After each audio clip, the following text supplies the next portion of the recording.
Hello everyone, and welcome back to Midnight Horror. I know many of you use these videos to fall asleep, so before you drift off, I'd love it if you could leave a comment letting me know where you're listening from around the world. Also, don't forget to like and subscribe if you're enjoying the episodes. Story 1. Renting the old, quaint house for the summer felt like stepping into a different world. Nestled in the countryside, it was everything I'd hoped for, a perfect escape from the chaos of city life. The house had charm, with its ivy-covered walls, creaky wooden floors, and the scent of blooming flowers drifting through the open windows. The days passed in a peaceful rhythm, each one filled with long walks through the surrounding fields, quiet evenings with a good book, and the simple pleasure of solitude. But as the days turned into weeks, I couldn't shake the feeling that there was something I was missing, something hidden just beneath the surface of this idyllic retreat. It wasn't long before I discovered it. I first noticed the door in the basement a few days after I moved in. I had been storing some of my things down there, organizing boxes in the dim light cast by a single bare bulb hanging from the ceiling. The basement was unfinished, with concrete walls and a damp, musty smell that clung to the air. It was the kind of place that felt like it had secrets, and it wasn't long before I found one. The door was small, almost hidden in the shadows at the far end of the basement. It was made of heavy wood, with an old-fashioned brass handle that gleamed faintly in the dim light. Curious, I reached out to open it, but the handle wouldn't turn. It was locked. When I asked the landlord about it the next day, he was curt. "That room is off limits," he said, his voice leaving no room for argument. "It's not part of the rental agreement. Just leave it alone." His response only fueled my curiosity. What could possibly be in that room? I couldn't stop thinking about it. Every time I went down to the basement, my eyes would drift toward the door, my mind spinning with possibilities. What was he hiding? One evening, while cleaning up after dinner, I found the key. It was tucked away in the back of a kitchen drawer, almost as if someone had hidden it there. The moment I saw it, I knew what it was for. The temptation was too strong to resist. My heart raced as I took the key down to the basement, the old stairs creaking underfoot. I hesitated in front of the door, the key cold in my hand. Part of me knew I should leave it alone, respect the landlord's wishes. But my curiosity won out in the end. I slid the key into the lock and turned it. The door opened with a soft click, revealing a room that was unlike anything else in the house. It was pristine, a stark contrast to the rest of the dusty basement. The air was cool and still, as if the room had been sealed off from the world for years. Everything was meticulously arranged: a small table with a chair, shelves lined with old books and trinkets, and a large cabinet against the far wall. But what caught my attention were the photographs. They were everywhere, covering the walls, the shelves, even the floor. Hundreds of them, all in black and white, neatly framed and arranged in rows, and they were all of me. A shiver ran down my spine as I stepped closer, my eyes scanning the images. They were taken from various angles: me walking in the garden, sitting on the porch, reading in the living room. Some were recent, others looked like they had been taken the moment I arrived. The more I looked, the more unsettled I became. Who had taken these? How had I not noticed someone watching me? My breath quickened as I realized that some of the photos were from inside the house. There were pictures of me cooking in the kitchen, lounging in the living room, even sitting at the desk in the study. The angles were strange, almost voyeuristic, as if the photographer had been hiding in the shadows, waiting for the perfect moment to capture me. I couldn't bear it any longer. I backed out of the room, slamming the door shut behind me. My hands were shaking as I locked it and hurried back upstairs, the key heavy in my pocket. I shoved it back into the drawer where I had found it, as if returning it to its hiding place could somehow erase what I had seen. That night I barely slept. Every creak of the house, Every rustle of the wind outside set my nerves on edge. I kept expecting to hear footsteps in the hallway, the sound of someone sneaking through the house. But the night passed in silence, the house as still as ever. The next morning I tried to convince myself that it had all been a mistake, a misunderstanding. Perhaps the photos had been left by a previous tenant, someone who had an unusual hobby. Maybe the landlord didn't even know about them. But deep down I knew that wasn't true. When I finally worked up the courage to return to the basement, the door to the locked room was just as I had left it. I stood there for a long moment, my hand on the key, debating whether or not to go back inside. Part of me wanted to leave it alone, to pretend I had never found it, but I had to know. I opened the door, and my breath caught in my throat. The room was exactly the same, except for one horrifying detail. The photographs had been replaced. The new ones were in color, the images sharp and clear. And they were all of me, asleep in my bed. My heart pounded in my chest as I looked at the photos, each one taken from a different angle, as if someone had been standing right next to me while I slept. The sheets were the same, the position of my body identical to how I remembered lying the night before. The realization hit me like a cold wave. Someone had been in my room while I slept. I stumbled back, nearly tripping over the threshold as I fled the room. The key slipped from my fingers, clattering to the floor, but I didn't care. I bolted up the stairs, my mind racing with fear. I had to get out of there. Within the hour, I had packed my things and was in my car, speeding away from the house as fast as I could. I didn't tell the landlord why I was leaving early, didn't even bother to ask for a refund. All I knew was that I couldn't stay there another night. As I drove away, I glanced in the rearview mirror, half expecting to see someone standing in the window, watching me leave. But the house remained still and silent, its secrets hidden behind its quaint exterior. I never found out who took those photos or why they were there. But the memory of that room and the feeling of being watched stayed with me long after I left. I learned a valuable lesson that some doors are better left locked. Story 2. At work, everything was routine. I'd been with the company for a few years, settling into the predictable rhythm of my daily tasks. My desk, nestled in a quiet corner of the office, had become a second home, with photos of family and a few plants to liven up the space. I'd never had any reason to feel uneasy there until the notes started appearing. It was a Monday morning when I found the first one. I arrived at my desk, set my coffee down, and opened my drawer to grab a pen. Inside was a small folded piece of paper. My name was scrawled on the front in neat handwriting. At first I thought it was a harmless joke, maybe a leftover from a team building exercise I'd forgotten about. But as I unfolded the note, a chill ran down my spine. The message inside was brief but unsettling. I know what you did last summer. My mind raced. What could this mean? I hadn't done anything out of the ordinary the previous summer, no secrets, no scandals. Just a normal vacation with friends.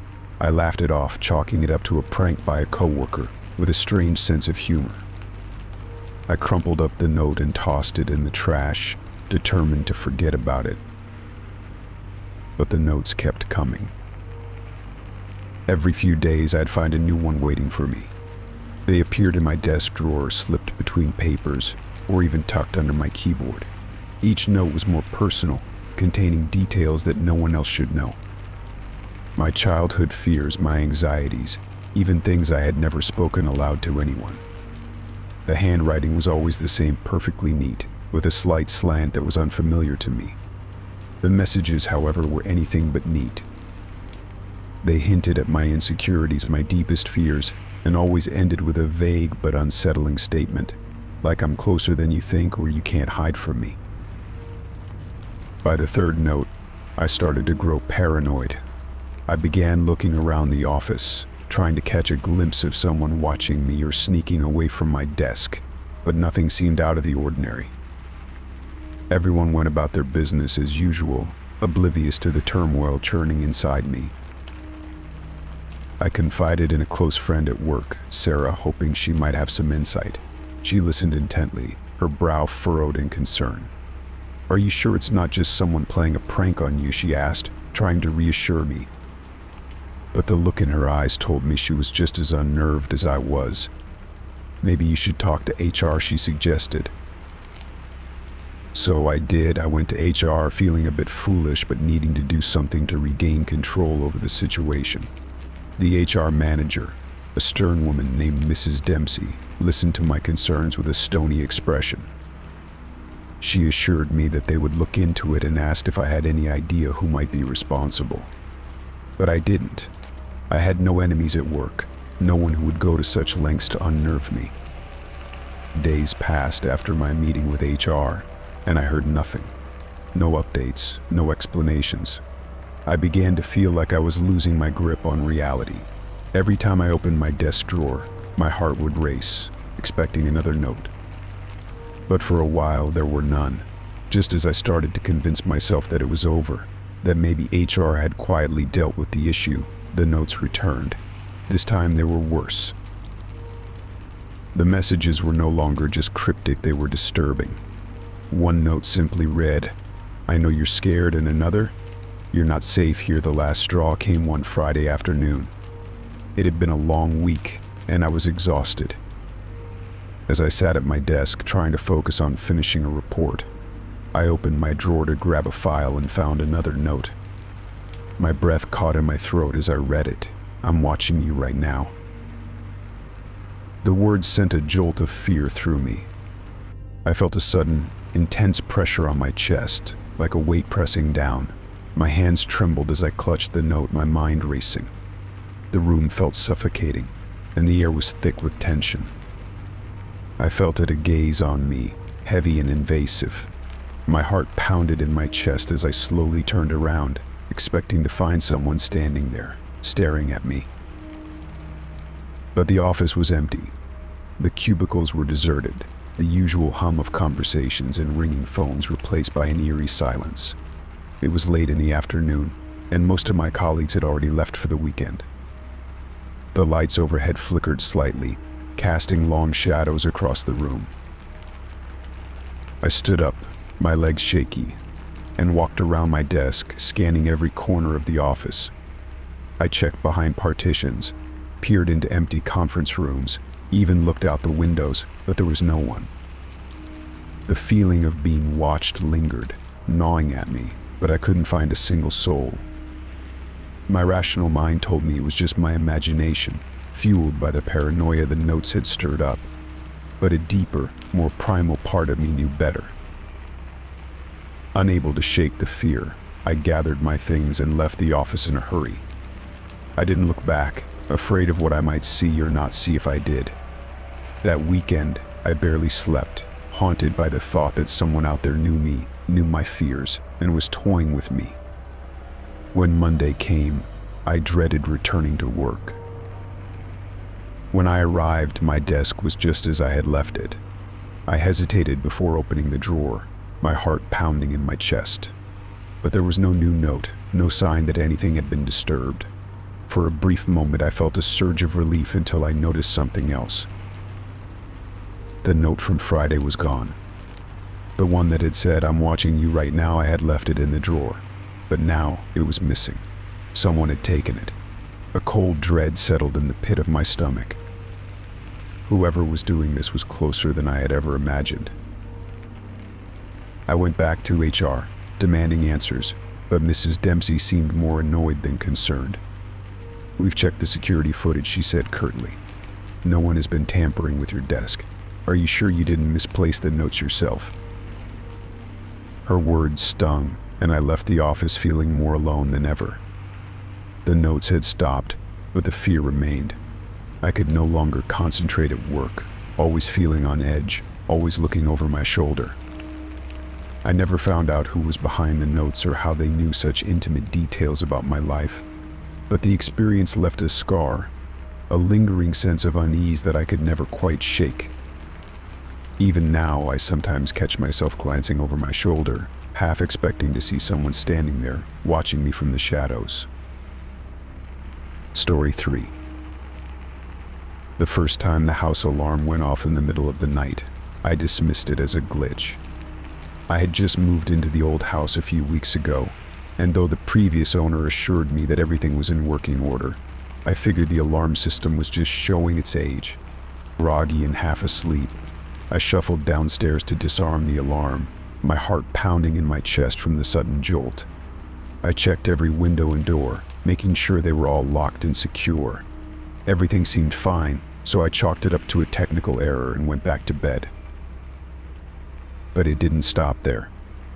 The alarm continued to go off night after night, always at the same time, 2:47 a.m. Every time it happened, I would get up, go through the house, and find nothing out of place. I even called the alarm company, and they sent a technician to inspect the system. He found no issues, no signs of tampering or malfunction. Yet the alarm persisted, as if it had a mind of its own. One night, about a week after the alarm first started acting up, I found myself in the basement, organizing some old boxes left behind by the previous owner. I lost track of time, sorting through dusty memorabilia, when I heard the sound of someone moving around upstairs. The soft creak of floorboards, the faint shuffle of footsteps. My heart skipped a beat, and I froze, listening intently. The footsteps were deliberate, not like the random settling of an old house, but the measured tread of someone walking through the rooms. I quickly grabbed my phone and dialed 911, whispering to the operator that there was someone in my house. She told me to stay on the line and remain quiet until the police arrived. I could still hear the footsteps overhead, moving from the kitchen to the living room, then toward the staircase. My mind raced as I crouched behind a stack of boxes, praying that whoever was upstairs wouldn't come down to the basement. The minutes dragged on like hours, the tension in the air so thick it was almost suffocating. Finally, I heard the sound of a car pulling up outside, followed by the slamming of doors. The police were here. Relief washed over me, but the footsteps continued, undisturbed by the arrival of the authorities. I stayed hidden until I heard the officers calling out, announcing their presence. Only then did I emerge from the basement, my hands trembling as I climbed the stairs to meet them. The officers searched the entire house, room by room, but they found nothing. No signs of forced entry, no evidence that anyone had been inside. They checked the windows and doors just as I had, and everything was secure. They even reviewed the security footage from the cameras I had installed around the house. But the footage showed nothing, no one entering or leaving, no shadowy figures creeping through the halls. It was as if the sounds I had heard were all in my head. But I knew they weren't. I had heard those footsteps, felt the presence of someone or something moving through my home. The officers tried to reassure me, suggesting that perhaps it was just the house settling, or maybe an animal outside that I had mistaken for an intruder. But I could see the doubt in their eyes. They thought I was overreacting, that maybe I was just spooked from living alone in an unfamiliar place. After the police left, I tried to shake off the unease, telling myself that maybe they were right. Maybe I was just hearing things. But deep down, I knew better. There was something wrong with the house, something I couldn't explain. The alarm kept going off, always at 2:47 a.m., and every time it did, I felt that same cold dread wash over me. A few nights later, I decided to stay up and watch the security footage in real time, determined to catch whatever was triggering the alarm. I sat in front of the monitor, the house dark and silent around me, the only light coming from the screen. 2:47 a.m. came and went, and for a moment I thought maybe the disturbances had stopped. But then, the alarm blared, shattering the silence. I quickly rewound the footage, my eyes scanning the screen for any sign of movement. There was nothing, no intruder, no animal, nothing that could have set off the alarm. But as I listened closely, I heard something that sent a chill down my spine. Faint, almost imperceptible, there were footsteps, muffled, distant, but unmistakably human. They were there, on the recording, Yet when I played it back for anyone else, they heard nothing. It was as if the sounds were meant for me alone. The days that followed were a blur of anxiety and sleepless nights. I became obsessed with the alarm and the footsteps, spending hours watching the footage, trying to catch even the smallest anomaly.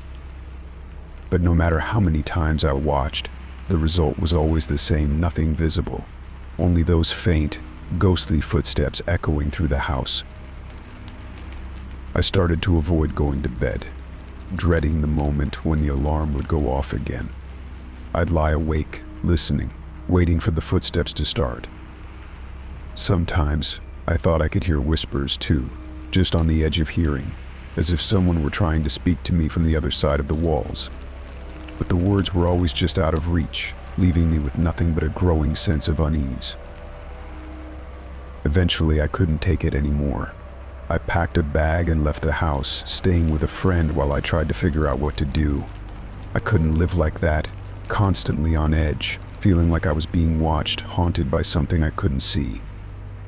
I called in another technician, another round of police, but nothing helped. The alarm continued to malfunction, the footsteps continued to echo in the recordings, and I knew that whatever was in the house, it wasn't going to leave me alone. The final night I spent in that house, the alarm went off at 2:47 a.m. as usual. But this time, when I listened to the recording, the footsteps were louder, clearer, as if they were right beside me. And this time I heard something else, too, a low, guttural whisper, just one word, but it was enough to send me fleeing into the night. Leave. Story 4. It had been an ordinary night out with friends, dinner at our favorite restaurant followed by drinks at a local bar. The laughter, the stories, the easy camaraderie, all of it had made the evening one of those perfect nights that left you smiling long after it was over. But that happiness shattered the moment I reached for my wallet the next morning and found it missing. At first, I thought I had simply misplaced it. I retraced my steps, searching through my apartment, checking every pocket, every corner, every possible place it could have fallen. I even called the restaurant and the bar, hoping that someone had found it and turned it in. But it was nowhere to be found. As the day wore on, the sinking realization that my wallet was gone for good settled in. I had no choice but to report it stolen. I canceled my credit cards, filed a police report, and began the tedious process of replacing my ID and other important documents. The inconvenience was bad enough, but what truly bothered me was the thought of someone out there having access to my personal information, someone who could be using it for who knows what purpose. A few days later, as I was heading out for work, I noticed an envelope slipped under my front door. It was unmarked, no return address, just a plain white envelope with my name scrawled across the front in messy handwriting. Puzzled, I picked it up and opened it. Inside was my wallet. For a moment, relief washed over me until I opened it and saw that it had been emptied of all its contents. My credit cards, ID, cash, everything was gone, except for a single slip of paper tucked into one of the card slots. I pulled it out, and my heart skipped a beat as I read the message written on it in large, bold letters: "I know where you live." A cold shiver ran down my spine, and my hand shook as I held the note. The words were simple but filled with a menacing certainty that made my blood run cold. Someone had gone through the trouble of stealing my wallet, removing all its contents, and then returning it to me with this chilling message. Whoever it was, they knew where I lived. They had been to my home, close enough to slip the envelope under my door without me noticing. Fear gripped me as I stared at the note, my mind racing with questions.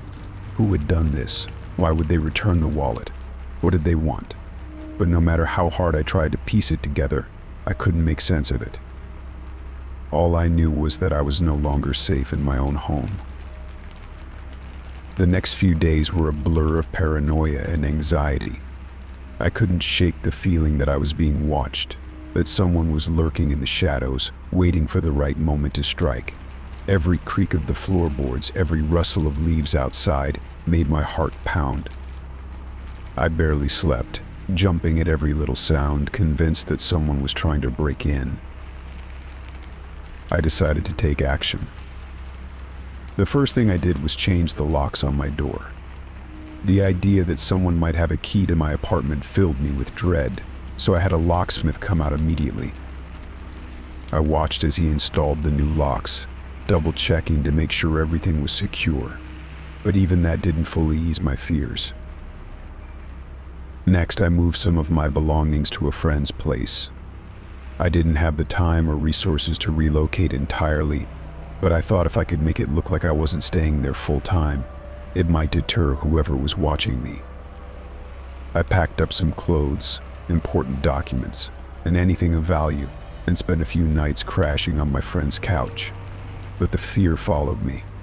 I couldn't escape the feeling that I was being watched, even when I was away from home. I also installed a security system with cameras, motion detectors, and alarms. The company assured me that my apartment was now one of the safest in the city, but I couldn't shake the feeling of unease. Every time I entered my apartment, I checked the footage from the cameras, hoping to catch a glimpse of whoever had left that note. But nothing ever showed up. It was as if the person had simply vanished, leaving me in a state of perpetual dread. The days turned into weeks, and gradually the intensity of my fear began to subside, though it never completely disappeared. I started to regain some sense of normalcy, though I remained hyper-vigilant. I avoided going out late at night, kept my curtains drawn, and checked the locks multiple times before going to bed.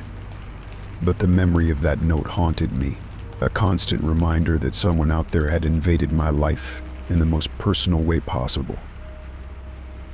I became obsessed with trying to figure out who had done it. I went over every detail of that night out with friends, trying to remember if anyone had been acting strangely or if I had seen anyone following me. But nothing stood out. I even considered the possibility that it was some kind of sick joke, but the note didn't feel like a prank, it felt like a threat, one that I couldn't ignore. Months passed, and while the fear no longer consumed me, it had left its mark. I was more cautious, more aware of my surroundings, and less trusting of others. The feeling of being watched never completely left me, lurking in the back of my mind like a shadow. I knew I had to move on, but part of me would always be looking over my shoulder, wondering if that anonymous threat would ever come to pass. In the end, I never found out who took my wallet or why they returned it with that ominous note. The mystery remained unsolved, a lingering question with no answer. But the experience changed me. It made me realize how vulnerable we can be, how easily our sense of security can be shattered by a single, anonymous act. And it taught me to be more careful, to never take my safety for granted, because once you've been marked, the fear of what might happen next never truly goes away. Story 5. The first text came on an ordinary Thursday afternoon. I was sitting at my desk finishing up some emails when my phone buzzed. I glanced at the screen and saw a message from an unknown number. I almost ignored it, thinking it was another spam message, but something made me pause. I opened it, expecting the usual nonsense, but what I read made my skin crawl. "Nice blue shirt today. You look good in that color." I frowned, looking down at my blue shirt. It wasn't an unusual outfit choice, and it could have been a coincidence, but something about the message felt off. How did this person know what I was wearing? I looked around the office, trying to spot anyone acting suspicious, but everyone was engrossed in their work. I dismissed it as a weird prank and went back to my tasks. But the messages didn't stop. Over the next few days, more texts came in, each one more unsettling than the last. They detailed my routines, places I'd been, and even conversations I'd had. One morning I received a text that read, "Did you enjoy your coffee at the corner cafe? The barista gave you an extra shot." didn't she? I had indeed stopped at the cafe that morning, and the barista had given me an extra shot of espresso. My heart raced as I reread the message. How did they know that? I hadn't told anyone. At first, I tried to brush it off as a prank. Maybe a friend was playing a joke on me, or perhaps it was someone in the office who'd seen me at the cafe. But as the days passed, the messages grew more specific, more personal. They started predicting things that would happen to me, minor accidents, small misfortunes that, while not life-threatening, were certainly unsettling. One day, as I was leaving for work, I received a text, "Be careful on your way out. You might trip on the last step." I paused at the door, my hand hovering over the handle. The last step of the staircase had always been a bit tricky, but I'd never tripped on it before. I shook my head, telling myself I was being paranoid. But as I descended the stairs, I hesitated at the last step, and in my hesitation I lost my balance. I stumbled, catching myself on the banister just in time.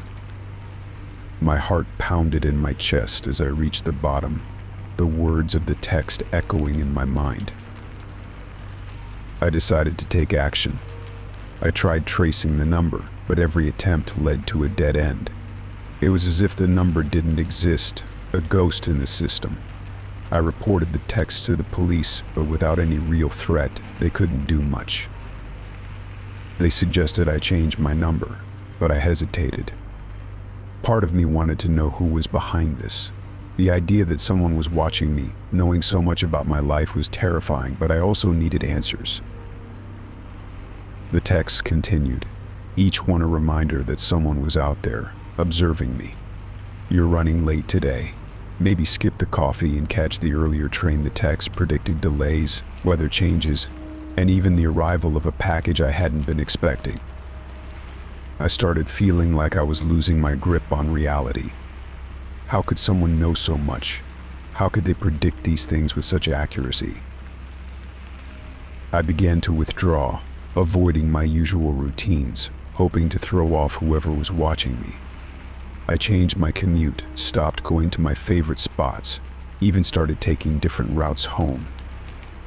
But the texts followed me, commenting on my new routines, almost as if they were taunting me for trying to escape. "Nice try with a detour, but I still see you." Sleep became elusive. Every time my phone buzzed, my heart would race, and I'd dread what I might read. The constant anxiety wore me down, and I found myself jumping at shadows, seeing threats where there were none. I even considered leaving town for a while, but I couldn't shake the feeling that whoever was sending the text would still find me, no matter where I went. Then, just as abruptly as they had started, the text stopped. I noticed it one day when I realized that I hadn't received a message in over 24 hours. At first, I felt a sense of relief, thinking that maybe finally it was over. But the relief was short-lived, replaced by a gnawing sense of unease. Why had they stopped? Had they moved on to someone else, or was this part of some larger plan? The days turned into weeks, and still there were no more texts. I began to relax, though the memory of those weeks of torment lingered. The silence, however, was almost worse than the texts themselves.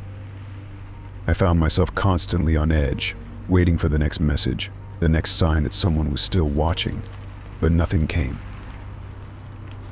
As the weeks passed, I tried to return to my normal life, but the knowledge that someone had known so much about me, had predicted so many of my movements, weighed heavily on me.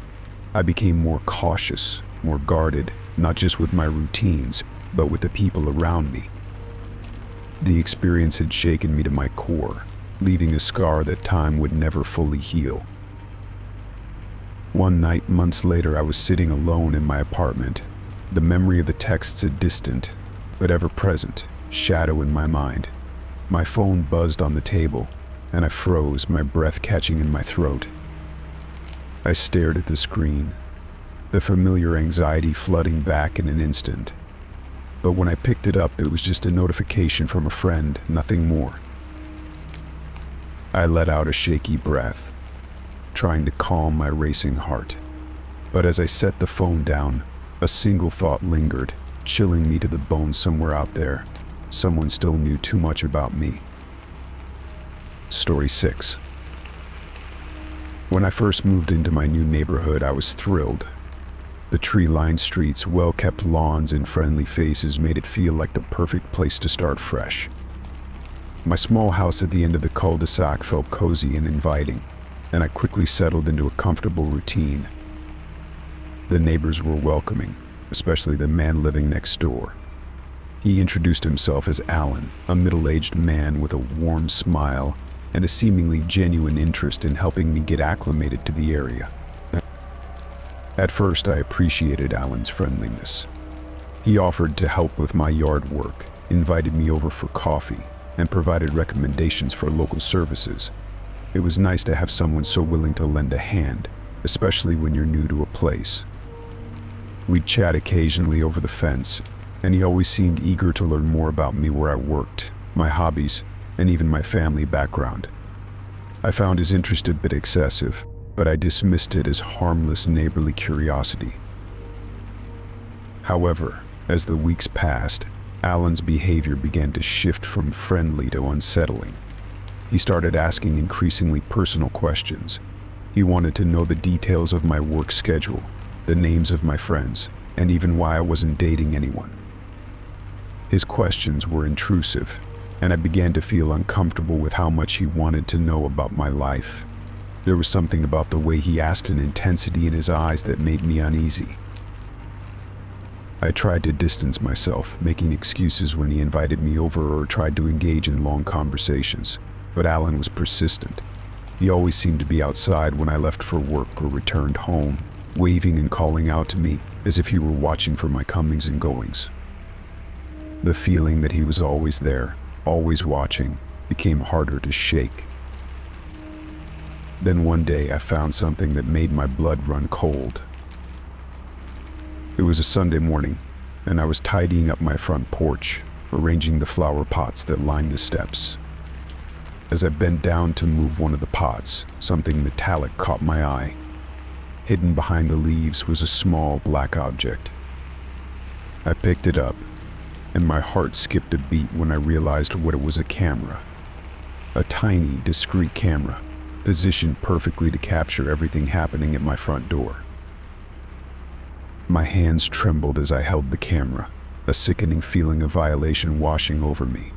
Someone had been watching me, recording my every move as I entered and left my home. The sense of safety I had once felt in my own space was shattered in an instant. I didn't want to believe it, but the more I thought about it, the more it made sense. Alan's odd behavior, his obsession with my routine, it all pointed to him. But why? What was he hoping to gain by invading my privacy like this? The questions swirled in my mind, each one more disturbing than the last. With a deep breath, I decided I couldn't ignore it. I needed answers. I marched over to Alan's house, camera in hand, and knocked on the door. When he opened it, his expression shifted from surprise to something else, something I couldn't quite place. "I found this," I said, holding up the camera. It was hidden behind a flower pot on my porch. "Care to explain?" For a moment, Alan's face was blank, as if he was processing the situation. Then, he let out a nervous laugh. "Oh, that? It's just for security purposes. You can never be too careful these days, right?" I stared at him, disbelief and anger boiling inside me.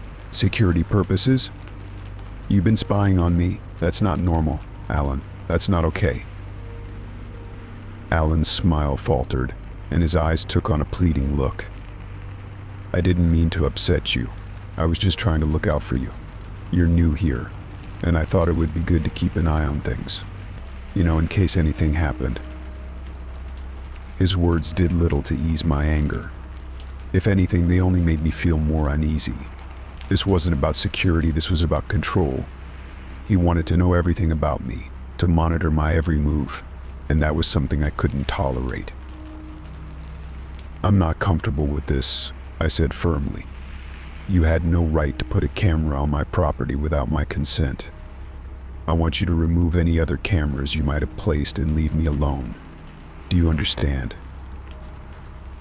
Alan's face darkened, and for a split second, I saw a flicker of something cold in his eyes. But then he nodded, his expression softening back into that friendly, almost apologetic demeanor. "Of course I'm sorry. I'll remove the camera. It won't happen again." I didn't trust him. There was something about his quick change in demeanor that felt disingenuous, like he was just telling me what I wanted to hear. But I had made my point, and I hoped that would be the end of it. Over the next few days, I kept a close eye on my surroundings, wary of any further invasions of my privacy. Alan stayed out of sight, and I didn't see him lurking around as he used to. But the sense of unease didn't fade. I couldn't shake the feeling that I was being watched, even when there was no one around. That's when I decided it was time to move. The thought of staying in a place where someone had violated my privacy so blatantly was too much to bear. I found a new apartment across town and packed my things as quickly as I could. As I drove away from that house for the last time, I felt a mixture of relief and lingering fear. Moving was the right choice, but the experience had left a lasting mark.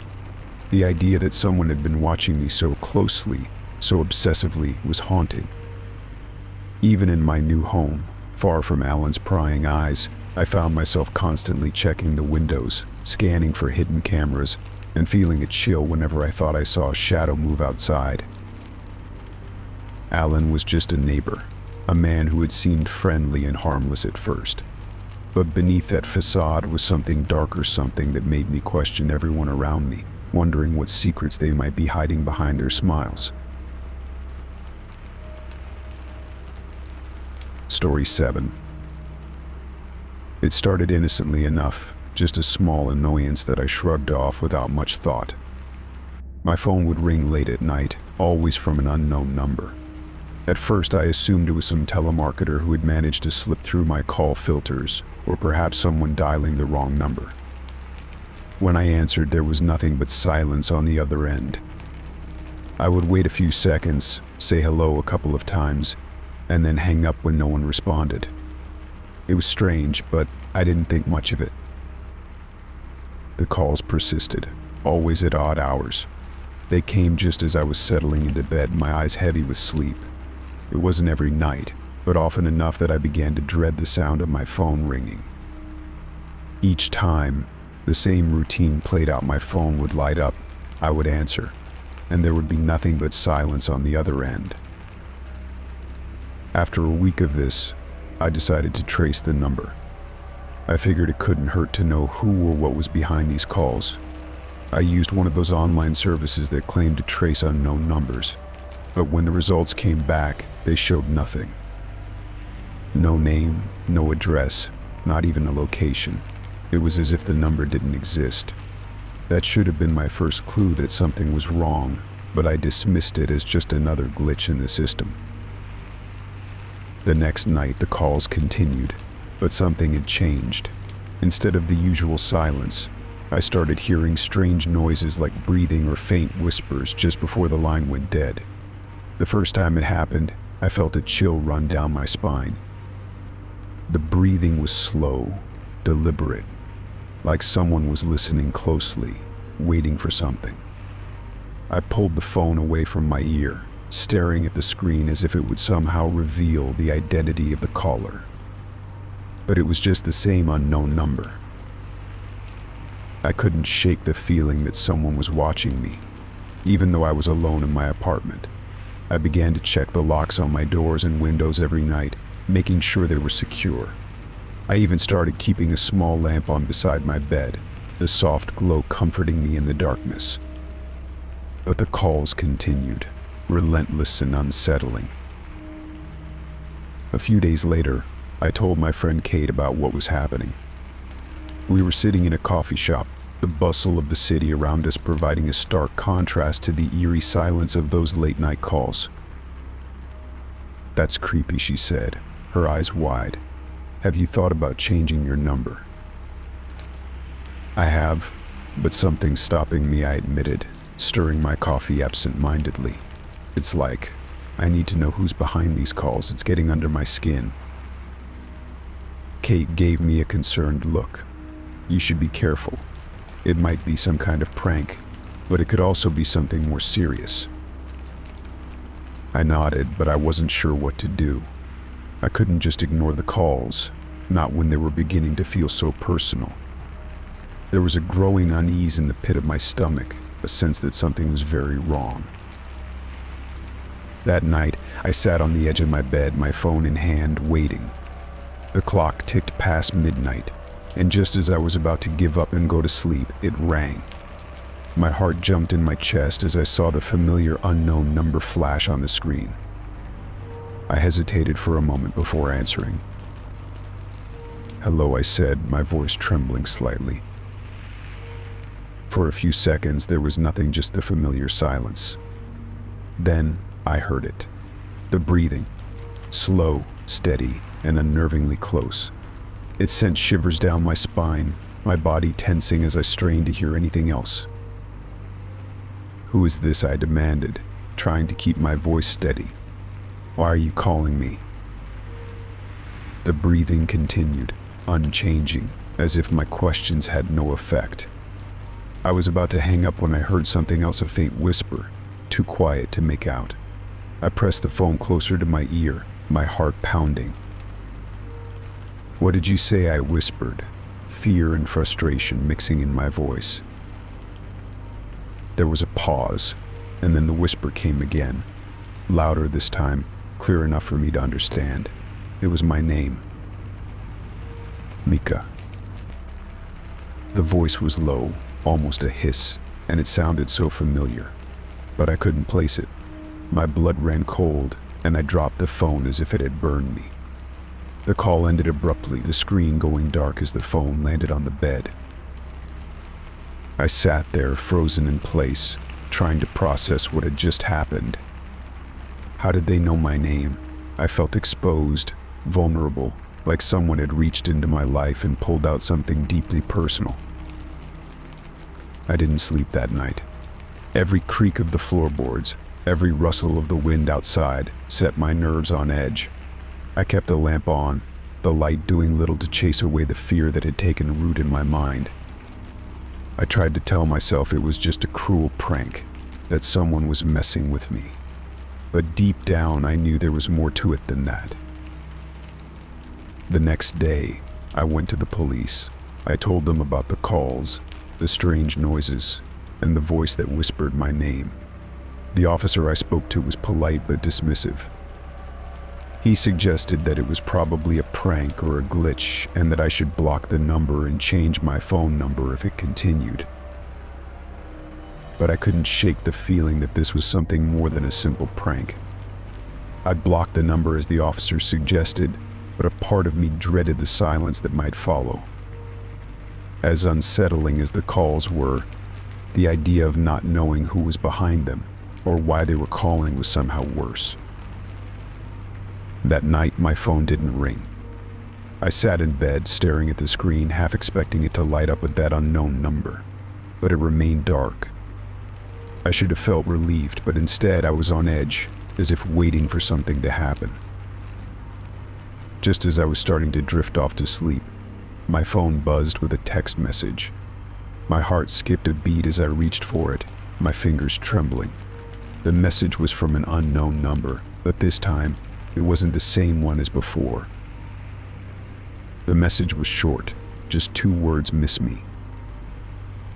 My breath caught in my throat as I stared at the screen. The message felt like a taunt, a reminder that whoever was behind the calls wasn't finished with me yet. I quickly blocked the number, but it did little to ease my fear. I spent the next few nights on high alert, jumping at every little sound, unable to relax. The calls had stopped, but the unease lingered, a constant presence in the back of my mind. I began to wonder if I would ever feel safe again. A week passed with no further contact. I started to think that maybe it was over, that whoever had been tormenting me had moved on. But the sense of dread never fully left. I kept my phone close, waiting for the next call or message, knowing that it could come at any time. And then, just as I was beginning to let my guard down, my phone rang again. I looked at the screen, my stomach twisting in knots. The number was unknown, but different from the previous ones. With a deep breath, I answered the call. There was silence on the other end, and for a moment I thought it was just another dead line. But then, I heard my name, whispered in that same familiar voice. Mika. I hung up immediately, my heart racing. Whoever it was, they weren't done with me yet. I knew then that this wasn't just a random prank. Someone was watching me, someone who knew my name, my habits, my life. And they weren't going to stop. The calls continued, each one more terrifying than the last. I stopped answering, but they kept coming, relentless and unnerving.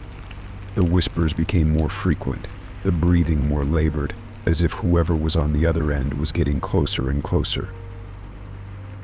I changed my number, but it didn't help. The calls still found me, no matter what I did. I couldn't escape the feeling that I was being hunted, that someone was out there, watching and waiting. I don't know who they are or what they want, but I know one thing for sure: they're not going to stop. Not until they get what they're after. And that's the most terrifying part of all. Story 8. It started on a rainy Tuesday afternoon. I had just gotten home from work, soaked from the downpour, when I noticed a package sitting on my doorstep. There was no return address, no tracking information, just my name scrawled in a hurried, almost illegible script. Puzzled, I brought it inside and placed it on the kitchen table. The cardboard was damp from the rain, and I hesitated for a moment before deciding to open it. Inside, nestled among crumpled newspaper, was a doll. It was unlike any doll I had seen before. Its eyes were wide and unblinking, with a fixed, eerie smile that sent a shiver down my spine. The clothes it wore were old-fashioned, a frilly dress that seemed out of place in time. The entire thing gave off an unsettling vibe, but what caught my attention most was the note that accompanied it. "I've been waiting for you." Those 5 words, written in the same hurried script as my name on the box, made my stomach churn. The message was simple but deeply unnerving. I hadn't ordered any doll, and I had no idea who would send such a thing to me, let alone with such a cryptic note. The whole situation felt wrong. I tried to shake off the unease and convince myself it was some kind of prank, but the doll's glassy eyes seemed to follow me as I moved around the apartment. Unable to bear its presence any longer, I decided to throw it away. I wrapped it in the box it came in and walked it down to the dumpster behind my building. The rain had stopped, but the clouds still hung low, making the alley feel dark and foreboding. I returned to my apartment, relieved to be rid of the doll. But that night, as I was getting ready for bed, I noticed something out of place.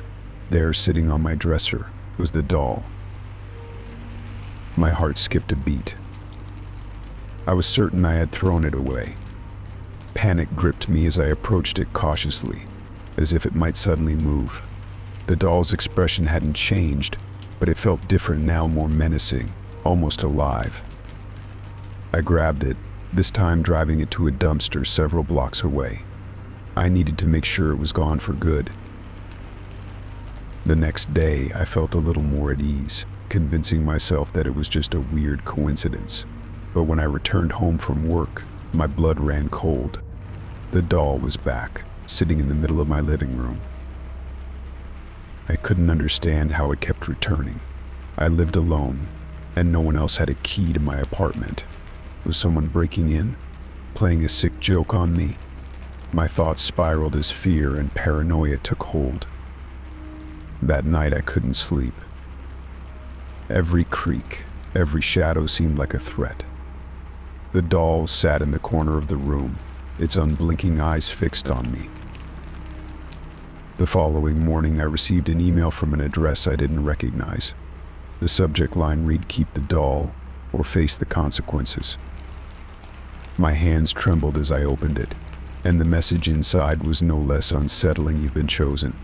Keep the doll, and you'll be safe. Get rid of it again, and you'll regret it. The email was untraceable, no sender information, no IP address, nothing. I felt trapped. Whoever was behind this knew where I lived, how to contact me, and possibly even my daily routine. The thought of someone watching me, knowing every move I made, sent me into a full-blown panic. I tried to ignore the email, but the warning lingered in the back of my mind, making it impossible to think clearly. Over the next few days, more emails followed, each one more threatening than the last. You can't escape one read. Another said, the doll belongs to you now. Don't defy its will. The messages were relentless, eroding my sense of safety and sanity. I tried blocking the address, but the emails kept coming, always from a different untraceable source. Desperate, I contacted the authorities. I showed them the doll, the emails, and explained everything that had been happening. The officers listened, but I could see the skepticism in their eyes. They filed a report, but without any concrete evidence or a suspect, there was little they could do. They assured me they would patrol the area more frequently, but it did little to ease my growing paranoia. The feeling of being stalked, of someone or something watching me, became overwhelming. I started noticing odd things around my apartment, objects slightly out of place, doors that I swore I had locked left ajar, and the doll, always the doll, never where I had last left it. It seemed to appear in different rooms as if it moved on its own. Sleep became a distant memory. I was constantly on edge, jumping at every sound, every unexpected movement. The doll's presence was oppressive, its eyes following me no matter where I went. The emails had stopped, but their message was clear: the doll was mine, and there was nothing I could do about it. One night, after another fruitless attempt to sleep, I awoke to the sound of soft whispering. The room was dark, but the whispers were unmistakable, growing louder and more insistent. I sat up in bed, heart pounding, and there it was, the doll, sitting on my bedside table, closer than it had ever been before. The whispers stopped the moment I looked at it. In the silence that followed, I realized that I couldn't live like this anymore. Whether it was a curse, a prank, or my own mind playing tricks on me, I had to get rid of the doll for good. I couldn't let it control my life any longer.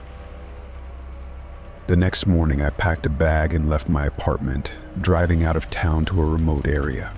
I brought the doll with me, making sure it was securely wrapped and hidden in the trunk. I found an old, abandoned quarry, far from any roads or homes, and buried the doll deep within the earth, covering it with heavy rocks and debris. I hoped that by leaving it in such an isolated place, I could finally break free of whatever hold it had over me. I returned home feeling a mix of relief and fear. The doll was gone, but the memories lingered. For weeks, I couldn't shake the sensation that I was being watched, that at any moment, I might find the doll waiting for me again. But as time passed, the feeling slowly began to fade. Eventually, I moved to a new apartment, hoping to leave the whole experience behind. But every now and then, I still catch myself glancing over my shoulder, expecting to see those unblinking eyes staring back at me. Story 9.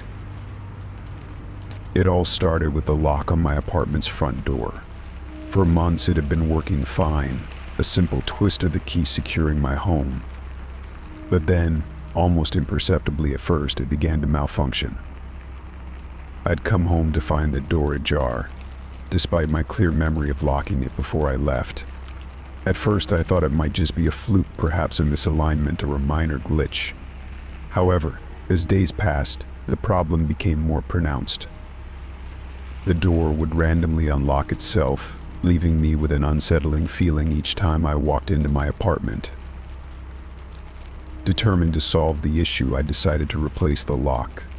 I purchased a new, high-quality deadbolt from a reputable store, convinced that this would put an end to my troubles. Installing the new lock was straightforward, and I felt a sense of accomplishment once it was in place. The lock clicked smoothly and securely, and I was confident that my apartment was once again safe. But as the days went by, the problem persisted. The new lock seemed to work fine at first, but soon enough, I began noticing the same issue. The door would be open when I returned home, despite my best efforts to ensure it was properly secured. I tried to reassure myself that it was just a coincidence or perhaps my own paranoia, but the nagging feeling that something was wrong grew stronger. One night, as I slept soundly, I was jolted awake by a strange noise. My mind raced, trying to place the sound that had disturbed my sleep. It was a low, repetitive creaking like a door moving on its hinges. My heart began to pound as I sat up in bed, listening intently. The sound was faint but unmistakable. I got up cautiously and walked toward the living room. When I reached the hallway, my breath caught in my throat. The front door was wide open, the darkness of the corridor outside starkly contrasting with the dim light of my apartment. I could hardly believe what I was seeing. I rushed over to close the door, my hands shaking as I locked it securely. Panic surged through me as I took in the scene before me. The living room was a mess. Cushions were thrown off the couch, books were scattered across the floor, and drawers had been pulled open, their contents strewn about. It was as if someone had been rifling through my belongings, searching for something. My pulse raced as I scanned the apartment for any sign of an intruder. Everything else seemed to be in place, but the disarray was unsettling. I spent the rest of the night on edge, jumping at every creak and groan of the building. In the morning, I decided to talk to my neighbors, hoping someone might have seen something unusual. I went door to door, describing the situation and asking if they had noticed anything out of the ordinary. Most of them looked at me with concern but shook their heads, indicating that they hadn't seen or heard anything unusual. One neighbor, an elderly woman who lived 2 floors above me, mentioned hearing strange noises during the night but had thought nothing of it, assuming it was just the building settling. With no answers from my neighbors, I was left with a growing sense of unease. The problem with the door continued. Despite my best efforts to secure it, it would still unlock itself. I began to question my own sanity. Was I missing something? Had I overlooked a detail? I scrutinized the lock mechanism, checked the door frame, and even called a locksmith to ensure everything was functioning correctly. Each time they assured me that everything was in order, but the issue persisted. As weeks went by, the situation grew increasingly unnerving. The feeling of being watched became almost palpable. I started avoiding leaving my apartment for long periods and would often return early to check on things. Each time I would find the door slightly open and my belongings in disarray. The disturbances seemed to happen most often at night, which only added to my anxiety. One particularly unsettling night, I awoke to the sound of someone moving around in my apartment. I could hear footsteps, muffled and hesitant, echoing through the living room. My heart raced as I lay frozen in bed, listening to the noises. I mustered the courage to get up and check, but when I emerged, the apartment was eerily quiet.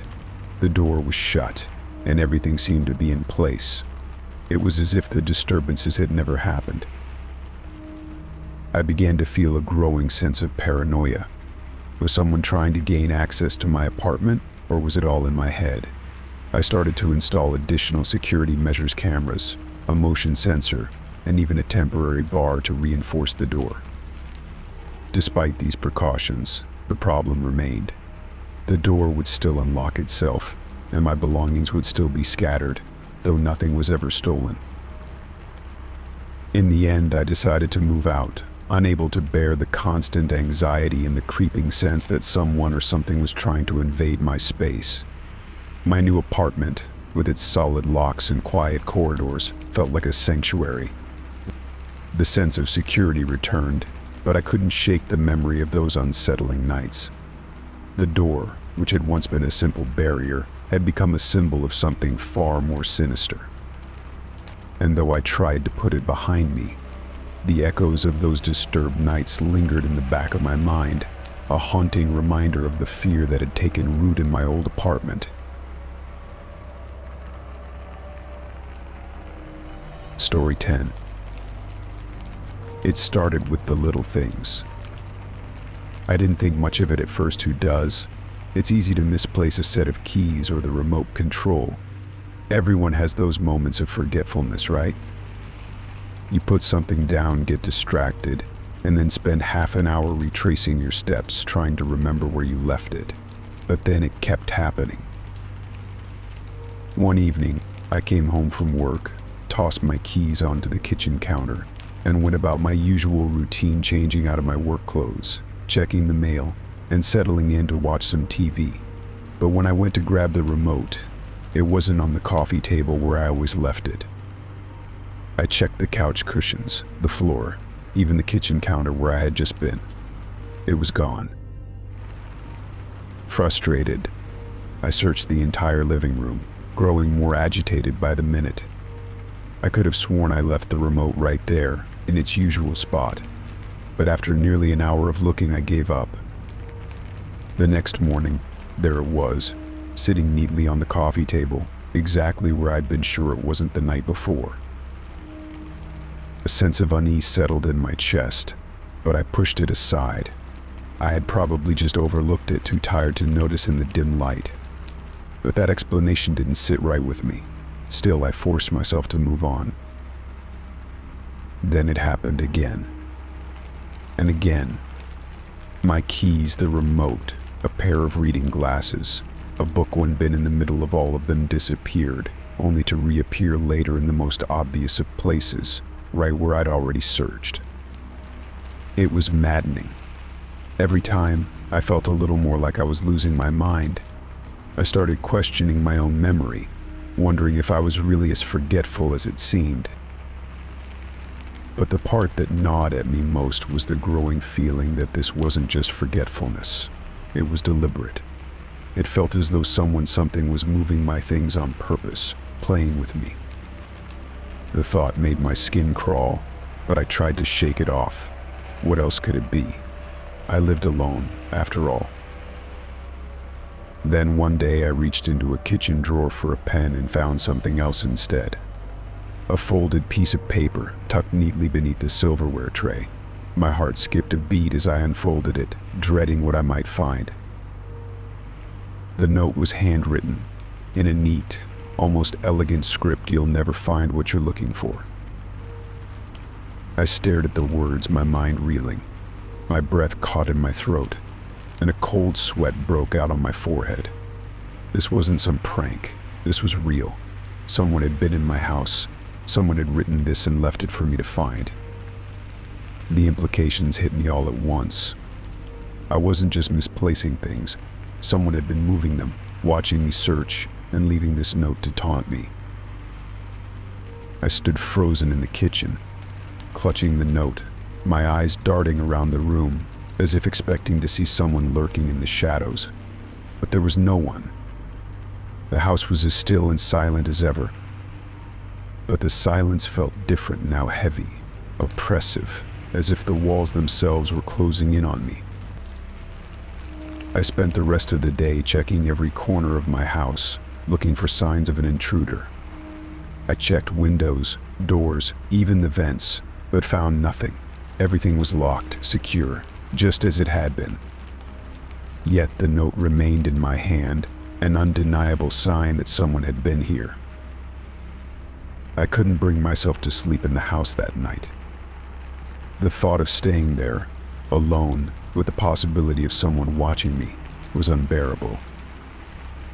I packed a bag and checked into a hotel, telling myself I just needed some time to think, to figure out what to do next. Over the next few days, I avoided going home as much as possible. I contacted the police, who came by to inspect the house, They found no signs of forced entry, nothing unusual, and certainly no evidence of anyone else being in the house.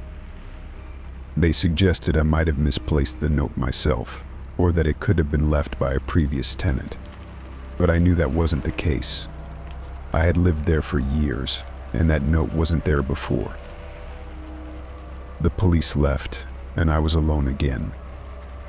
Alone with the growing sense that I was being watched. I became hyper-aware of every sound, every creak of the floorboards, every rustle of the wind outside. I jumped at shadows, flinched at my own reflection, and barely slept. Despite my fear, I had to return home eventually. I couldn't stay at the hotel forever.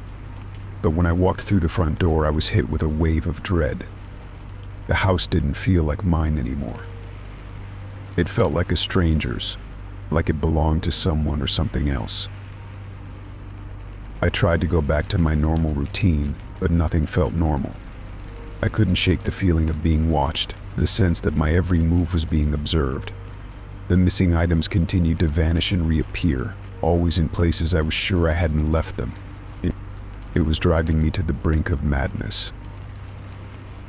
Then one evening, after yet another fruitless search for my missing keys, I found another note.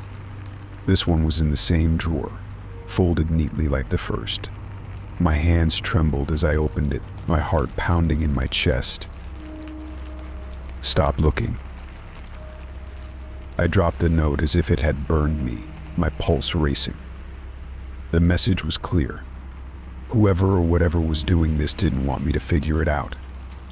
I didn't know what would happen if I did, but I was certain I didn't want to find out. I packed my bags that night. I left the house, unable to live in this suffocating atmosphere any longer. As I drove away, I glanced in the rearview mirror and thought I saw a shadow moving in one of the upstairs windows. But I didn't stop. I didn't look back. I don't know what was in that house, and I don't want to know.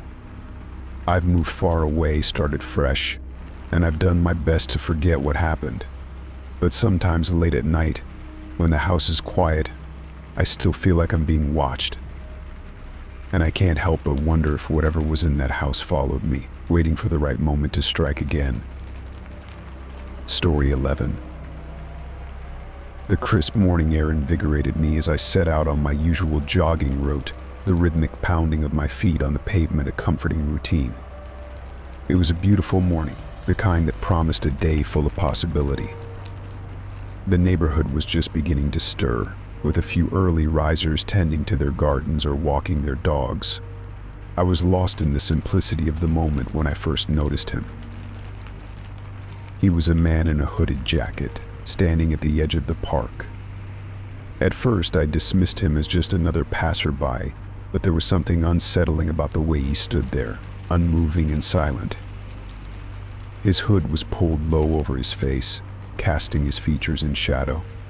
I couldn't shake the feeling that he was watching me, but when I glanced back, he simply remained still, his gaze hidden. The next day, the same man appeared again, this time standing near the corner of my usual route. His presence was more pronounced this time, his form stark against the early morning light. He was in the same hooded jacket, and though I couldn't see his face, I could feel his eyes on me. I quickened my pace, trying to push the uneasy feeling away. Maybe it was just my imagination, or perhaps a coincidence. But the pattern was unmistakable each day. He appeared in a different spot along my route, always at the periphery of my vision, always watching. I began to feel a creeping sense of paranoia. Was he following me? Or was I simply becoming overly sensitive to his presence? The fact that he never approached or said anything only added to the eerie feeling. He was like a shadow, always there but never quite engaging. The more I tried to ignore him, the more his presence seemed to loom over my runs. One morning, as I pushed through my routine, I saw him again, but this time he was in my neighborhood. I had ventured miles from my usual jogging route, taking a different path through unfamiliar streets, hoping to shake off the feeling of being followed. And yet there he was, standing on the sidewalk just ahead of me, his hood pulled low and his posture as unnerving as ever. Panic surged through me. My heart raced as I considered the implications. How had he found me here? Did he follow me? Or was it all just an unsettling coincidence? My mind raced through possibilities, but none of them offered any comfort. I reached for my phone, dialing the police as I continued jogging, trying to maintain a steady pace despite the growing anxiety. When I reported the man, I described him as best as I could: a man in a hooded jacket, standing still and watching from a distance. The dispatcher assured me that they would send someone to check the area. I finished my run with a sense of dread, my thoughts consumed by the encounter. When the police arrived, they questioned me further and took down my description, but their search turned up nothing. They couldn't find anyone fitting the description, and the feeling of being followed seemed to dissolve into the morning mist. Relieved but unsettled, I decided to change my jogging route, hoping to escape the shadow that had begun to haunt my mornings. I found a new path through a different park, surrounded by trees and less frequented by others. For a while, I felt a sense of reprieve. The man didn't appear, and I began to relax, thinking that perhaps the change had been effective. But the feeling of unease never left me. The constant awareness that someone might be watching me, the paranoia that had seeped into my routines, persisted. Every rustle of the trees, every distant figure that moved just out of my sight, made me jump. My mind replayed the encounters, each day adding to the growing sense of dread. It was as if the man had imprinted himself on my psyche, his presence lingering even in his absence. Days turned into weeks, and though I rarely saw him again, the shadow of his presence remained. I became hyper-aware of my surroundings, constantly scanning the periphery of my vision for any sign of him. It was exhausting, this constant state of alertness, and it began to affect other areas of my life. I found myself avoiding places where I might be alone, always on the lookout for the hooded figure that had come to symbolize my fear. One evening, I decided to take a walk around my new route, hoping the change of scenery might help me relax. As I rounded a corner, I saw a familiar figure in the distance. My heart sank as I recognized the hooded jacket.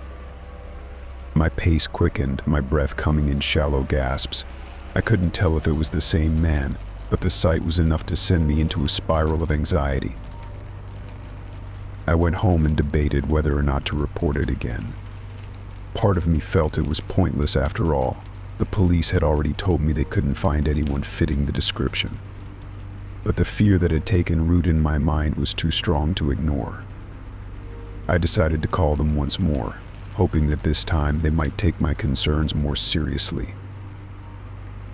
The police came again, but the man was gone by the time they arrived. They reassured me that they would keep an eye out, but offered no concrete answers or solutions. As I watched them drive away, I felt a deep sense of frustration and helplessness. The hooded man had become more than just an unsettling figure. He had become a symbol of my own vulnerability, a reminder of how powerless I felt in the face of my fears. I continued my new jogging route, but the feeling of being followed remained an unwelcome companion. I tried to push through the anxiety, to reclaim my mornings and my sense of safety, but the shadow of that man lingered in the back of my mind. Despite the changes, the unease never completely faded. Each step I took was a reminder of the silent observer who had once haunted my runs and the lingering impact he had left on my life. Story 12.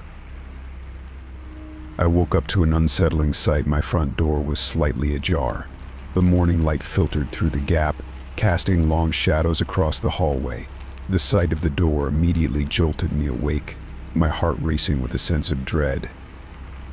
I stumbled out of bed, my mind scrambling to piece together the disconcerting scene before me. The first thing I did was check the door itself. The lock was intact, and the bolt was engaged, but somehow the door had been left open just enough for someone to slip through. I scanned the hallway, looking for any signs of forced entry or anything out of place. That's when I noticed the muddy footprints leading from the door into my living room. I followed the trail, each step of the muddy prints seeming to get larger and more chaotic. They led me into the living room, where the footprints seemed to scatter as if the person had been pacing around. My breath quickened as I looked around, trying to make sense of the disturbance. Everything seemed normal, though furniture was undisturbed. Nothing was missing. I checked every room, peeking into closets and under beds, but there was no sign of an intruder. It was as if whoever had come in had vanished into thin air. I was about to call the police when my phone buzzed with a voicemail notification. My heart sank when I saw that the voicemail was from my own number. I hesitated for a moment, trying to fathom how this could be possible. With trembling fingers, I tapped the play button. The message began with static, but then it was clear the recording was of me sleeping. I could hear the rhythmic sound of my breathing, the occasional rustle of the bedsheets, and even the faint, almost imperceptible sounds of my muffled snores. The realization hit me like a physical blow. Someone had been in my home recording me while I slept. I felt a wave of nausea wash over me as the full implications of the voicemail settled in. How had they managed to get my number? How had they made the recording? I tried calling my voicemail again, but the message had disappeared. Panic set in.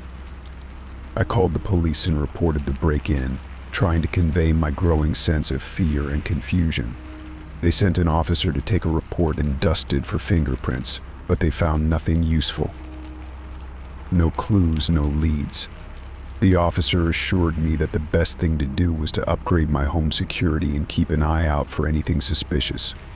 It was a helpful suggestion, but it did little to ease the turmoil inside me. That day, I couldn't shake the feeling of being watched. Every creak of the house, every gust of wind seemed amplified. I was on edge, unable to focus on anything. My normally comforting home had become a place of paranoia. I installed extra locks and a security camera, hoping that these measures would restore some sense of safety. The following night was restless. I kept checking the locks, jumping at every sound. I reviewed the security camera footage obsessively, looking for any signs of intrusion. The footage showed nothing unusual, no one entering or leaving, no shadows flitting past the camera. It was as if the person who had been in my home had vanished into thin air. The days turned into weeks, and the intrusion seemed to fade into a distant nightmare. But the fear never fully left. I continued to live in a state of heightened alert, always checking and rechecking my locks, constantly scanning for signs of someone lurking in the shadows. Then, one evening as I was sorting through some old papers, I found something that made my blood run cold. Buried beneath a stack of old documents was a small, folded note. My hands trembled as I unfolded it. The message was short, scrawled in a familiar handwriting. "I know where you live. I'm always watching." The note sent me into a spiral of anxiety. The same handwriting from the previous notes, neat, unsettling. The realization that someone had been watching me for longer than I had known was horrifying. I immediately contacted the police again, but they could offer no new solutions. The note was too vague, too insubstantial to provide any concrete leads. My paranoia reached new heights. I became obsessed with my security system, checking it every few hours. I installed motion detectors and additional cameras, turning my home into a fortress of surveillance. I even began to suspect my neighbors, wondering if any of them might be involved, or if someone had hired a contractor to help with their plans. One night I was sitting in my living room, the lights dimmed, trying to relax with a book. The silence of the house was oppressive. As I turned a page, a noise came from the hallway, a faint rustling sound, like something being dragged across the floor. I froze, listening intently. The noise stopped abruptly, and for a moment there was only silence. I held my breath and slowly stood up, creeping toward the hallway. The darkness seemed to press in on me, and the silence was almost deafening. I turned on the hallway light and found nothing out of place, no signs of disturbance, no new footprints, no additional notes. I scanned every inch of the hallway, my flashlight darting back and forth, but there was no sign of anyone. Exhausted and on edge, I returned to the living room, trying to calm my racing heart. The intrusion had left me scarred, unable to fully trust even the safety of my own home. The memory of that voicemail haunted me, a constant reminder of my vulnerability. I began to question whether I would ever feel secure again, whether my home would ever return to the sanctuary it once was. In the end, the true identity of the intruder remained a mystery, leaving me with a pervasive sense of unease.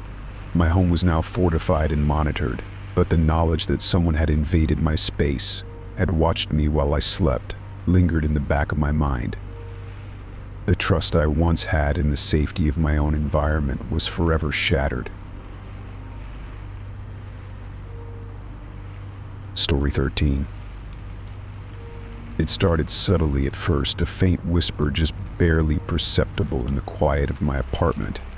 At night, when the city was asleep and the hum of traffic had faded to a distant murmur, I began hearing it, a voice calling my name from the other side of the wall. I'd lie in bed, straining my ears, trying to decipher the words, but they always seemed just out of reach, like a half-remembered dream slipping through my fingers. I'd sit up, my heart racing, and press my ear against the wall, hoping to catch a clearer sound. Sometimes it was so soft that I questioned if it was my imagination. I'd convince myself it was just the wind or the building settling, but deep down, I knew it was something more. I'd go to my neighbors, knock on their doors, and ask if they'd heard anything unusual. They'd all look at me with blank stares, assuring me that they'd heard nothing out of the ordinary. They seemed unfazed, as though the walls were thick enough to keep out all but the loudest of sounds. The voice continued to grow more insistent, more desperate. It started as a soft murmur, but soon became a repetitive, pleading call.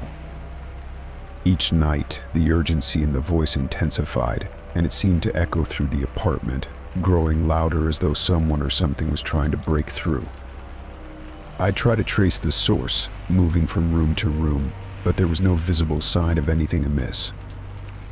The walls were solid, the building sturdy, and yet the voice persisted, like an unseen force reaching out for help. One evening, as the sun dipped below the horizon, I sat in the living room, unable to focus on anything other than the voice. I was becoming increasingly paranoid, the constant calling gnawing at my sanity. I paced the apartment, checking the windows, the doors, and even the heating ducts, desperate to find where the sound might be coming from. But every inspection yielded the same result, nothing out of the ordinary. As days turned into weeks, the voice grew louder and more desperate. It was as if it was clawing at the walls, trying to reach me. The sound was relentless, and I began to lose sleep. The once comfortable apartment had become a prison, the voice its warden. My work and social life suffered as I became consumed by the need to understand the source of the disembodied calls. I consulted building maintenance and asked them to investigate, but they too found nothing. They assured me that there were no leaks, no hidden pipes or wires that could be causing the noise. I even contacted a local paranormal investigator, hoping for some answers, but their visit brought no relief. They performed a brief inspection and found nothing unusual, dismissing my concerns as the result of stress or imagination. One night, as I sat in the darkness of my living room, the voice reached a crescendo of desperation. It was as though the caller was right next to me, screaming for help through the walls. The intensity was overwhelming, and I felt my sanity fraying at the edges. I had no choice but to confront it directly. I grabbed a flashlight and a hammer and began to tap at the wall, hoping to find a hidden space or a conduit that might explain the source of the sound. The voice, however, seemed to respond to my efforts. It grew louder, more frantic, as if aware that I was trying to locate it. I continued to probe and pound, my frustration mounting, but there was nothing, no hidden cavities, no secret compartments, just solid, unyielding walls. Then, just as suddenly as it had started, the voice ceased.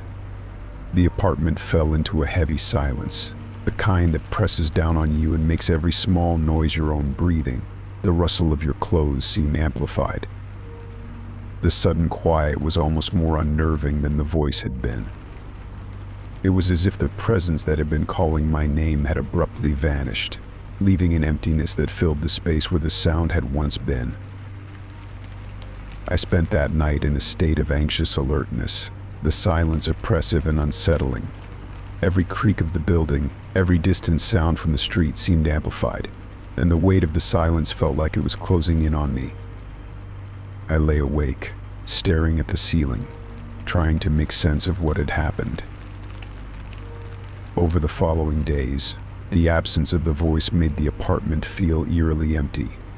The silence was so profound that it became its own kind of presence, filling every corner with a heavy, suffocating weight.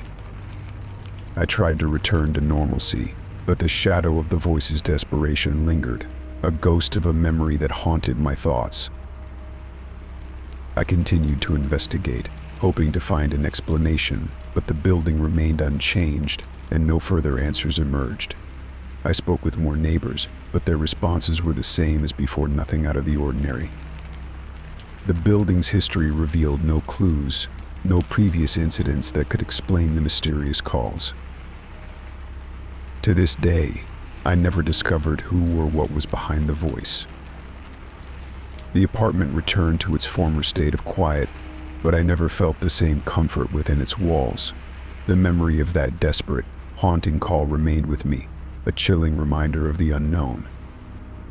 And as I moved on, I could never quite shake the feeling that something had been reaching out from beyond the wall, calling my name in the darkness, and I was left with the unsettling knowledge that some questions are never answered. Story 14. It all began one chilly autumn evening as I was heading home from work. My car had always been dependable, a reliable sedan with a few years on it, but nothing out of the ordinary. That evening, however, as I approached the driver's side door, I noticed something odd. The car's locks clicked open and shut by themselves. I paused, confused, then shrugged it off as a fluke. I slid into the driver's seat, started the engine, and drove off. As I drove, I noticed the radio switching on and off randomly. At first, it was just static bursts, but then it began playing snippets of songs and talk shows, abruptly changing channels as if someone or something was fiddling with it. I reached out to adjust the dial, but the moment my hand touched it, the radio went silent. I glanced at the GPS screen, only to see it flashing with unfamiliar locations. The map displayed a route leading to a place I had never heard of, let alone intended to visit. My anxiety grew as I tried to ignore the strange behavior. When I got home, I was relieved to park and shut off the engine. However, as I prepared to leave for work the next day, the car greeted me with more of the same oddities. The doors locked and unlocked repeatedly while I was loading my bag into the trunk. I checked the car's settings, but everything seemed normal. I began to worry that there was a malfunction, so I decided to have it serviced. At the repair shop, the mechanic ran diagnostics but found nothing out of the ordinary. They couldn't replicate the issues I had described, and the car seemed to function fine during their tests. Frustrated, I picked up my car and drove home, trying to shake off the growing unease. That night, as I reviewed the car's data logs on my phone, something I had started doing to track the strange behaviors, I was startled by what I saw. The logs showed numerous unexplained trips to locations I had never visited. My car had apparently been traveling long distances during times I was certain I had been at home or at work. I returned to the mechanic the next day, armed with the data logs and my increasing concerns. The mechanic reviewed the logs and, despite his expertise, found nothing out of the ordinary in the car's electronic system. He suggested it might be a glitch in the software, but I couldn't shake the feeling that something more sinister was at play. I began to fear for my safety on the road. The car's behavior became more erratic. The headlights flashed on and off. The windshield wipers turned on during dry weather, and the horn blared spontaneously. It felt like someone or something was manipulating the car's systems from afar. The sense of being watched was palpable. I wondered if someone had hacked into the car's electronic systems, though I had no idea how or why. The car's strange behavior continued unabated. One night, while parked outside my apartment, I saw a shadowy figure near the vehicle. I couldn't make out details, but the figure seemed to be tampering with something on the driver's side. My heart raced, and I rushed outside, but the figure was gone. The car, of course, showed no signs of tampering when I checked it. The locks, radio, and GPS continued their erratic performances, but I couldn't find any physical evidence of interference. Determined to uncover the truth, I decided to install a dash cam with surveillance capabilities. I wanted to record everything that happened with the car, hoping it might provide some answers. The dash cam's footage was both eerie and puzzling. While the recordings showed my car's bizarre behaviors, there was no sign of an external intruder. There were no shadowy figures or suspicious individuals, just the inexplicable actions of the vehicle itself. As weeks went by, my paranoia deepened. I started to take different routes to work, avoided driving at night, and even considered selling the car, though the thought of parting with it filled me with dread. The idea that someone could have such control over my car was unsettling. I feared for my safety every time I got behind the wheel. One evening I was driving home after a long day at work, my nerves frayed and my mind exhausted. The car's GPS suddenly recalibrated itself and began guiding me to an unfamiliar, remote location. My heart pounded as I followed the instructions, unable to shake the feeling that I was being led somewhere dangerous. When I finally arrived at the location, a deserted warehouse on the outskirts of town, I hesitated before getting out. The place was eerily silent, its dark, foreboding structure illuminated only by the dim glow of streetlights. I approached the building cautiously, my senses on high alert. The warehouse was abandoned, its windows boarded up and its doors rusted shut.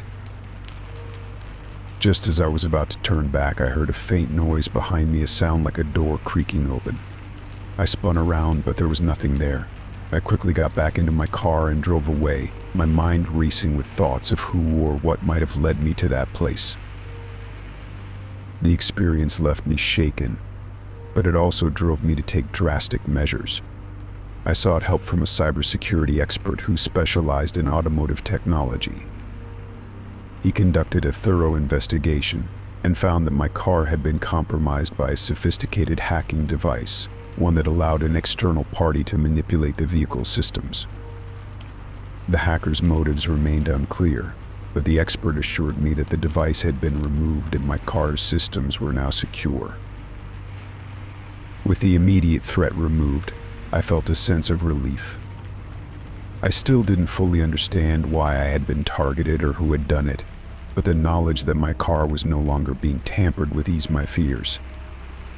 I continued to drive with caution, always wary of any strange behavior, but the experience had taught me to be more vigilant about my personal safety and the security of my possessions.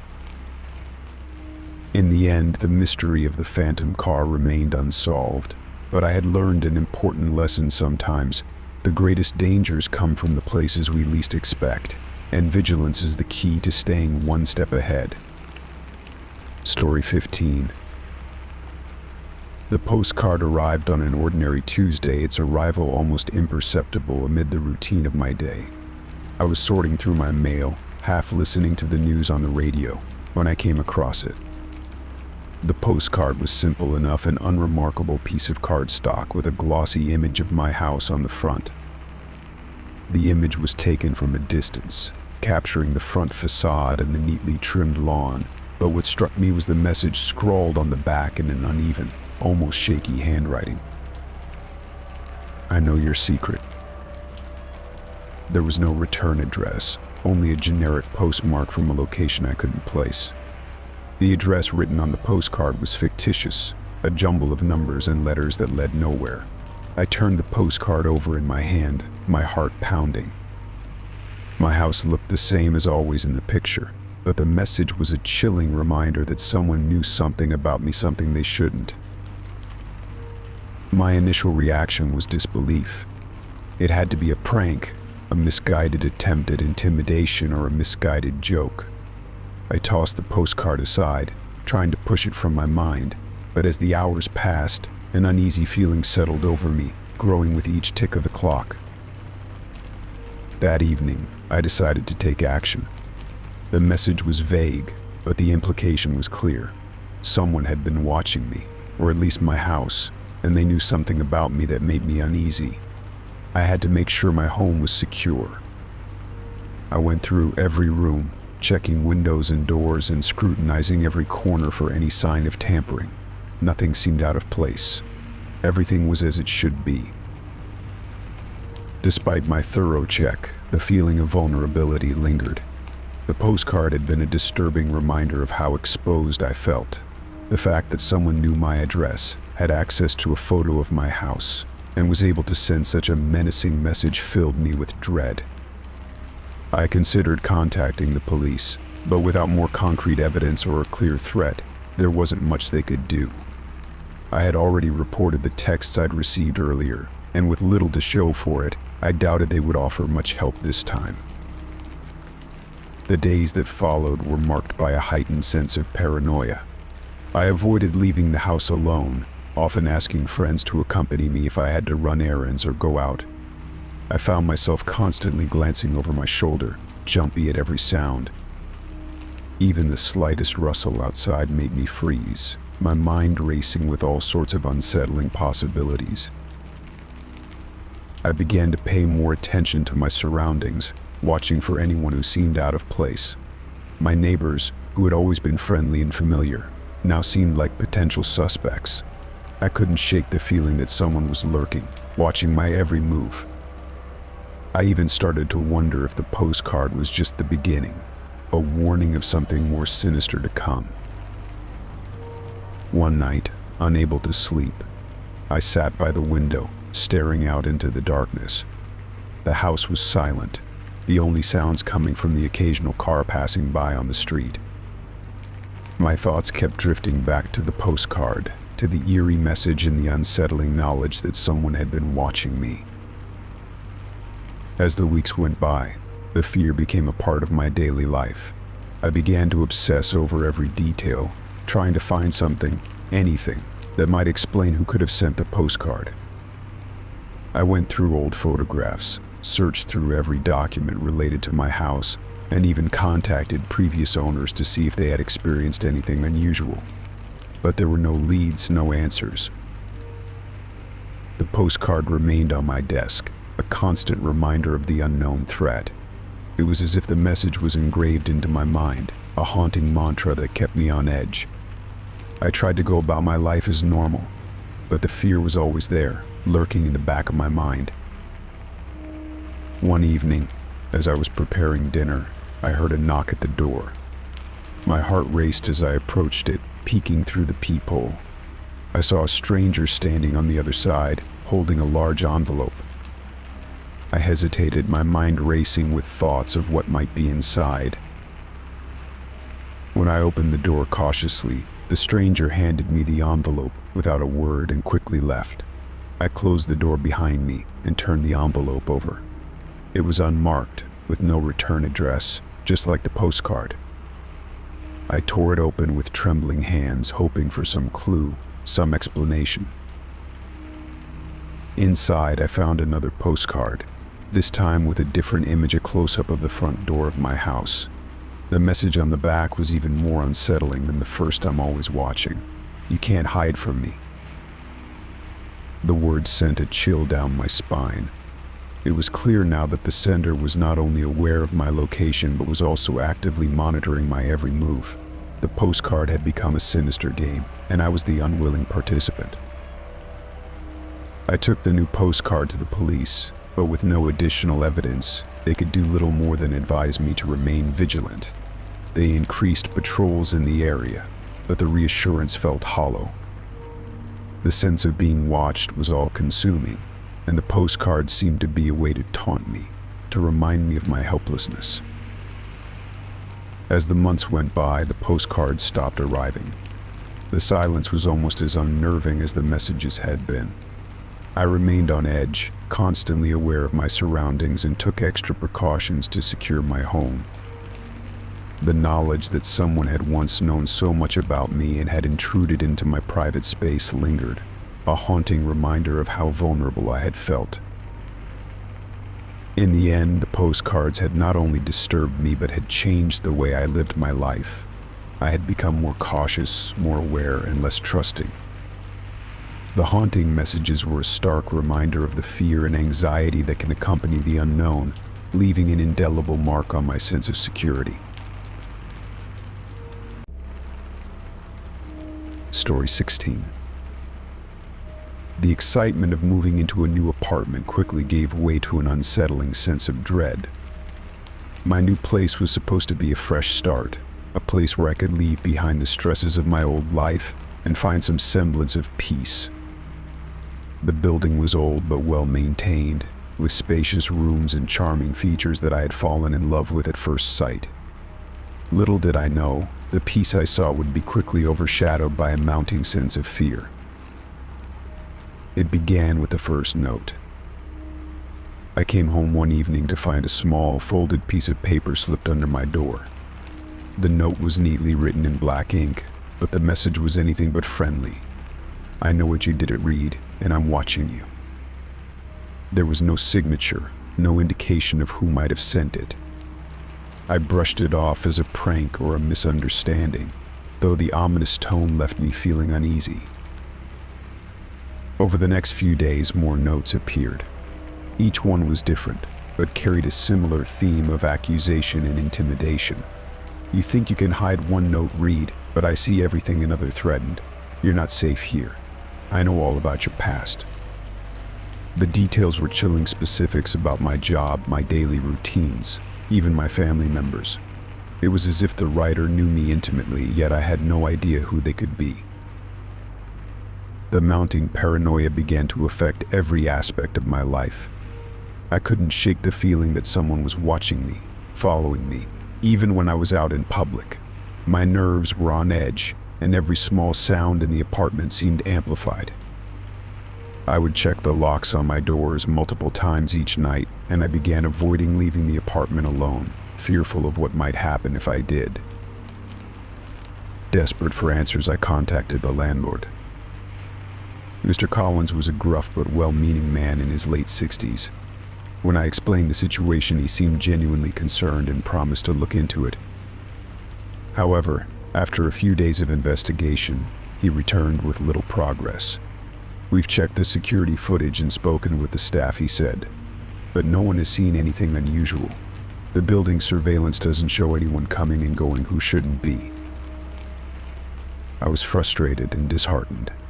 It felt as though I was fighting an invisible enemy, one who knew every detail of my life, but left no trace of their presence. With no leads and no way to identify the source of the notes, I decided I needed to take matters into my own hands. That weekend, I installed a comprehensive security system in the apartment. I invested in high-quality cameras for the exterior, motion detectors for the hallways, and a sophisticated alarm system that would alert me to any movement inside the apartment. The installation process was intrusive and expensive, but the peace of mind it promised was worth it. Once everything was set up, I felt a slight reprieve. The cameras provided a sense of security, and the knowledge that my movements were being recorded gave me some comfort. I hoped that the visibility of the cameras would deter whoever was responsible for the notes and bring an end to the harassment. But the notes didn't stop. If anything, they became more frequent and more personal. The new messages included details that only someone very close to me would know: my preferences for certain foods, my work schedule, and even the names of friends I had mentioned in passing. "You think a few cameras will keep me away?" one note taunted. I'm always closer than you think.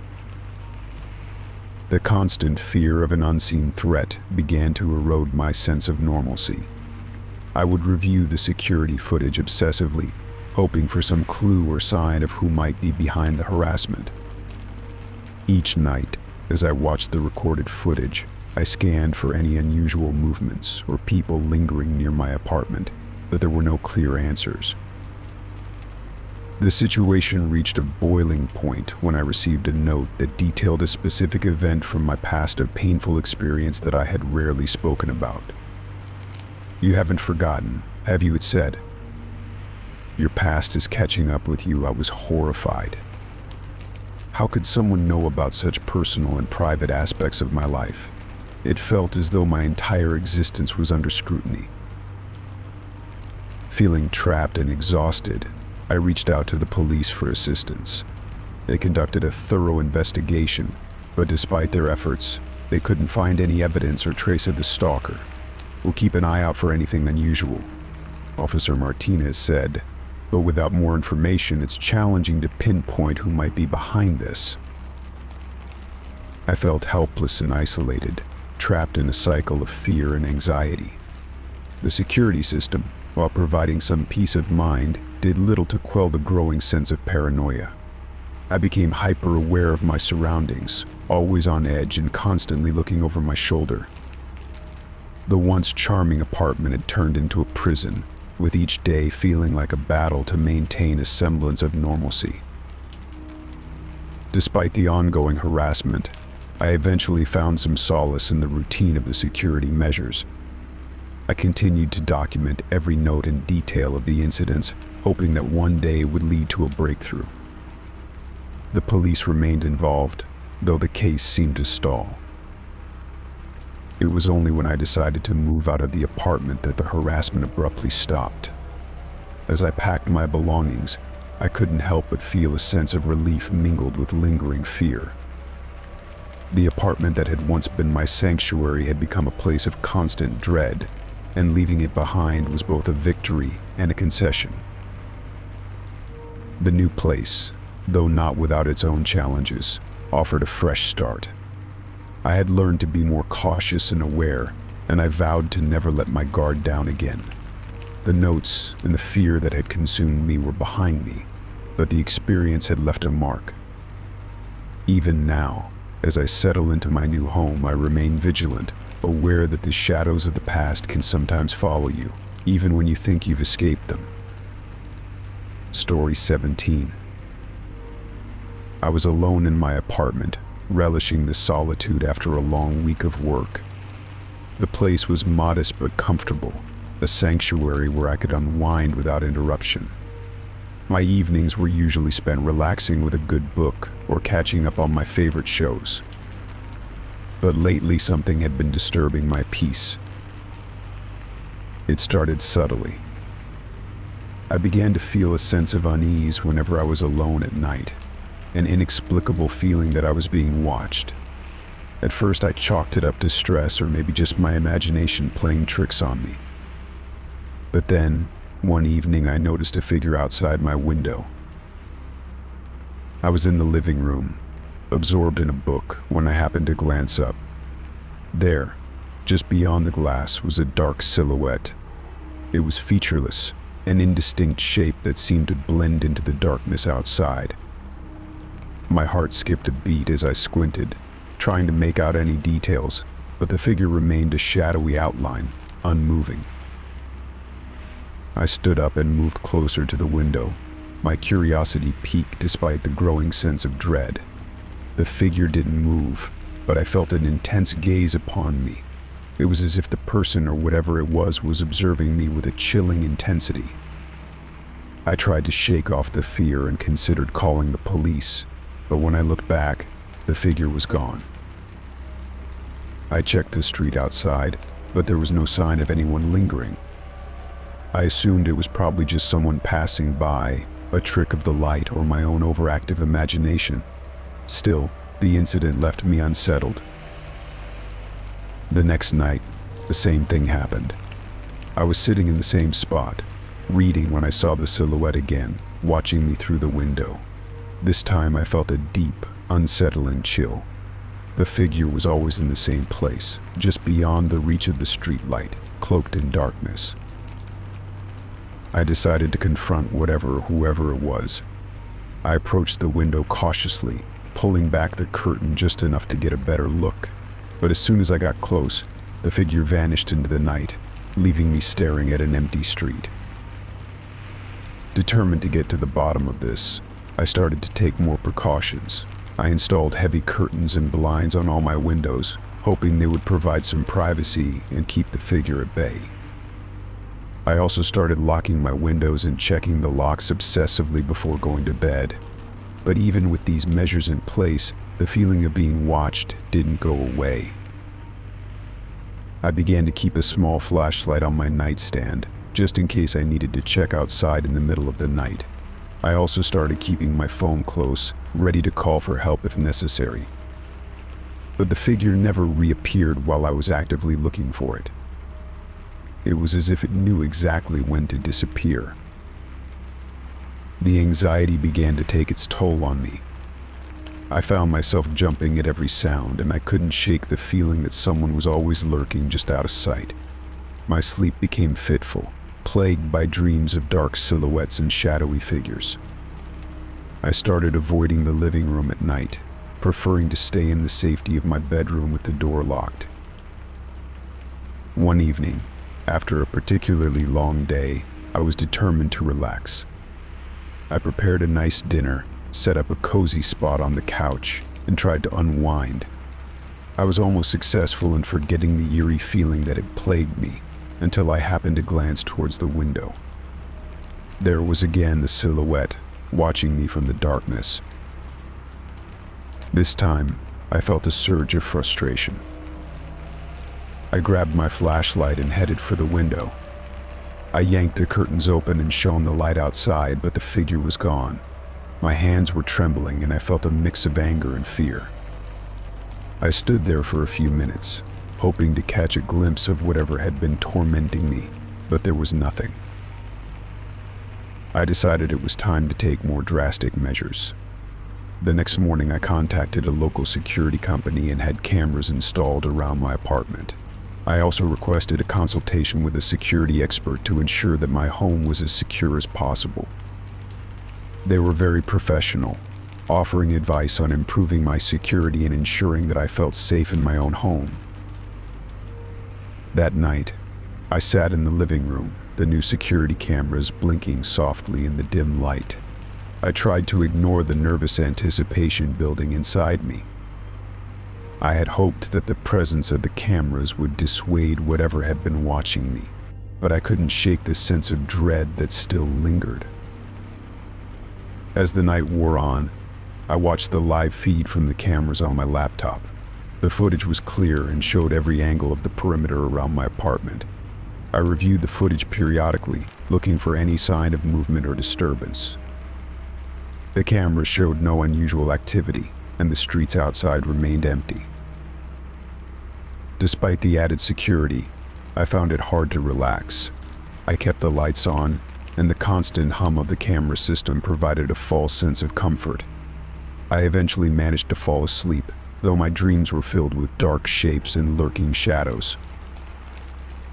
The next morning I reviewed the footage again, looking for any sign of the figure. The cameras had captured everything from the previous night, but there was no trace of the silhouette I had seen. It was as if the figure had vanished completely, leaving no evidence of its presence. I felt a mix of relief and frustration. On one hand, I was grateful that the cameras hadn't captured anything alarming. On the other hand, I was troubled by the fact that I still felt watched, despite all the measures I had taken. The calls from my security company confirmed that the cameras were functioning correctly and no unusual activity had been reported. They assured me that my apartment was secure and that the feeling of being watched might be a result of heightened anxiety rather than an actual threat. I tried to take their advice to heart, but the sense of unease persisted. The figure had stopped appearing, but I remained on edge, constantly checking the cameras and peering out the windows. It was as if the sense of being watched had become a part of my everyday life, an invisible presence that I couldn't shake. Despite the absence of the figure, the experience had left a lasting impact on me. I became hyper-aware of my surroundings, always on the lookout for any sign of intrusion or threat. I continued to keep the cameras active and maintained a heightened sense of vigilance, even as the nights grew quieter. In the end, I learned to live with the lingering anxiety, adapting to a new normal, where the sense of being watched was a constant, if unwelcome, companion. The figure never returned, and I hoped it never would. But the feeling of being observed had changed me, leaving me more cautious and aware of the shadows that lurked just beyond the edges of my vision. Story 18. It was a crisp autumn morning when I first noticed the box on my doorstep. The day had started like any other, with the usual routine of grabbing coffee and heading to work. I almost overlooked the package, a small, unremarkable cardboard box with no return address or markings. It was only when I saw the label with my name that I hesitated and decided to investigate further. Inside the box was something that made my blood run cold, a pair of my own used shoes. They were scuffed and worn, the laces slightly frayed. I recognized them immediately, a pair of old sneakers I had discarded weeks ago. Alongside the shoes was a note, written in an unfamiliar, slightly uneven handwriting. "I'm following your every step." My heart raced as I stared at the shoes. How had someone gotten their hands on them? More importantly, who was behind this unnerving message? I tried to calm myself and consider the possibilities. Maybe it was a prank from a friend, though none of my friends had ever been this intrusive or sinister. To be sure, I decided to check my home security cameras. The cameras covered every angle of my front porch, and I was confident they would have recorded any unusual activity. I pulled up the footage from the previous night and began to watch. What I saw only deepened my unease. There was no footage of anyone dropping off the package. The timestamp showed the box had appeared out of nowhere, without any person or vehicle in sight. My mind raced through the implications. Someone had been able to get close to my house without leaving a trace on the cameras. The realization that someone might have been watching me, tracking my movements, made me feel vulnerable and exposed. My daily routines, the places I visited, everything suddenly felt compromised. As the days passed, the message in the note haunted me. I began to scrutinize every detail of my life. I noticed how often I followed the same routes to work, the same paths during my evening walks. The predictability of my routine suddenly seemed dangerous, like a map someone could use to track my movements. I started varying my routes, taking different paths to work and exploring new coffee shops and parks. Every time I saw someone on the street who seemed out of place, my heart would race. I avoided making eye contact with anyone who appeared to be watching too closely, and I became hyper-aware of my surroundings. Despite these precautions, the anxiety of being watched never fully left me. Each time I returned home, I found myself checking the perimeter of my property, peering into the darkness for any sign of someone lurking nearby. The box and the note had left a lingering fear that gnawed at my sense of security. One evening, as I returned from a new grocery store I had started frequenting, I noticed a figure standing on the opposite side of the street. The person was wearing a dark coat and hat, their face obscured by the shadows. The sight of them made my pulse quicken, and I instinctively took a longer route home, circling the block to avoid any potential confrontation. I arrived at my apartment, the unsettling figure still on my mind. I decided to take more proactive measures. I installed additional security cameras around my property, focusing on blind spots that the previous system might have missed. I also began to keep a detailed log of my daily activities, noting every place I visited and every person I encountered. The thought of someone tracking me made me increasingly paranoid, but I hoped that by documenting everything, I might uncover some pattern or clue. Weeks went by with no new developments, but the fear remained. I tried to keep up with my new routines and habits, hoping to throw off whoever was watching me. Still, the feeling of being followed persisted. I avoided staying out too late and always ensured that I wasn't being followed by taking circuitous routes home. The constant vigilance was exhausting, and the tension made it difficult to focus on anything else. One night, as I was reviewing my security footage, I noticed something unusual. There was a brief moment where the footage seemed to glitch, a few frames where the image distorted and flickered. In those moments, I could make out a shadowy figure moving near my front door. It was barely perceptible, but it was enough to reignite my fear. I decided to show the footage to the police, hoping they could provide some assistance. They were concerned but found the evidence inconclusive. They advised me to continue monitoring the situation and assured me they would increase patrols in the area. The lack of concrete evidence and the inability to identify the shadowy figure left me feeling frustrated and helpless. As the months passed, the intensity of the fear gradually diminished, but it never fully disappeared. I continued to live cautiously, maintaining my vigilance and alternating my routines. The thought of the shoes and the cryptic note became a haunting memory, a reminder of the unsettling reality that someone had been close enough to invade my privacy and unsettle my life. Despite the absence of further contact, I couldn't shake the feeling that the person behind the note was still out there, watching from the shadows. The fear of being followed had become a part of my life, a constant, unnerving presence that had forever altered my sense of safety.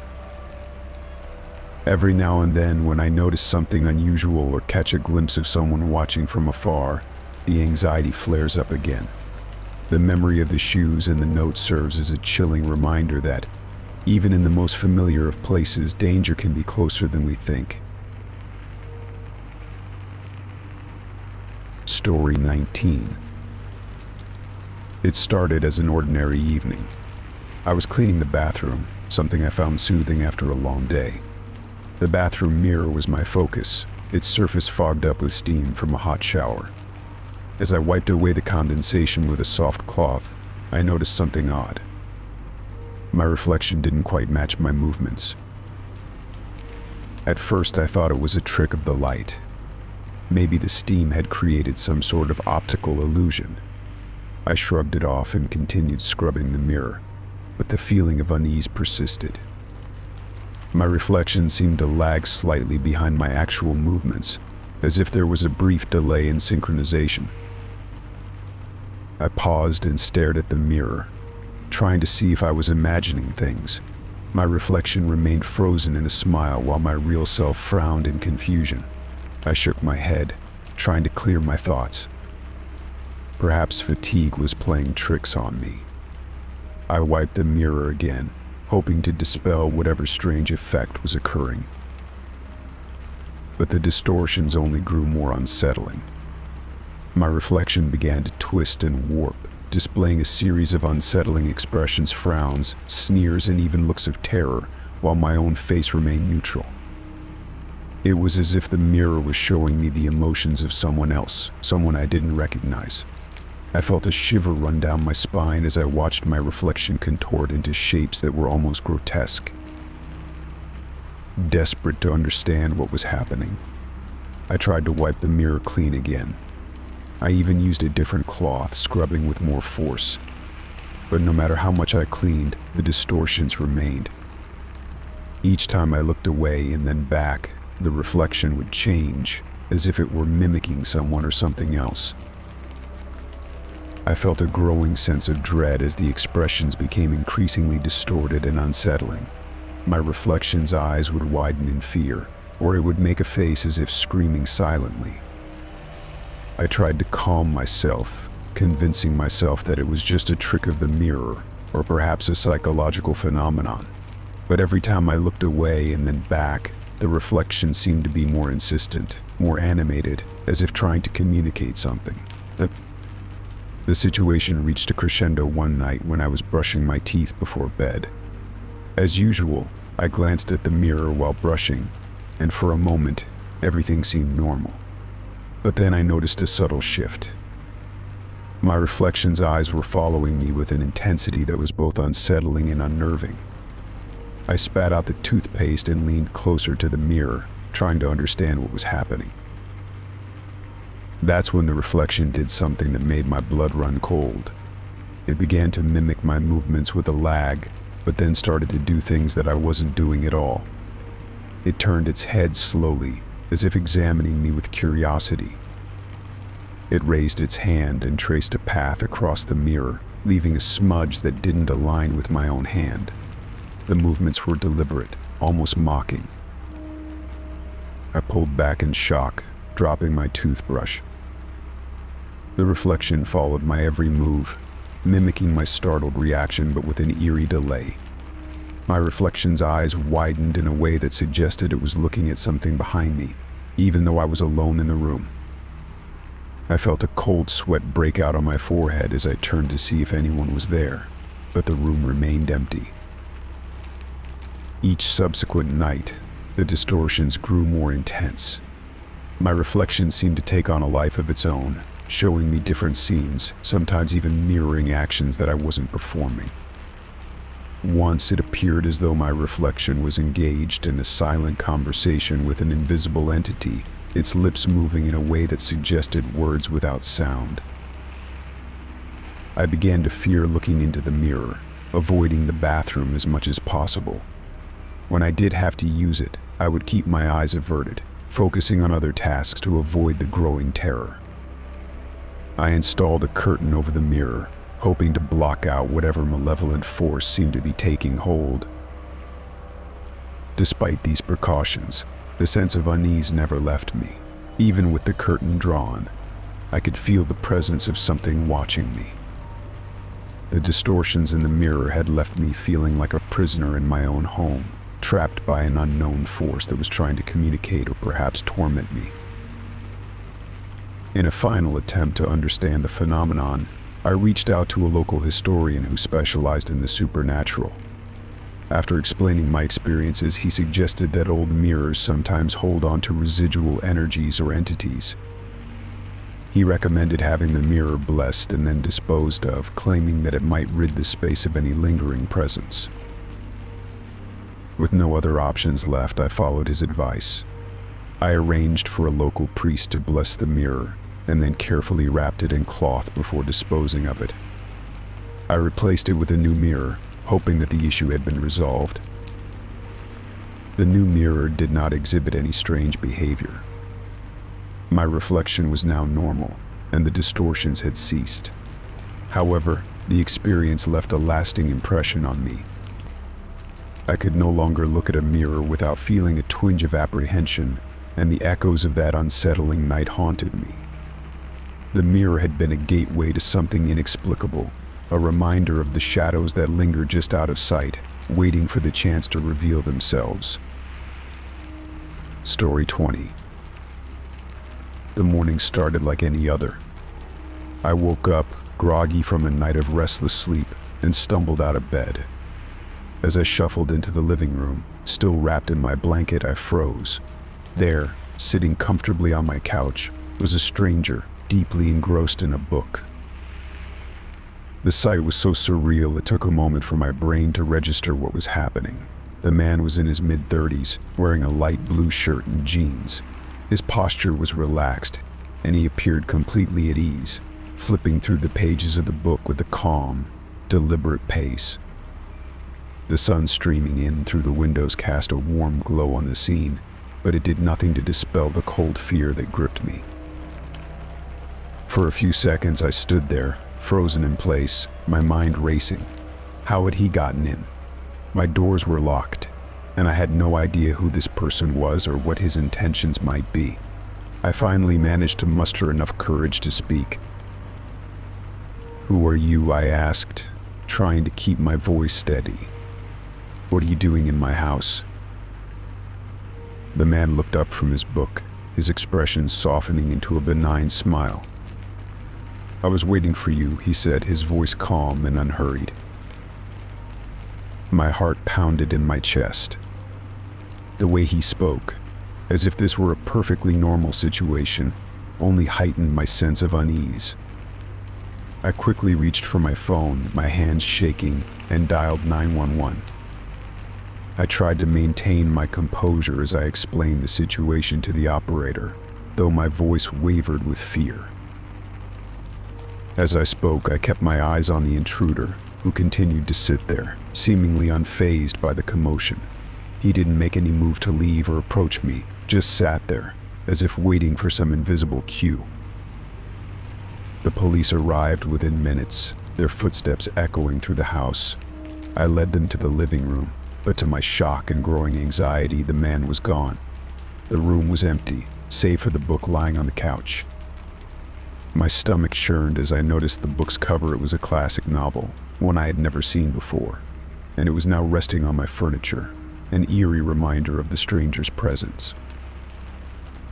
The officers conducted a thorough search of the house, but found no signs of forced entry, no indication that anyone had been there recently other than the book on the couch. They checked all the windows and doors, finding them securely locked. The intruder had vanished without a trace, leaving behind only that unsettling book. As the officers questioned me, I felt a rising sense of dread. The thought that someone had been in my home while I was asleep, reading quietly in my living room, was deeply disturbing. They took a statement and promised to patrol the area more frequently, but their reassurances did little to ease my anxiety. I spent the rest of the day in a daze, my mind replaying the events over and over. I couldn't shake the feeling of violation, of having been watched while I slept. The house, once a place of comfort, now felt like a cage. Every creak of the floorboards, every gust of wind outside seemed amplified, as if mocking my sense of safety. As night fell, I found myself unable to relax. I checked all the doors and windows once more, making sure everything was securely locked. The book remained on the couch, its presence a constant reminder of the stranger's visit. I wanted to throw it away, but part of me was too afraid to touch it, as if handling it might invite something sinister into my life. I decided to stay awake, armed with a baseball bat and a heightened sense of vigilance. I sat in the living room, the book sitting innocuously on the couch, its presence almost taunting me. The house was silent, save for the occasional creak of the settling structure. Hours passed, and though I was exhausted, I couldn't bring myself to sleep. The fear of another unexpected visitor kept me on edge. Eventually, the exhaustion took its toll, and I succumbed to sleep in fits and starts, the baseball bat still clutched in my hand. I dreamed of shadowy figures and whispered voices, nightmares that left me drenched in sweat. The next day, I contacted a locksmith to change all the locks in my house. I wanted to ensure that no one could get in without my knowledge. I also invested in a security system with cameras, hoping to provide some measure of protection and peace of mind. The intrusion had shaken me to my core, and I was determined not to let it happen again. Days turned into weeks, and though the sense of vulnerability never fully left me, I gradually began to feel more secure.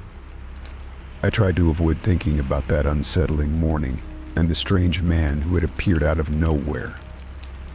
I kept the book hidden away in a box, convinced that it held some dark significance that I wasn't ready to understand. Life began to return to normal, but the fear lingered. I avoided staying alone in the house for extended periods and became hyper-vigilant about security. I couldn't shake the feeling that someone or something was always watching, waiting for another opportunity to intrude.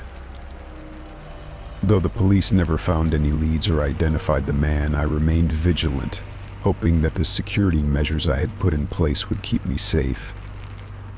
The memory of that morning haunted me, a chilling reminder of how quickly a sense of security can be shattered and how easily someone can intrude upon the sanctuary of one's home. Story 21. The photo album had been a fixture on my bookshelf for as long as I could remember.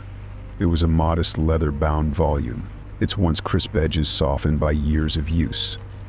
Inside were snapshots of my life, family gatherings, vacations, candid moments. Each photo was a fragment of my past, a tangible reminder of the people and experiences that had shaped me. I often flipped through it, finding comfort in the familiar faces and memories. One evening, as I was tidying up my living room, I noticed the album was missing. I searched the entire room, checking under cushions, behind furniture, and in every nook and cranny, but it was nowhere to be found. I shrugged it off, thinking perhaps I had misplaced it or left it in another room. Days went by and I started to worry that it might have been accidentally thrown out or misplaced during a cleaning spree. Then, almost as if by magic, the album reappeared. It was back on the shelf in its original spot, exactly where it had been before. I was relieved but puzzled. I hadn't found it, nor had I seen anyone else in the house who might have returned it. My curiosity was piqued, and I picked it up, expecting to see the familiar faces from my past.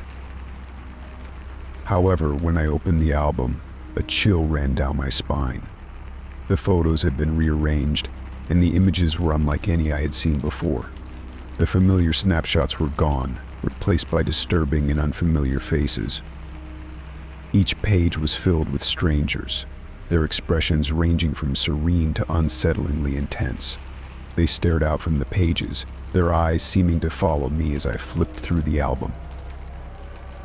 The rearrangement was meticulous. The photos were ordered in a way that felt intentional, almost as if they were telling a story. But the story was foreign and disconcerting. The faces were not just random, they seemed to be watching me with a disturbing awareness. There were no captions or identifying marks, just the eerie, unfamiliar faces, one after another. I tried to make sense of the situation. Had someone broken into my home and tampered with the album? It seemed improbable, but the thought that someone had been in my personal space without my knowledge was deeply unsettling.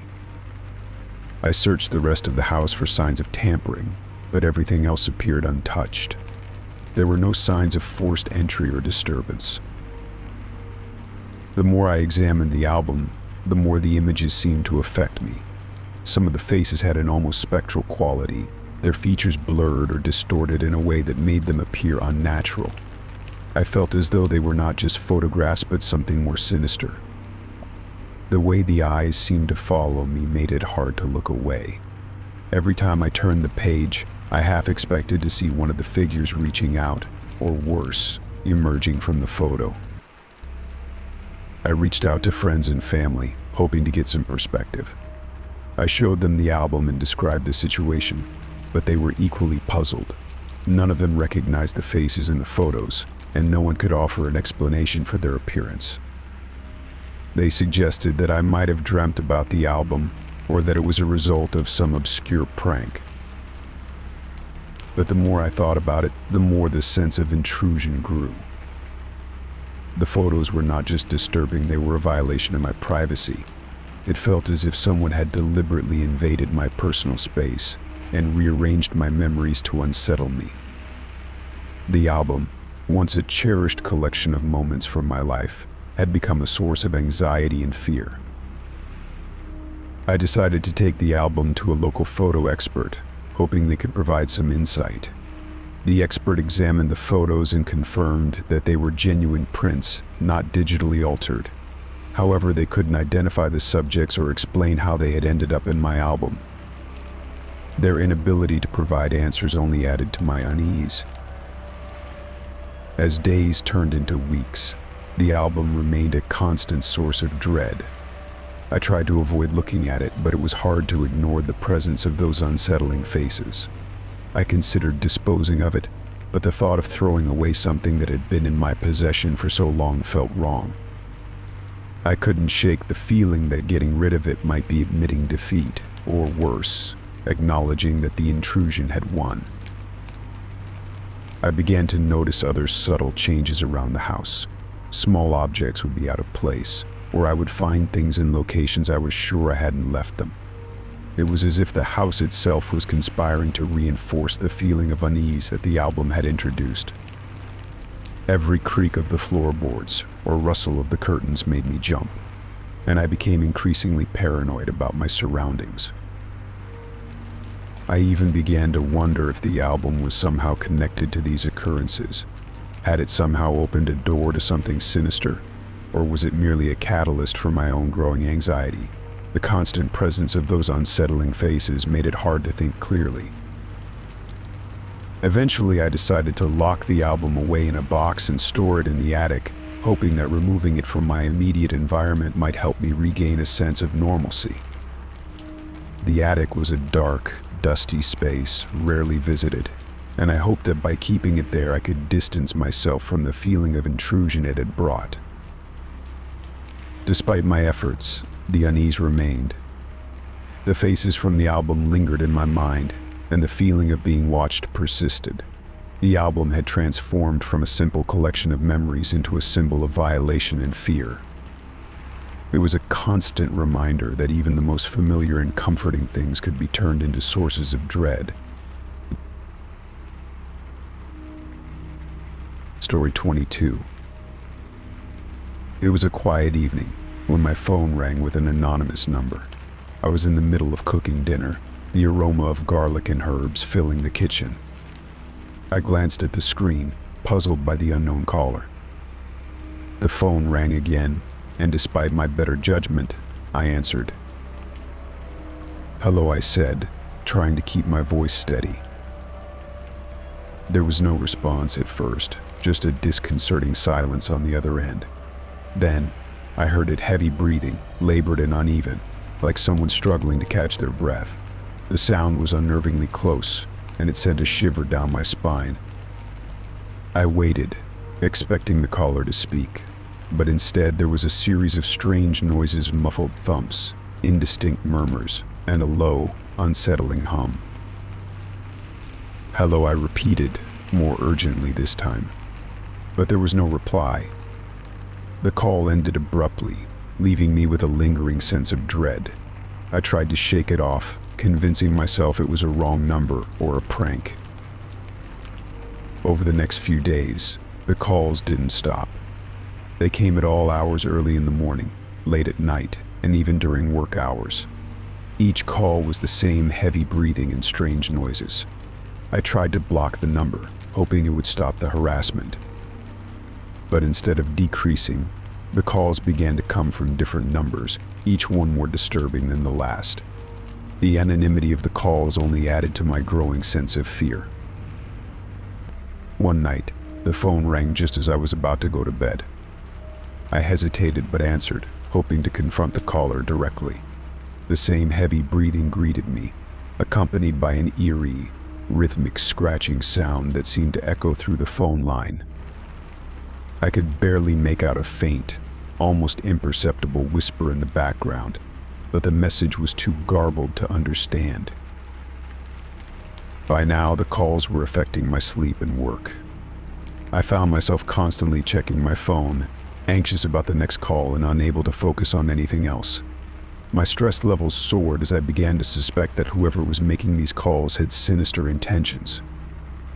The constant barrage of calls became a relentless torment, leaving me feeling paranoid and isolated. Desperate for relief, I contacted my phone service provider and reported the issue. They assured me they would investigate and advised me to change my number, which seemed like a drastic but necessary step. I followed their advice and switched to a new number, hoping this would put an end to the disturbing calls. For a few days, there was peace. I started to relax, feeling a semblance of normalcy returning to my life. But then, the calls started up again. This time they came from yet another set of new numbers. The cycle seemed endless, and the fear that someone was deliberately targeting me became overwhelming. Realizing that my attempts to handle the situation on my own were futile, I decided to seek help from the authorities. I contacted the local police and explained the situation, including the heavy breathing and strange noises I had heard. as well as the persistent nature of the calls. I was met with a mix of sympathy and skepticism. The officer took my report and promised to investigate, but warned me that tracking anonymous calls could be challenging and time-consuming. Despite the police's assurances, the calls continued, now more sporadic but still unsettling. I began to feel as if I was trapped in a nightmare, unable to escape the eerie presence that seemed to be lurking just out of sight. The authorities' investigation did not yield any results, leaving me feeling helpless and frustrated. I felt like a pawn in a cruel game, with no idea of who was orchestrating it or why. The relentless calls began to take a toll on my mental health. I avoided answering the phone whenever possible, fearing the unsettling sounds and whispers that had come to define my experiences. I started isolating myself, avoiding social events and even keeping the lights on at all times, hoping that visibility might somehow offer protection. The constant anxiety made it difficult for me to concentrate on everyday tasks, and I became increasingly withdrawn and irritable. In an attempt to regain control, I started documenting each call meticulously.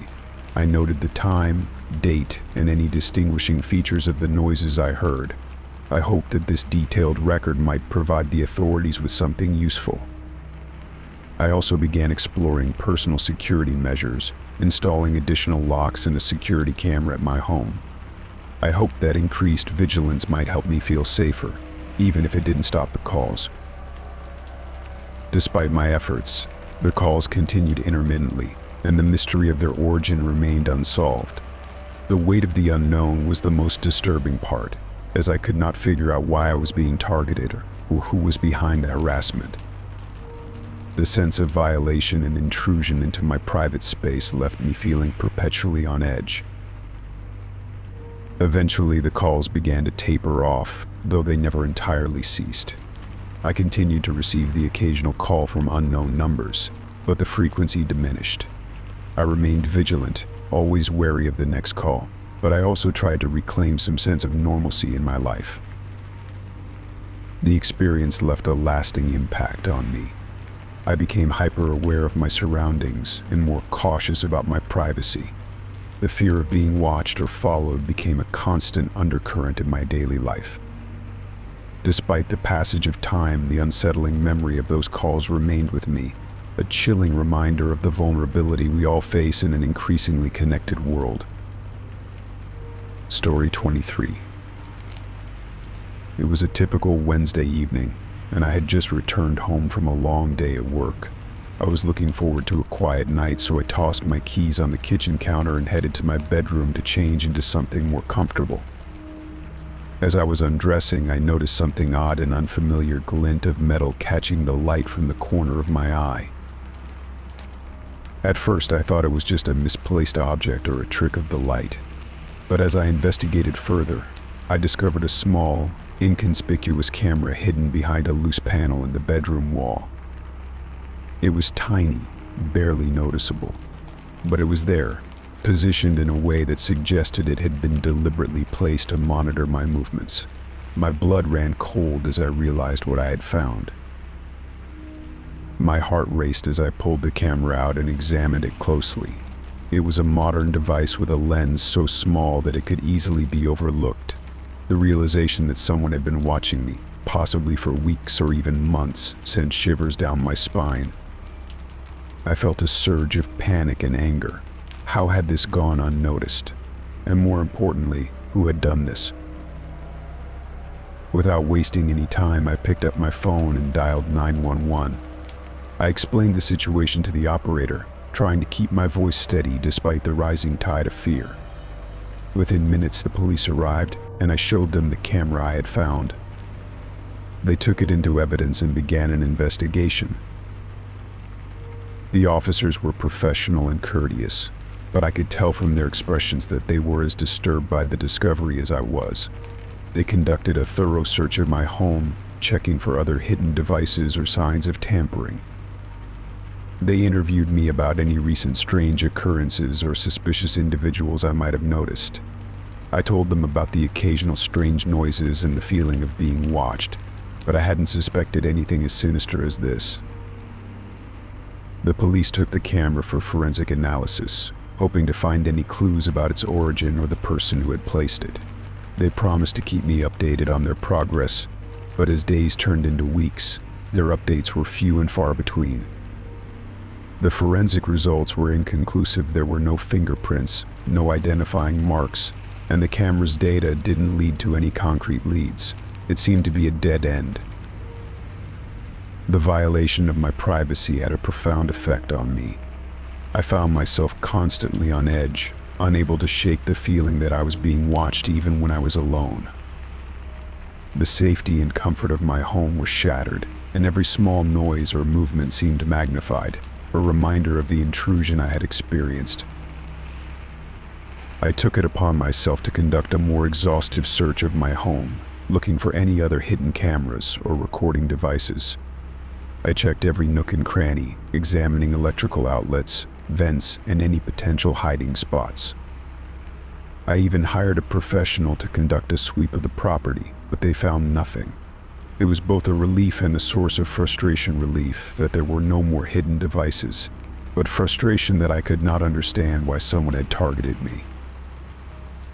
The days turned into months, and life gradually returned to a semblance of normalcy. I tried to rebuild my sense of security, but the experience had left a lasting impact. I installed additional security measures, including surveillance cameras around the exterior of my home and motion detectors, hoping to regain some control over my environment. Despite these precautions, the psychological impact lingered. I became hyper-vigilant, constantly checking and rechecking locks and alarms. I avoided being alone in certain parts of my home, especially the bedroom where the camera had been found. Every unexpected sound or movement made my heart race, and I found it difficult to relax. I reached out to a counselor to help me process the trauma of the invasion. Through therapy, I began to understand the depth of my feelings and the ways in which the violation had affected my sense of safety and trust. It was a slow and difficult process, but I gradually began to feel more in control of my emotions. The mystery of the hidden camera remained unsolved, but I tried to focus on the things I could control. I kept in touch with the police, hoping for any updates, but none ever came. The investigation seemed to have gone cold, leaving me with unanswered questions and an unsettling sense of uncertainty. In time, I learned to live with the lingering unease, accepting that some answers might never come. I made efforts to reclaim my sense of safety, both physically and emotionally. I found solace in routines, in spending time with loved ones, and in rebuilding my trust in the security of my home. The hidden camera was a dark chapter in my life, a reminder of how fragile our sense of safety can be. But it also taught me about resilience and the importance of seeking help and support when faced with unsettling experiences. The shadow of that unknown observer may never fully disappear, but I learned to face it with strength and resolve, striving to live my life with the courage to move forward, despite the lingering echoes of fear. Story 24. It was a crisp October evening when I received an email that would change my sense of security forever. I had been home alone all day, catching up on work and enjoying the quiet. My only contact with the outside world was my laptop, which I used to keep in touch with friends, manage my schedule, and occasionally watch videos. But on that particular evening, an email arrived that sent a chill down my spine. The email was simple, devoid of any sender information or subject line. I almost deleted it out of habit, assuming it was just another spam message, but something about it made me pause. I hesitated for a moment before opening it. Inside was a video file attachment. Curiosity and a sense of foreboding combined as I clicked on the file and waited for it to load. The video began playing, and my blood ran cold. The footage showed various rooms of my house captured from angles I hadn't noticed. It was clear that the video had been taken from hidden cameras or other discreet locations. I saw my living room, my kitchen, even my bedroom, all displayed with unsettling clarity. The most disturbing part was seeing myself move about my day, oblivious to the fact that I was being watched. The video seemed to be recorded over several hours. It showed me making coffee, working at my desk, and even lounging on the couch while reading a book. It was as though I had been under constant surveillance. The footage was edited together seamlessly, and there were no signs of tampering or glitches, just a chilling, omnipresent gaze. As the video ended, a single line of text appeared on the screen. I'm always watching. The message was stark and simple, but it was enough to send my mind racing. I felt a cold sweat break out on my forehead. The invasion of privacy was not just unsettling, it was terrifying. I immediately tried to trace the source of the email, but my attempts led to dead ends. The email address was untraceable, and the IP address of the sender was masked, offering no clues as to who might be behind this disturbing act. I spent the rest of the evening in a state of heightened anxiety. I reviewed every corner of my home, searching for hidden cameras or signs of intrusion. I even climbed into the attic and checked behind the walls, but found nothing out of the ordinary. It was as though the footage had been captured by some invisible, all-seeing eye. I called the police, hoping they might be able to help. They assured me they would investigate, but the lack of concrete evidence made it difficult for them to act swiftly. They suggested installing security cameras around my home and being vigilant, but their advice offered little solace. The feeling of being watched persisted, gnawing at my sense of safety. The next few days were a blur of paranoia and unease. I couldn't shake the feeling that someone was lurking just out of sight, observing my every move. I became hyper-vigilant, checking the locks on my doors and windows repeatedly and avoiding being alone in the house whenever possible. My home, once a sanctuary, now felt like a prison. I installed a series of security cameras both inside and outside my house. The installation was thorough, covering every angle, every potential entry point. I also upgraded my home security system and enlisted the help of a private investigator, hoping that a professional might be able to uncover something the police had missed. Despite these measures, I remained on edge. The sense of being followed extended beyond the walls of my home. I became increasingly wary of strangers, avoided dark alleys, and even changed my daily routines. I started carrying pepper spray and kept my phone within reach at all times, fearing that someone might be waiting for the right moment to confront me. One evening, as I reviewed the footage from the newly installed security cameras, I noticed something alarming. There was a brief flicker of movement in one of the camera feeds, a shadowy figure appearing and disappearing in the corner of the screen. I rewound the footage and saw the figure again, but it was too fleeting to make out any details. The figure seemed to be lurking outside my home, watching from a distance. I felt a wave of dread wash over me. I reported the sighting to the police and the private investigator, but the shadowy figure remained elusive. They suggested it might be someone monitoring the cameras or using them to intimidate me further. The uncertainty of not knowing who or what was behind this torment was almost worse than the direct threats. As the weeks went by, the initial terror slowly morphed into a persistent anxiety. I became consumed by the need to feel safe and regain control over my life. I changed the locks on my doors again, upgraded my home security system, and took additional precautions to protect myself. I even started taking self-defense classes, hoping to build confidence and learn how to handle potential threats. Despite my efforts, the experience left a lasting impact. The invasion of my privacy and the haunting message of the video had shattered my sense of security. The constant vigilance had taken a toll on my mental and emotional well-being. I became more withdrawn, avoiding social interactions and focusing solely on maintaining my safety. The identity of the person behind the email and the video remained a mystery, and the feeling of being watched never completely faded. Although the security measures I implemented helped me regain a sense of control, the experience served as a harsh reminder of how vulnerable we can be in our own homes. The fear of the unseen observer lingered, a ghostly presence that kept me on edge, always questioning who might be watching from the shadows.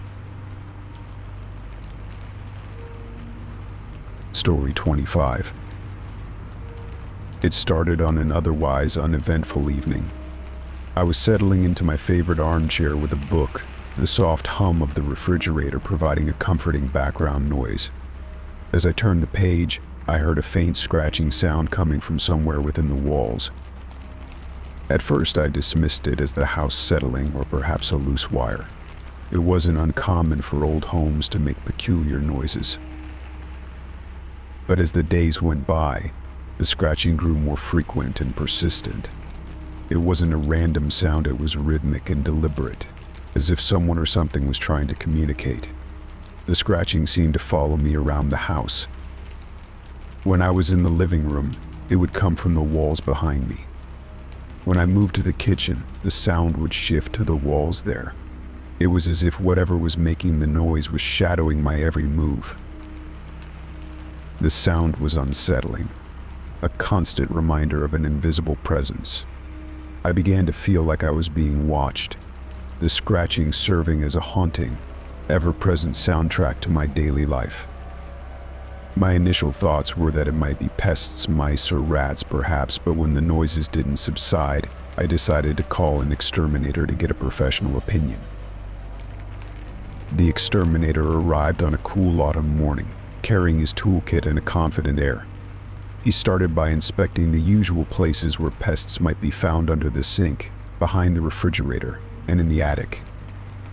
He set up traps and placed bait stations in strategic locations, confident that he would find the source of the scratching. I tried to explain how the scratching seemed to follow me and how it intensified when I attempted to locate it. He nodded, though I could see he was skeptical. Old houses can have all sorts of quirks, he said. We'll get it sorted out. Hours passed as he worked, checking every nook and cranny. When he finished, he looked at me with a puzzled expression. I didn't find anything unusual, he said. No droppings, no nests, not even any signs of gnawing. It's all clean. I felt a pang of frustration. If it wasn't pests, then what was causing the scratching? I thanked him for his time and paid him for his services, but as he left, I couldn't shake the feeling that something more sinister was at play. The scratching continued, and if anything, it seemed to grow louder. It was no longer a faint noise, but a persistent, almost frantic sound. It seemed to echo through the walls, a maddening rhythm that I could never quite pinpoint. Whenever I would go to investigate, it was as if the scratching would relocate, always just out of reach. I began to document the occurrences, noting the times and places where the scratching was most intense. It was a desperate attempt to find a pattern or a clue that might explain the phenomenon. I tried to listen closely, hoping to catch any other sounds that might provide a hint. But the scratching remained the dominant noise, its presence inescapable. One night, after weeks of enduring the relentless scratching, I decided to confront it head-on. Armed with a flashlight and a hammer, I carefully removed a section of the drywall in the area where the scratching seemed to be the loudest. My heart pounded as I peeled back the wall, revealing a hollow space behind it. I shone the flashlight into the cavity, but there was nothing, just empty space and insulation. Disappointed but not deterred, I continued to investigate, convinced that there had to be an explanation. I looked for signs of a hidden room or an old conduit that might explain the noises, but the walls remained empty and silent once I finished my work. The scratching persisted, now more insistent and invasive. It seemed to come from the very heart of the house, a relentless reminder that something was wrong. I began to feel a creeping sense of dread, the scratching serving as a constant, oppressive presence. I tried to ignore it, but the noise became a part of my daily life, an inescapable soundtrack to my existence. I considered calling a contractor to investigate further, but every time I thought about it, the idea seemed more and more absurd. What if there was no explanation, no logical reason for the scratching? What if it was just my imagination running wild? The thought of being labeled as irrational or paranoid kept me from taking that step. As the scratching continued, I found myself growing increasingly isolated. I avoided inviting friends over, not wanting to explain the strange noises that plagued my home. I spent more time outside, seeking solace in the fresh air and the quiet of the outside world. But even then, the scratching seemed to follow me, a lingering reminder that my home was no longer a place of comfort. One particularly stormy night, as the wind howled outside and rain battered against the windows, the scratching reached a fever pitch. It was as if the walls themselves were alive, writhing with a desperate, frantic energy. I could no longer ignore it. The sound was too intense, too pervasive. I sat in the darkened living room, the only light coming from the occasional flash of lightning. The scratching was louder than ever, a maddening cacophony that seemed to envelop the house. I felt a deep, primal fear, a sense that whatever was causing the scratching was not merely an annoyance but a true threat. In a moment of sheer desperation, I reached out to a friend who was a paranormal investigator, hoping for a different kind of insight. She agreed to come over, intrigued by the peculiar nature of the noises. That night she arrived with her equipment, ready to conduct an investigation. We spent hours in the house, her tools picking up nothing unusual. She conducted EVP electronic voice phenomena sessions and used various sensors, but there was no evidence of anything supernatural or abnormal. She was as perplexed as I was, unable to provide any answers. As dawn approached, she left, promising to follow up with any findings. I was left alone with the scratching, which for the first time seemed to quiet down as if acknowledging the end of the investigation. I felt a mixture of relief and despair, realizing that the mystery of the scratching might never be fully resolved.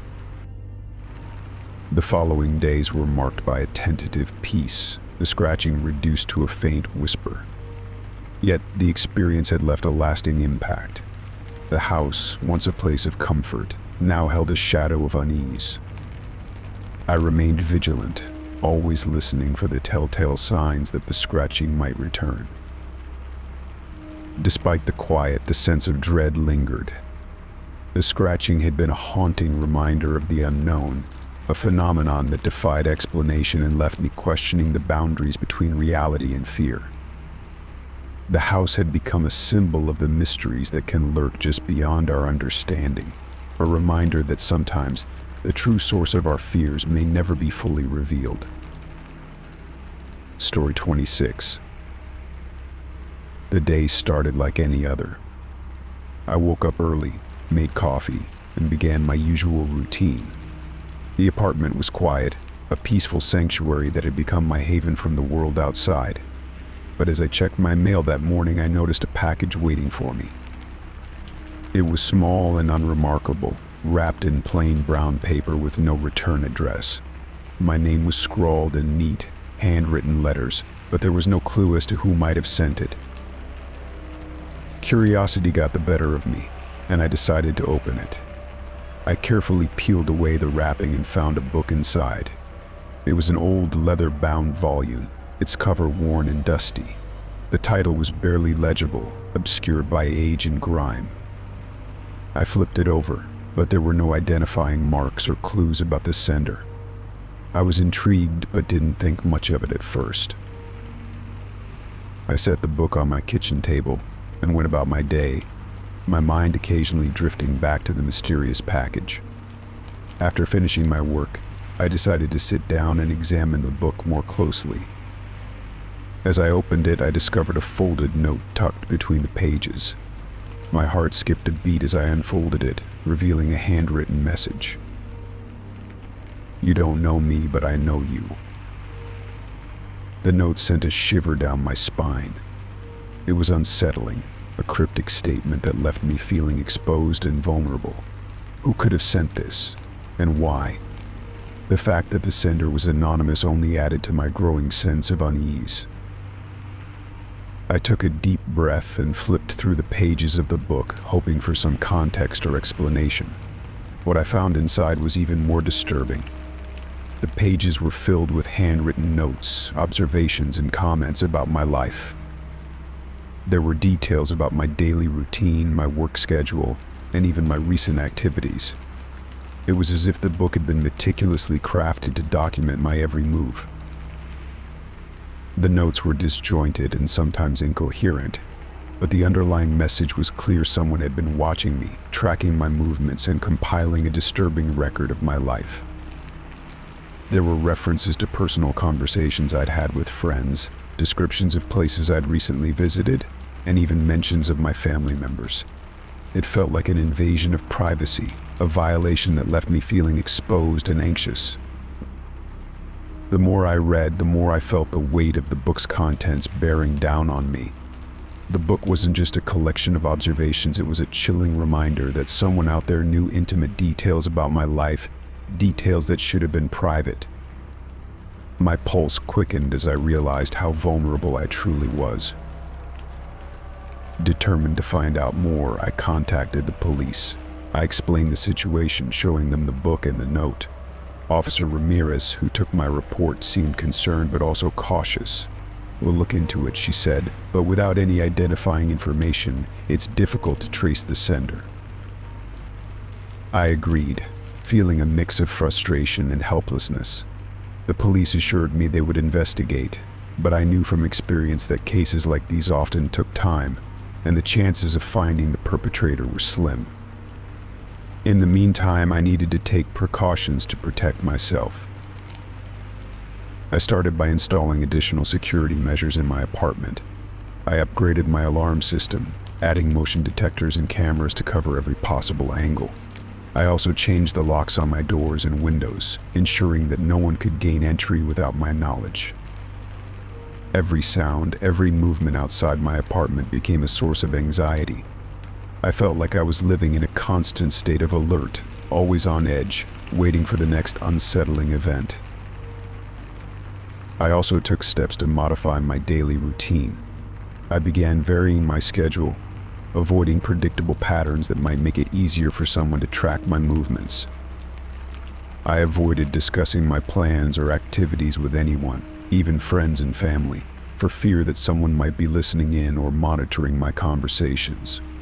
The fear of being watched became an all-consuming part of my life. Despite these efforts, the sense of being stalked never fully faded. The book had left an indelible mark on my psyche, and every day felt like a new test of my sanity. I couldn't shake the feeling that someone was always lurking just out of sight, watching and waiting.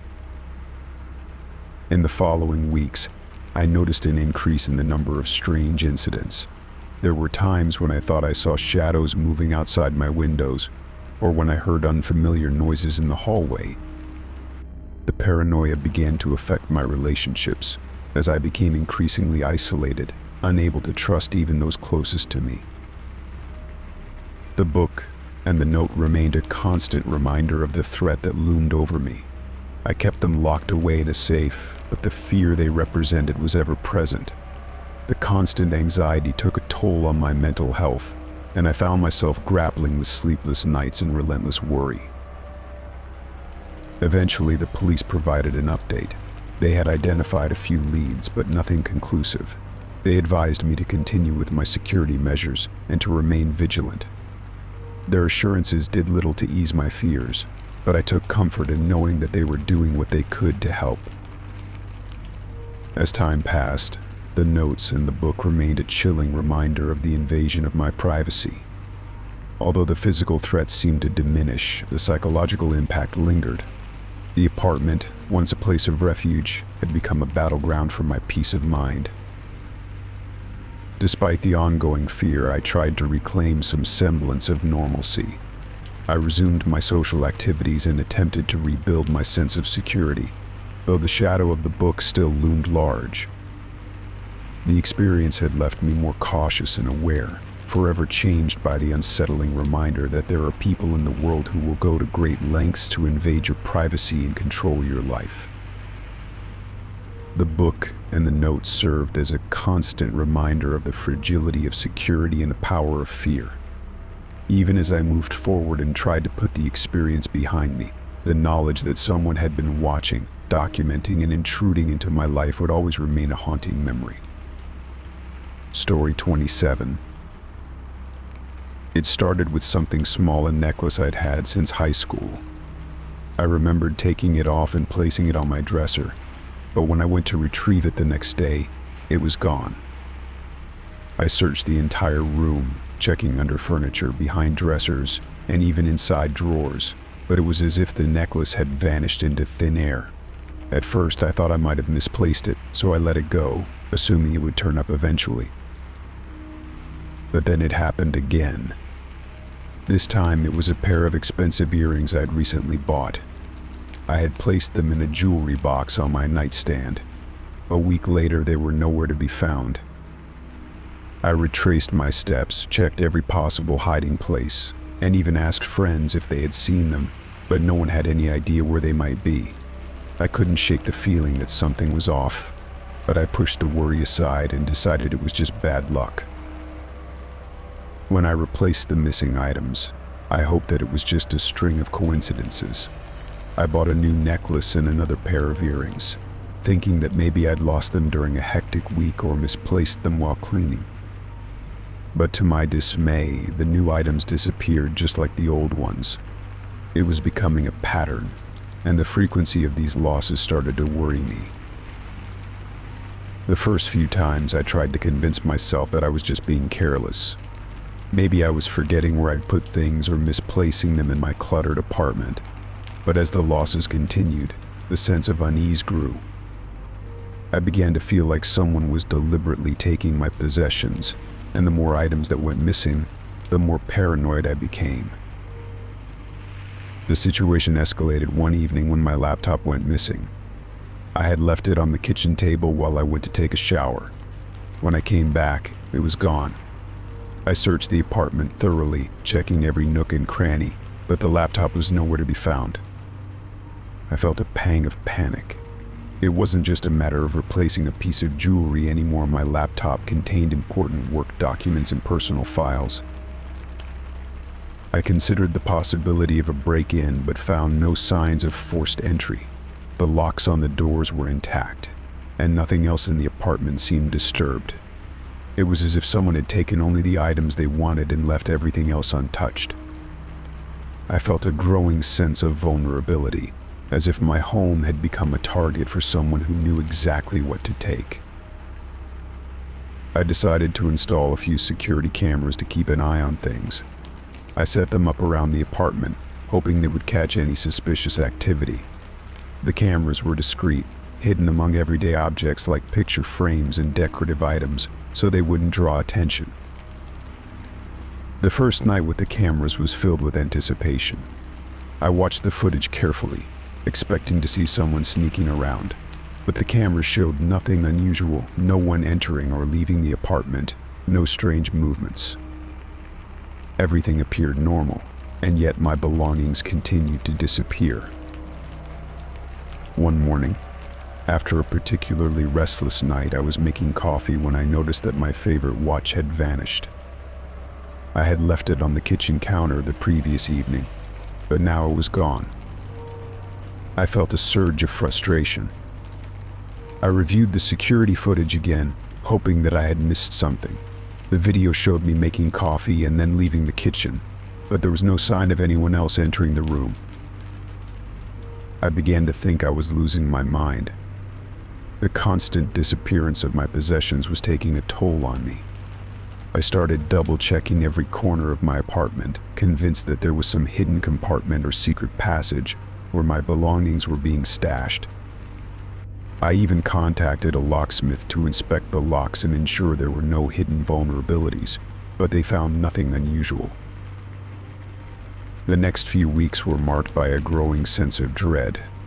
The losses continued: my camera, a set of expensive headphones, even a small box of sentimental trinkets. I started keeping a journal to track the missing items and any patterns that might emerge. The journal revealed no discernible pattern, except for the fact that the items seemed to disappear with increasing frequency. One night, after a particularly unsettling day, I sat down in the living room, trying to calm my racing thoughts. I had recently replaced a few more items and I was anxiously waiting to see if they would disappear too. As I sat there, a strange noise caught my attention, a soft rustling sound coming from the hallway. My heart raced as I approached the source of the sound. I turned on the hallway light and saw nothing unusual. I checked the security footage, but the camera showed no movement or signs of intrusion. I felt a growing sense of paranoia, convinced that someone was still watching me, waiting for the right moment to strike. Determined to get to the bottom of this, I decided to set up a trap. I placed a few small, inexpensive items in plain sight, things that were easy to notice but not of great value. I wired a small, silent alarm to these items, hoping that if someone did take them, the alarm would alert me. I also made sure to keep a close watch on the cameras, monitoring them more frequently. The trap worked. One night, while I was awake, I heard the alarm go off.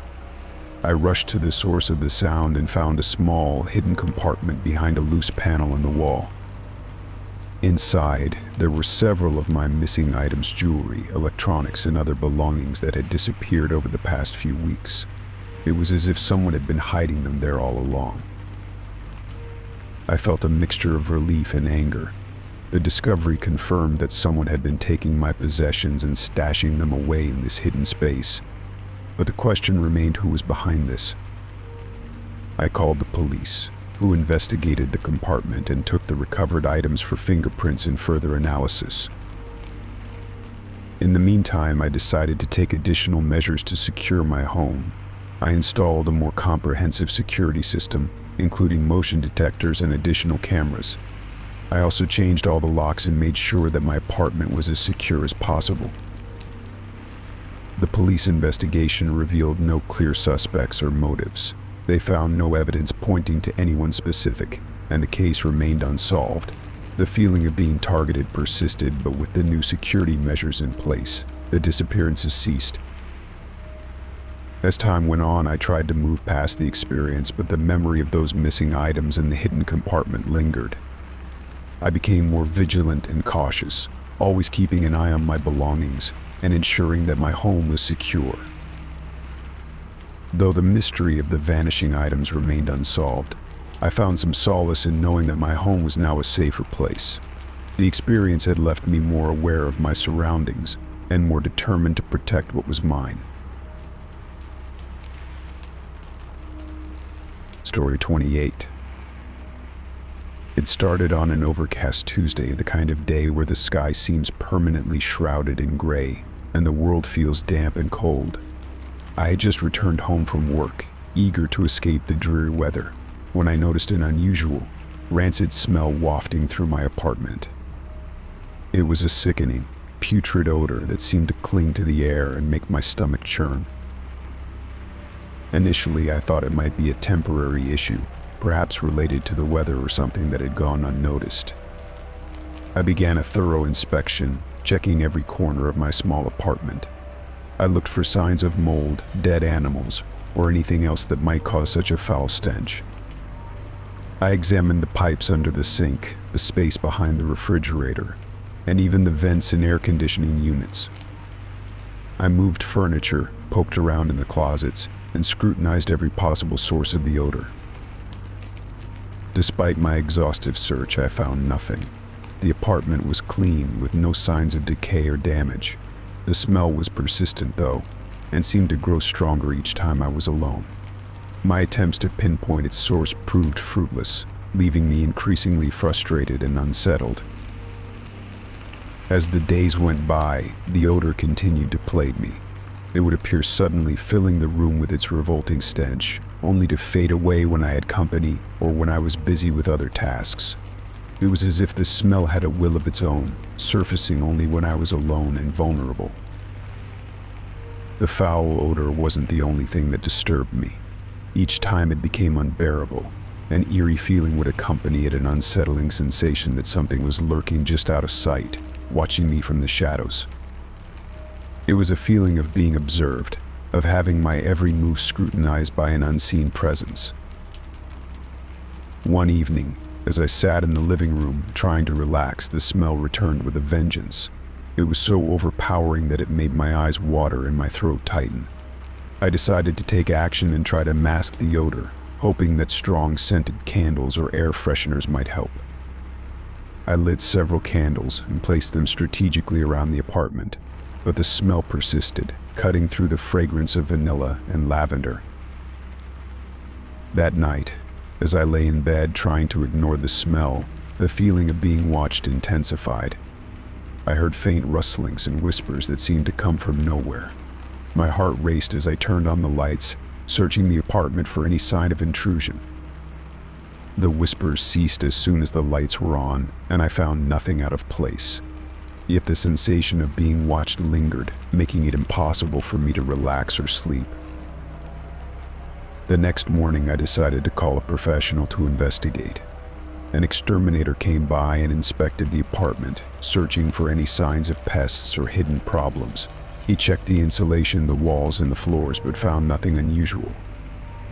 He suggested that it might be a problem with the plumbing or the building's ventilation system, but he assured me there was no immediate cause for concern. Despite his reassurances, the smell persisted. It continued to make appearances, always when I was alone, and always accompanied by the eerie sensation of being watched.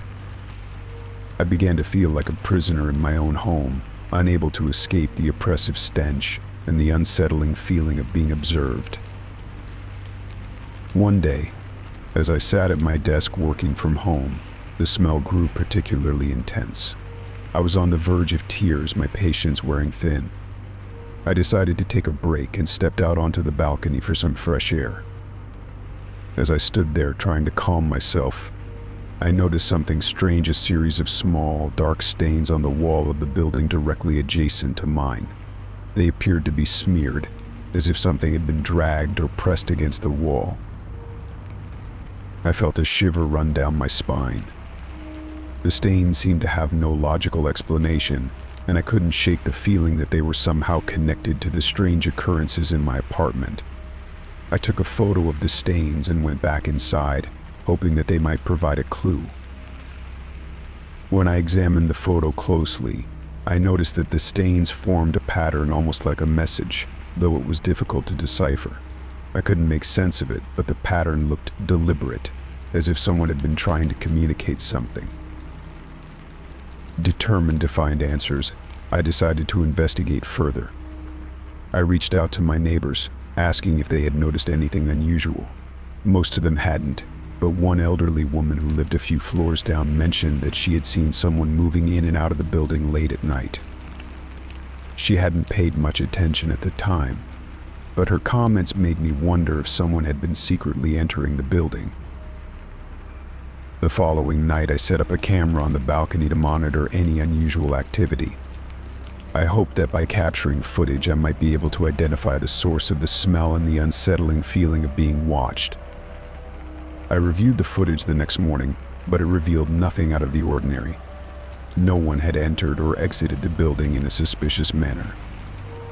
Days turned into weeks, and the smell remained a constant, disturbing presence in my life. The scent would appear and disappear without warning, and the feeling of being watched never quite went away.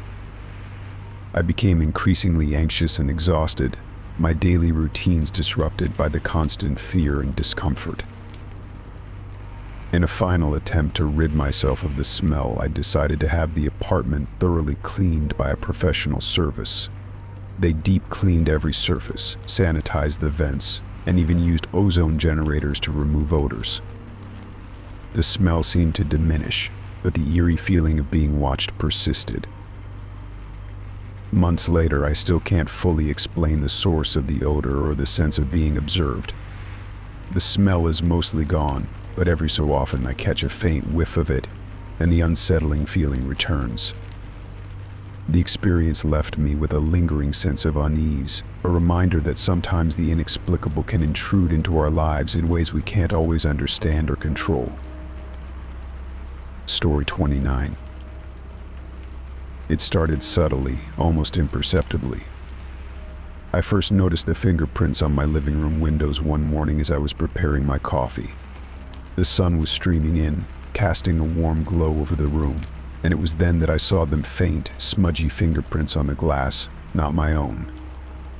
They were not large or intrusive, just a few smudges scattered across the lower panes. I assumed they must have come from an earlier visitor, or perhaps a bird had perched on the ledge and left a mark. I wiped them off, dismissing the incident as an anomaly. However, the next day, the fingerprints were back, but in different places. I rubbed them off again, thinking it was a coincidence, but the pattern persisted. Each time I cleaned the windows, the fingerprints would reappear, always in new spots, as if mocking my efforts. The fingerprints were unsettling. They were not particularly distinct, just general shapes and sizes, but they carried an unnerving presence. Each time I saw them, a chill would run down my spine. The thought of someone tampering with my windows, or worse, watching me through them, made me feel deeply uncomfortable and unsafe. I decided to pay closer attention. I began to document the patterns of the fingerprints, noting their locations and how they changed from day to day. It became a routine: clean the windows, watch for new fingerprints, and try to determine if there was a pattern to their appearance. But no matter how vigilant I was, the prints continued to reappear randomly, with no discernible logic. One night, after a particularly long day, I was exhausted. I fell asleep early, hoping that the fingerprints would be a distant memory by morning. But in the dead of night, I was jolted awake by a noise. It sounded like a faint scratching or tapping against the glass. My heart pounded as I sat up, straining to hear. The noise stopped and the apartment fell silent again.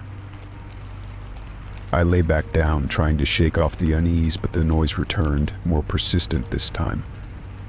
I got out of bed and walked cautiously to the living room. The room was dark, illuminated only by the faint light of the street lamps outside. I approached the windows, my breath fogging up the cold glass as I peered out into the night. There was no one in sight. The street was quiet, with no sign of activity. I checked the windows for any signs of tampering, but found nothing. The fingerprints had vanished, leaving only the clean glass behind. I returned to bed, though sleep was elusive. My mind raced with thoughts of intruders and eerie encounters. Over the following days, the frequency of the fingerprints increased. They seemed to appear almost overnight, as if someone was deliberately leaving them behind. I became more paranoid, double-checking the locks on my windows and doors. I even installed motion sensor lights around the perimeter of my apartment, hoping that they would deter any potential intruders. The paranoia began to affect my daily life. I avoided sitting near the windows, convinced that someone might be watching me. I would frequently look outside, scanning the area for any signs of movement, but found nothing. My friends noticed my increasing agitation and asked if everything was all right. I brushed off their concerns, trying to act normal while internally battling my growing fear. One evening, I was sitting at my desk, working late on a project. The room was dimly lit by my desk lamp, and I was focused on my work when I saw it again, a faint silhouette against the window. I froze, my eyes widening as I saw the outline of a handprint slowly forming on the glass. It was as if someone was pressing their hand against the window from the outside, leaving an imprint. I immediately jumped up, grabbed a flashlight, and raced to the window. As I approached, the silhouette faded, and the print disappeared, leaving no trace behind. My heart was racing, and my hands were trembling. I checked the window locks once again, ensuring they were securely fastened, but found no signs of forced entry. Desperate for answers, I reached out to a local security company. They installed additional cameras and a more sophisticated alarm system. The cameras provided a sense of security, but the fingerprints continued to appear. The security footage showed nothing unusual, no people, no suspicious activity. It was as if the fingerprints materialized out of nowhere, leaving me more frustrated and fearful than ever. The situation reached a breaking point one night when I returned home to find a message scrawled on the living room window. It was written in what appeared to be smudged dirt or grime, "Help Maine." My blood ran cold as I read the message, my mind racing with thoughts of someone being trapped or seeking assistance. I immediately called the police, but they found no evidence of an intruder or any unusual activity. The fingerprints and the message persisted, driving me to the brink of my sanity. The apartment that had once been a sanctuary now felt like a prison. I decided to move out, unable to bear the constant anxiety and the unsettling presence that seemed to haunt the windows. The new apartment, with its clean, untouched windows, brought a sense of relief, but the memory of the fingerprints and the cryptic message lingered in my mind. I had hoped that moving away would end the terror, but the experience left me with a profound sense of unease. The fingerprints had been more than just a nuisance. They were a reminder of the vulnerability we all face and the eerie things that sometimes lurk just beyond our understanding. Story 30.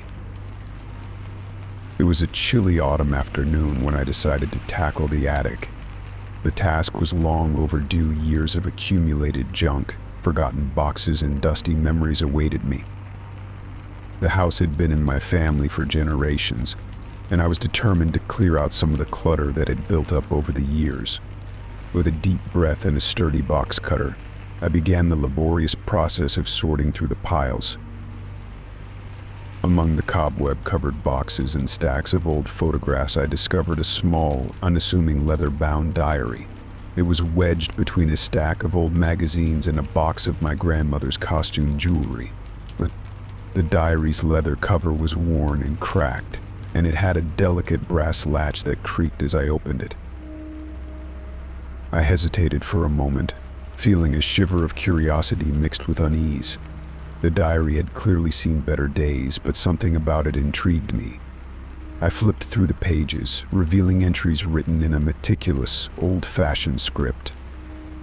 The handwriting was elegant, almost artistic, and the ink had faded to a deep sepia tone. The diary belonged to someone named Eleanor Martin. As I read through the entries, I realized that the diary was filled with personal reflections, everyday observations, and events from Eleanor's life. But what truly caught my attention were the entries that described events that seemed to align eerily with my own experiences. One entry, dated June 5th, 1985, read, "Today was a hot day. Little Sarah fell off her bike and scraped her knee. It's a good thing I was there to help her clean up." My heart raced as I recalled a day in my childhood when my younger sister Sarah had a similar accident. I remembered my own mother helping her clean up, but Eleanor's diary entry had been written years before I was even born. Another entry described a family gathering with an unsettling accuracy. "The Thompson family came over for dinner tonight. Little Michael made a fuss over the mashed potatoes, but after a few minutes he was fine. It was lovely to see everyone together." Michael was my cousin, and I remembered the exact dinner party Eleanor described. It was a memory that had always seemed ordinary, but now it felt oddly significant. The diary's entries became increasingly detailed about events that had happened in my life and my family's lives. It mentioned birthdays, anniversaries, and even mundane details like the new curtains we had put up in the living room. There was no way that Eleanor could have known these things unless she had somehow been part of our lives. With each new entry, my sense of disbelief grew. How could this woman, from decades before my birth, know so much about me and my family? It was impossible to ignore the creeping suspicion that someone had been tracking us, observing our lives in ways that defied explanation. Desperate for answers, I continued to read. hoping to find some clue or explanation within the pages of the diary. The final entries, however, took a darker turn. Eleanor wrote about a sense of foreboding and unease, mentioning strange occurrences around her home and unsettling feelings that she couldn't quite explain. One entry was particularly chilling. "I fear that someone is watching me. Every night I hear footsteps outside my window, but when I look, no one is there. I started to feel like I'm not alone in my own home." I couldn't shake the connection between her experiences and my own recent sense of being watched. It was as if Eleanor's fears had somehow seeped into my own life, creating a thread that connected our experiences across time. The entries grew more erratic, with Eleanor expressing paranoia and anxiety about being followed, her handwriting becoming jagged and uneven. I decided to investigate further. I started by researching Eleanor Martin. It was difficult to find much information, but I managed to uncover that she had been a resident of the area in the 1980s and had lived in a house not far from my own. She had been known in the community as a reclusive woman who kept to herself, but there were no records of any incidents or strange occurrences connected to her. My investigation led me to Eleanor's old home, which had since become an abandoned property. The house was a dilapidated structure, with broken windows and overgrown weeds. It felt eerie, and as I walked through the creaking front door, I couldn't shake the feeling that I was stepping into a place that held secrets. In the dust-covered rooms, I found remnants of Eleanor's life, old furniture, faded photographs, and even a few scraps of paper with more of her handwriting. But there was no indication of anything that could explain her connection to my family or the diary's contents. Returning home, I felt a deep sense of unease. The diary had left me with more questions than answers. Who was Eleanor Martin, and how did she know so much about my life? Had she been involved in some way with my family's history?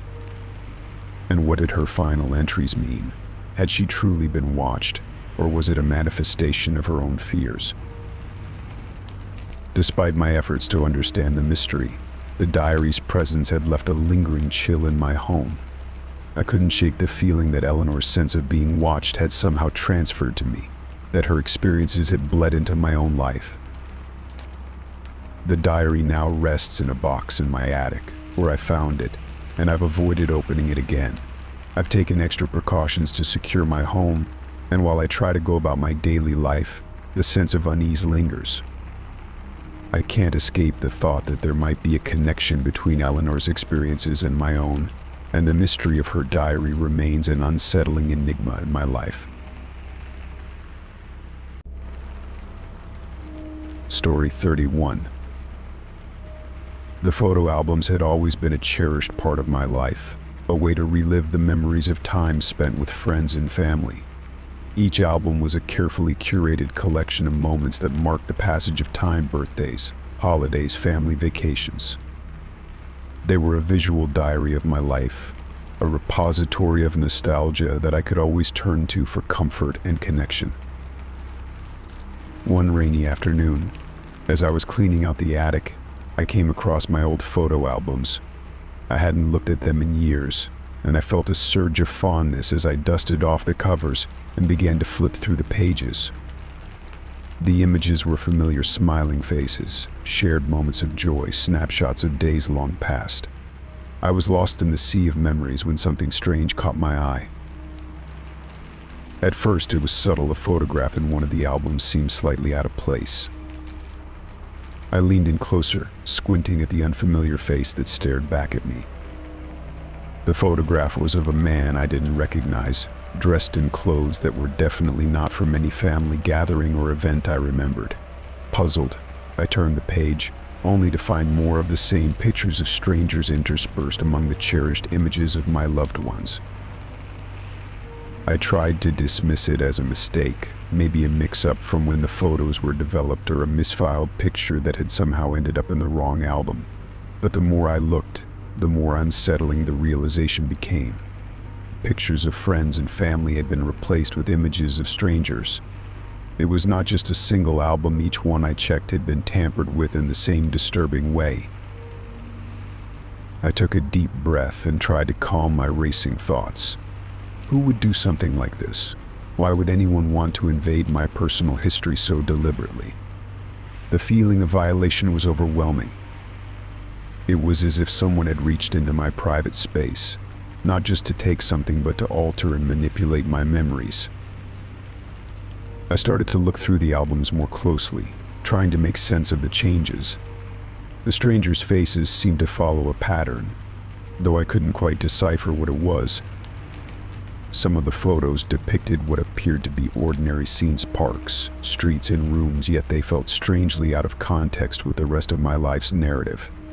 The details in the photographs were too specific to be random, which made the intrusion feel even more personal. The more I examined the albums, the more unnerving the experience became.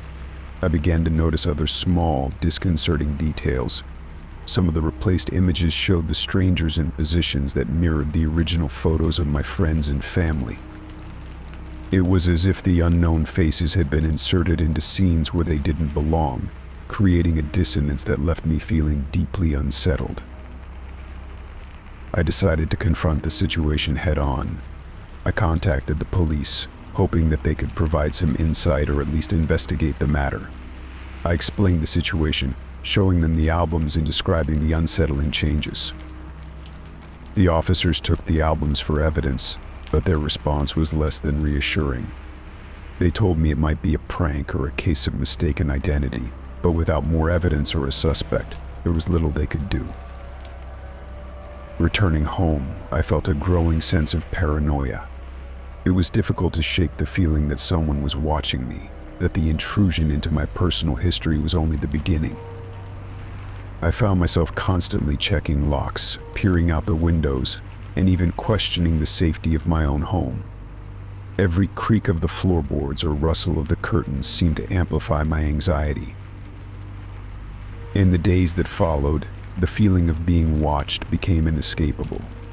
I tried to distract myself with everyday activities, but the sense of intrusion lingered in the back of my mind. I began to avoid the attic altogether, and the albums were packed away in a box that I kept hidden in the corner of my closet.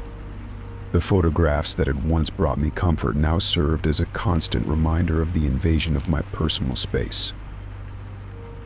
One evening, as I was sitting in the living room, I received an anonymous letter slipped under my door. The handwriting was unfamiliar, and the message was brief but chilling. It read, "You can't escape your past." The note was unsigned, and there were no clues as to who might have sent it. The vague threat only intensified my feelings of paranoia and fear. I considered reaching out to a private investigator, hoping that they might uncover some clues or provide a different perspective on the situation. However, the fear of further intrusion and the potential for escalating the situation held me back. I was caught in a cycle of anxiety, unable to find peace or resolution. As the weeks passed, the feeling of being watched began to ebb, though the memory of the intrusion remained. I still had the albums packed away, their unsettling changes a constant reminder of the violation. Despite the passage of time, the images of strangers continued to haunt my thoughts, and the feeling of paranoia lingered in my daily life. In the end, the intrusion into my personal history had left an indelible mark on my psyche. The photo albums, once a source of comfort, had become symbols of an unsettling and unexplained violation. The faces of strangers, the anonymous note, and the pervasive feeling of being watched were reminders that even the most personal and cherished aspects of life could be disrupted by forces beyond our control. Story 32. For weeks, my life was disrupted by an erratic, malfunctioning security alarm system. It began with occasional false alarms, waking me in the dead of night with a blaring siren and flashing lights. Each time, I would stumble out of bed, groggy and disoriented, only to find that nothing was amiss. The house was always silent, the doors and windows secure, and the alarm system's status indicators showed everything was normal. Initially, I chalked it up to a minor glitch. I checked the system's manual and ran diagnostic tests, but everything seemed to be functioning correctly. I contacted the alarm company's customer service, but their troubleshooting steps didn't resolve the issue. They assured me they would send a technician to inspect the system, but the appointments were always weeks out. Meanwhile, the false alarms persisted, growing more frequent and more disruptive. The alarms typically went off at odd hours, -2 a.m., 4 a.m., sometimes even in the middle of the day. The unpredictability made it difficult to adjust, and I found myself in a constant state of agitation. The sound of the alarm, piercing through the stillness of the night, left me with a lingering sense of dread, even after it had been silenced. Each time I would double-check the locks and windows, feeling as though my home was no longer a sanctuary. One particularly unsettling night, the alarm blared at 3 a.m., its shrill sound tearing me from a restless sleep. I fumbled for my phone to turn off the alarm, cursing the system under my breath. As I reached the control panel, the noise abruptly stopped, and I felt an eerie silence settle over the house. My heart raced as I grabbed a flashlight and cautiously made my way through the darkened rooms. The beam of the flashlight swept across the empty room's living room, kitchen, bedrooms, finding nothing out of place. I checked every door and window, running my hands along the locks to ensure they were secure. The house was silent, except for the faint hum of the refrigerator. It was as if the alarm had been a figment of my imagination. I returned to the control panel, noting that the system showed no errors. The logs indicated a breach, but there were no details on what triggered it. The technician's visit was still days away, and the continued malfunctioning of the system was driving me to the brink of exhaustion. The constant disruptions began to take a toll on my mental state. I couldn't concentrate at work, and I was increasingly irritable at home. The sense of paranoia was palpable, as though the false alarms were a cruel reminder of some unseen threat. The following week, the situation worsened. The alarms went off multiple times a day, often at unpredictable intervals. I began to fear the sound of the alarm itself. A noise that had once been a symbol of security now became an ominous signal of impending chaos. I tried to keep a journal of the incidents, noting the times and any unusual occurrences around them, hoping to find a pattern or clue that might explain the malfunctions. One night, as I sat at the kitchen table, trying to catch up on paperwork, the alarm went off again. This time it was different. Instead of the usual blaring siren, the alarm emitted a low, pulsating tone that seemed to resonate with a menacing undertone. I rushed to the control panel, my hands trembling as I entered the disarm code.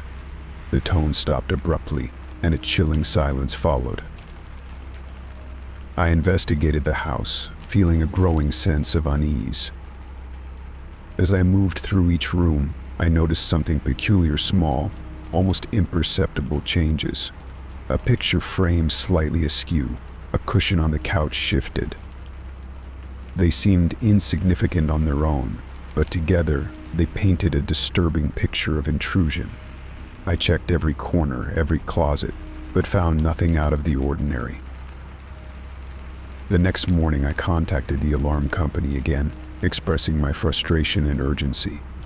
They promised to escalate the issue and scheduled an earlier appointment with a technician. When the technician arrived, he spent several hours inspecting the system, replacing components and reconfiguring settings. Despite his assurances that everything was now in order, the false alarms continued, albeit less frequently. The persistent malfunctions left me feeling more vulnerable than ever. The paranoia that had been creeping in now fully consumed me. I started to question whether the problems with the alarm system were a mere coincidence, or if there was something more sinister at play. The idea that someone might be tampering with the system, or worse, using it to mess with my mind, took root in my thoughts. I began taking extra precautions, checking the locks on doors and windows more frequently, installing additional security measures such as motion detectors and outdoor cameras. Despite these efforts, I couldn't shake the feeling of being watched. The constant disruptions had turned my home into a place of anxiety rather than comfort. One evening, as I sat in my living room, trying to relax with a book, the alarm went off again. The familiar, disorienting noise filled the house, and my heart sank. I went through the same routine, turning off the alarm, checking the rooms, ensuring everything was secure. But this time, as I walked through the living room, I noticed a new detail: a faint, fresh smudge of mud on the floor near the door. The discovery sent a chill down my spine. The smudge was small, but it was enough to confirm that something or someone had been in my home. My paranoia reached new heights. The sense of intrusion was no longer confined to the realm of the abstract. It was tangible, evident in the small, unsettling detail.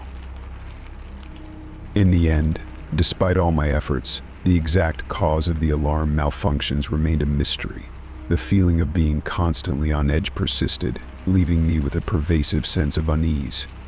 My home, once a place of refuge, had become a source of fear and anxiety. The relentless disruptions of the security alarm system had shattered my sense of security, leaving me to grapple with the unsettling reality of my own vulnerability. Story 33. It started on a quiet Monday evening. I had just finished dinner and was unwinding on the couch, scrolling through social media when I noticed something strange. My phone's GPS app, which I had set to track my daily routes for convenience, began displaying a location that didn't match where I was sitting. At first, I thought it was a glitch, maybe just a temporary issue with the app. I checked the map again, and to my bewilderment, it showed my location moving in real time, as if I were traveling to places I had never been. I tried to brush it off as a mere technical hiccup. I closed the app and reopened it, but the problem persisted. The GPS continued to show me moving along unfamiliar routes through neighborhoods I didn't recognize and past landmarks I had never seen. The more I watched, the more unsettled I became. The locations were eerily accurate, depicting precise streets and turns as though I were actually driving through them. It felt like someone was watching my every move, tracking my location with unnerving precision. I decided to investigate further. I went into the app's settings and performed a factory reset, hoping to clear any potential issues. I also rebooted my phone and updated the app, thinking that might fix the problem. Yet, when I reopened the GPS, it was still showing my location moving, now further afield. It was as though my phone was in two places at once, my real-world location and some phantom journey taking place simultaneously. My anxiety began to escalate. The idea that someone might be tracking me through my GPS was disconcerting. I considered the possibility of a hacked app or a malicious software issue. I ran a virus scan on my phone and checked for any suspicious apps or software, but everything appeared normal. No unusual applications were installed, and my antivirus software found nothing amiss. Yet the GPS issue persisted. The following day, I reached out to the phone's customer support and explained the situation. The representative on the other end of the line was sympathetic, but seemed baffled by the problem. They suggested a series of troubleshooting steps, reinstalling the GPS app, clearing the app cache, and even performing a hard reset of the phone. I followed their instructions, but nothing seemed to resolve the issue. The GPS continued to track me through phantom locations, moving through places I had never been. My sense of privacy and safety was deeply affected. I began to question whether my phone was compromised in some way, or if someone had managed to gain unauthorized access to my location data. I started to feel paranoid, constantly checking my phone to see if the erratic GPS tracking had stopped. The sense of being watched or followed was unnerving, and I couldn't shake the feeling that I was being surveilled. To add to my growing anxiety, I began receiving strange notifications on my phone, unsolicited messages and alerts from unfamiliar sources. They appeared to be automated and vaguely threatening, with cryptic messages that hinted at knowledge of my daily routines and personal details. I reported these messages to my phone carrier and the authorities, but they were unable to trace the source or offer any concrete solutions. Desperate for answers, I sought advice from a cybersecurity expert. They conducted a thorough examination of my phone, looking for any signs of tampering or security breaches. The expert assured me that my device was secure and that there were no indications of hacking or malware. However, the GPS issue remained unresolved. The expert suggested that the problem could be due to a rare bug or an underlying issue with the app itself. The days dragged on, each one filled with a growing sense of unease. The phantom GPS tracking continued, showing me traveling to places I had never been, always with the same eerie accuracy. It felt as if someone was playing a cruel game, manipulating my sense of security and privacy. I began to avoid using my phone's GPS entirely, relying on traditional maps and landmarks to navigate. As weeks passed, the GPS issue began to wane, gradually returning to normal. The phantom tracking stopped and the app once again displayed accurate information about my real-world location. It was as though the problem had simply vanished, leaving me with more questions than answers. Even though the GPS issue was resolved, the experience left a lasting impact. I remained wary of potential privacy breaches and remained cautious about my phone's security. I became more vigilant about monitoring my digital footprint and took additional steps to safeguard my personal information. The phantom GPS had been a reminder of how vulnerable our digital lives can be and how crucial it is to stay vigilant in the face of technological uncertainties. Despite the resolution of the issue, I never fully recovered from the anxiety it caused. The sense of being watched and tracked lingered, casting a shadow over my sense of security. It was a chilling reminder of the fine line between the convenience of modern technology and the potential threats it can pose to our privacy.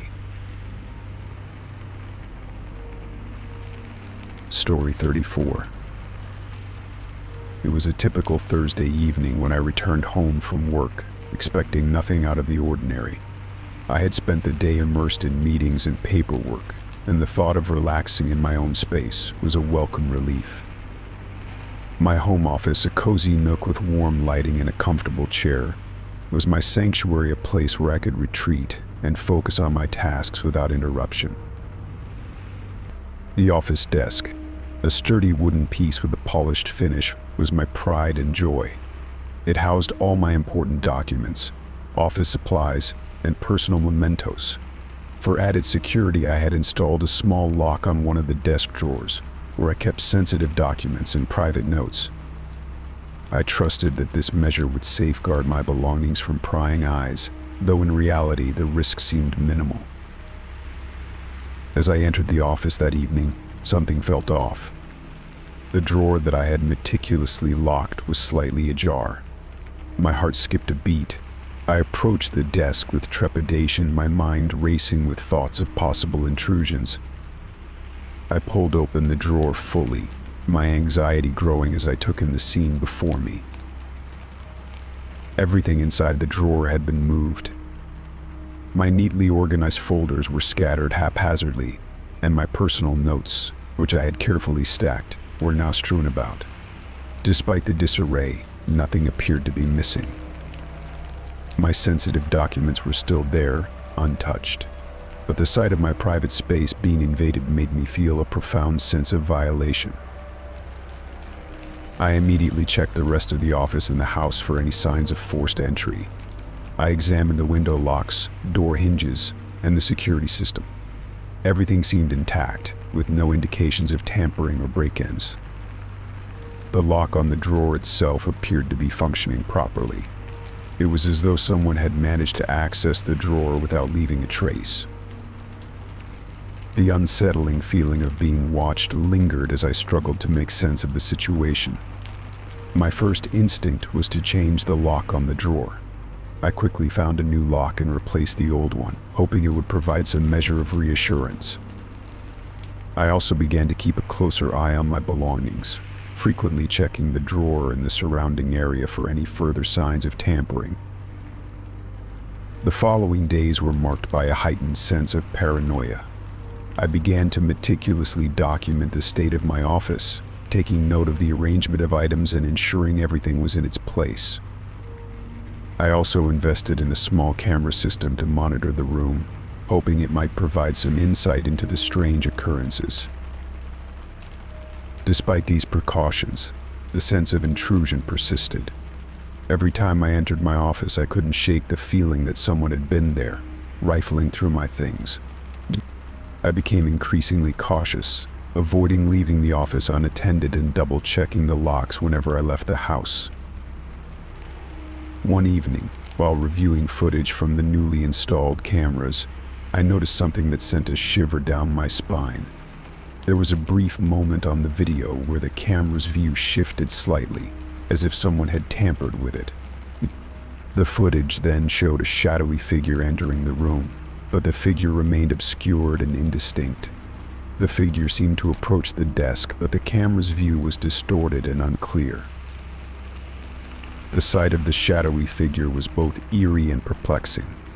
I replayed the footage several times, but the image remained too vague to identify any details. I showed the footage to a friend, who suggested that the figure might be a result of interference or a glitch. But the feeling that someone was invading my private space persisted. Determined to get to the bottom of the mystery, I decided to consult a professional. I contacted a security expert who specialized in home intrusions and surveillance. The expert conducted a thorough inspection of my office, checking the cameras, the locks, and the security system for any vulnerabilities.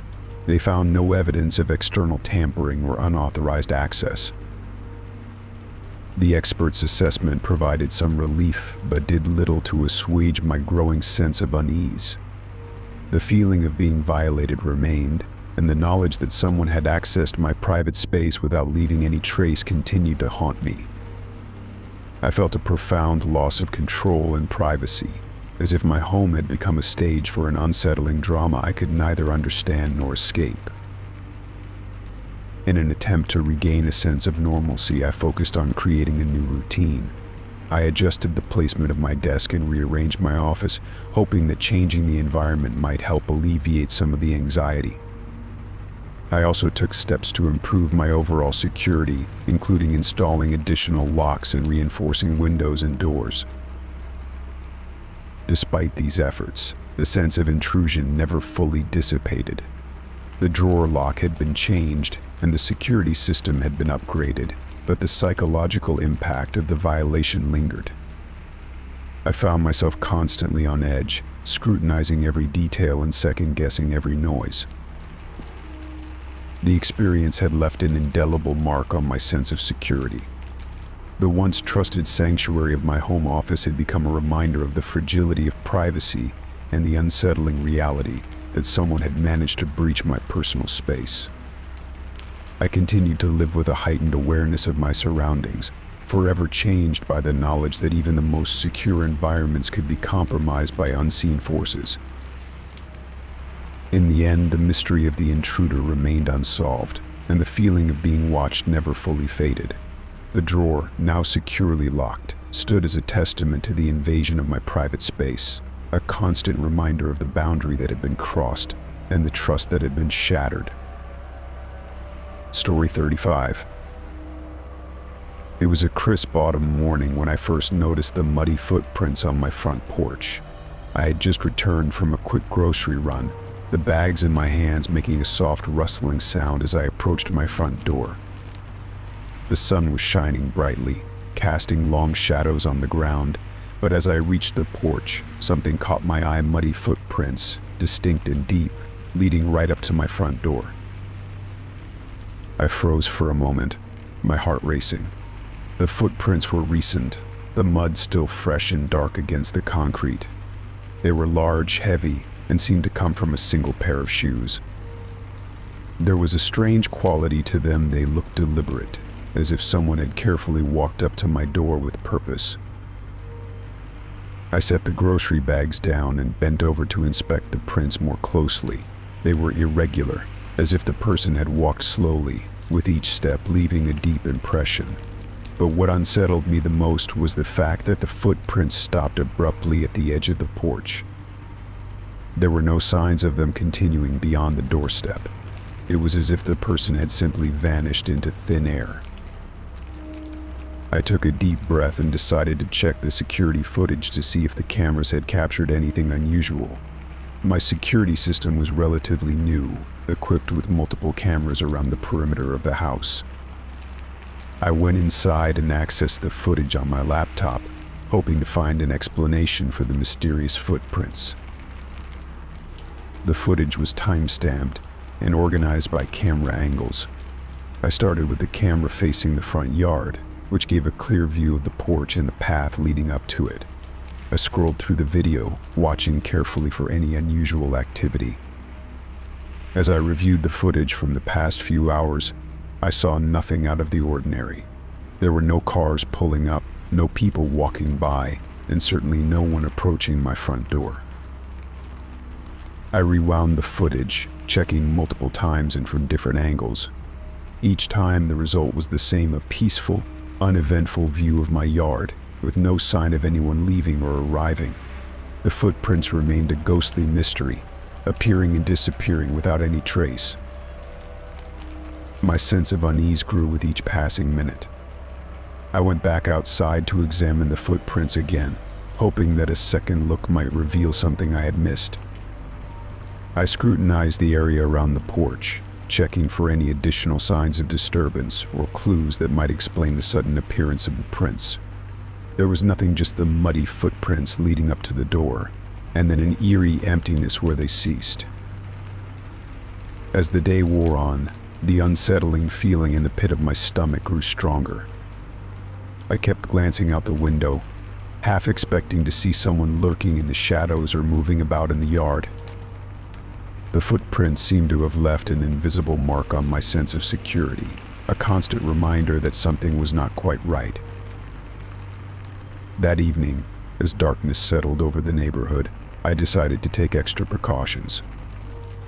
I locked all the doors and windows and checked the security system to make sure everything was functioning correctly. I also placed a few outdoor lights around the yard, hoping that any movement would be visible in the well-lit areas. The night passed in uneasy silence. I lay awake in bed, listening to the creaks and groans of the old house.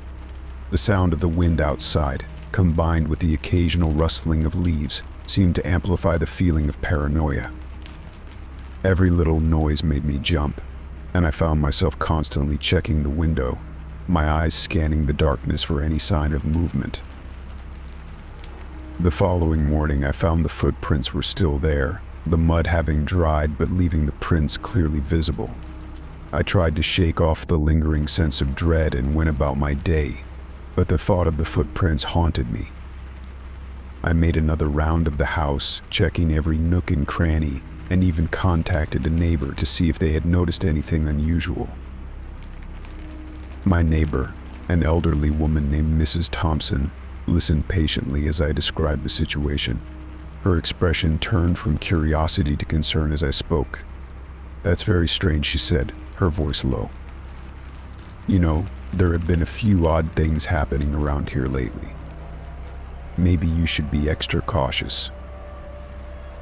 Her words did little to reassure me, but did add to the growing list of unsettling occurrences. I decided to take further measures, installing additional security cameras and motion detectors around the property. I hoped that these precautions would provide some peace of mind and offer answers if the strange occurrences continued. The days turned into weeks, and the muddy footprints became a distant memory, overshadowed by a series of minor disturbances. My security system recorded the occasional false alarm branches swaying in the wind, small animals scurrying about, but there were no further unexplained incidents. The mystery of the footprints remained unsolved, and the unsettling presence I had felt lingered in my thoughts. I couldn't shake the feeling that someone had been close, that my privacy had been breached in a way that defied explanation.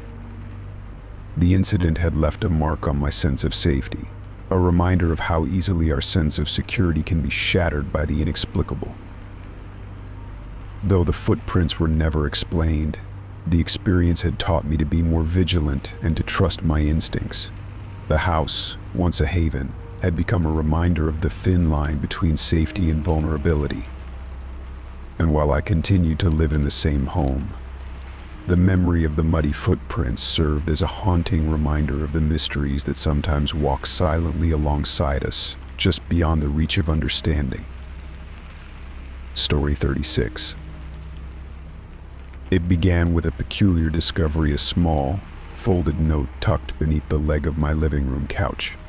The note was simple, with a cryptic message that read, "You're not as alone as you think." I was perplexed, assuming it was a misplaced note from a previous tenant, or perhaps a prank. I tossed it aside, thinking little of it. But then it happened again. The second note was hidden between the pages of a book on my bookshelf. Its message was more disturbing. "I see you every day." It was unsigned, and the handwriting was unfamiliar. The discovery left me uneasy, but I tried to brush it off as a coincidence. The old apartment building was known for its eccentric past, so I figured it might be related to that. As days went by, the notes became a regular occurrence.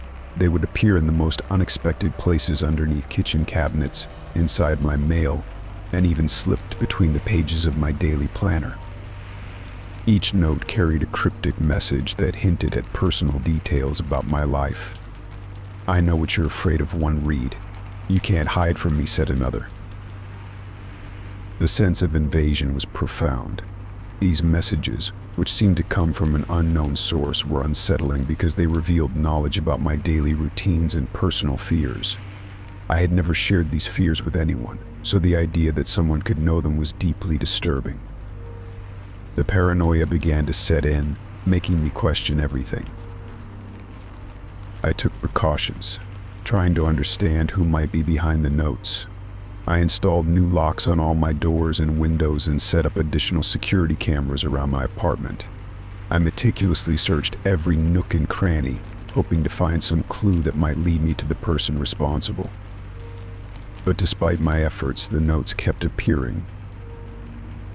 One evening, while doing laundry, I found a note hidden inside the dryer lint trap. It was a chilling reminder that no matter how careful I was, the intruder seemed to be always one step ahead. The message was different from the others: "You're running out of time." The threat was vague, but it added to the growing sense of urgency and dread. I reached out to the police, sharing my findings and concerns. Officer Collins, who took my report, seemed sympathetic but cautious. "It's difficult to trace anonymous messages like these," he explained, "but we'll keep an eye out for anything suspicious. In the meantime, continue with your security measures and try to stay vigilant." Despite the police's efforts, the notes continued to appear, and the fear began to consume me. My daily routine was overshadowed by the constant worry of finding the next message. Each note seemed to taunt me, as if the sender enjoyed watching my growing paranoia. In an attempt to regain some control, I started documenting each note's discovery. I created a detailed log, noting the location, date, and content of each message. I hoped that by analyzing the patterns, I might find a clue about the sender's identity or motive. But the more I analyzed, the more it seemed that the notes were randomly placed, with no discernible pattern or logic.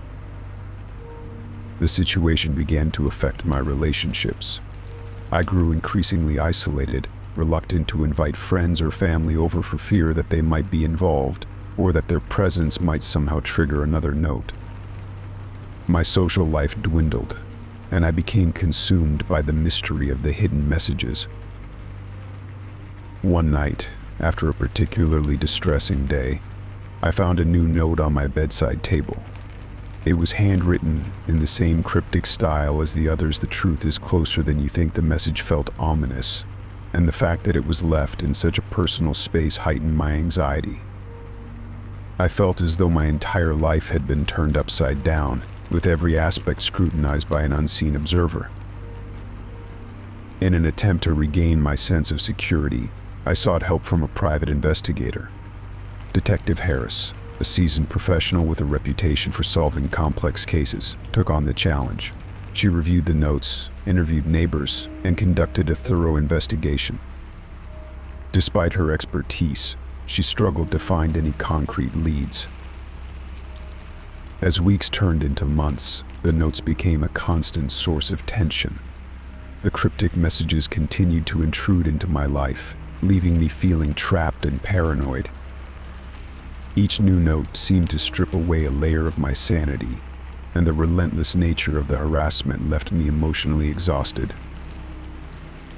It wasn't until Detective Harris uncovered a potential lead that there was a glimmer of hope. She discovered that previous tenants of my apartment had reported similar incidents. It appeared that the building had a history of strange occurrences, and some tenants had experienced similar anonymous threats. The realization that I wasn't the only one affected provided a small measure of relief. It meant that the issue was not entirely personal, though it did little to alleviate the fear and anxiety that had become a constant companion. The knowledge that others had experienced similar disturbances suggested a pattern, but it also meant that the problem was deeply rooted in the building's history. With Detective Harris's help, I began to take additional measures to protect myself and seek a resolution. I continued to document every message and maintain an open line of communication with the authorities. The situation remained unresolved, but the support and guidance I received provided some solace. As time went on, the frequency of the notes diminished, though they never entirely ceased. The experience left a lasting impact on my sense of security and trust. Even after moving to a new location, I found myself wary of unexpected surprises and hidden messages. The hidden notes had been a haunting reminder of the fragile line between safety and invasion, and they served as a constant reminder of the vigilance required to protect oneself from unseen threats. Story 37. It started on a quiet Tuesday evening. I was preparing for bed, a nightly ritual I found comforting. As I brushed my teeth, I glanced at the bathroom mirror and noticed something odd. The reflection seemed slightly off, darker around the edges, with a faint distortion that made the reflection appear warped. I dismissed it as a trick of the lighting, or maybe a bit of residue on the mirror, so I cleaned it thoroughly, adjusting the light fixtures to ensure even illumination.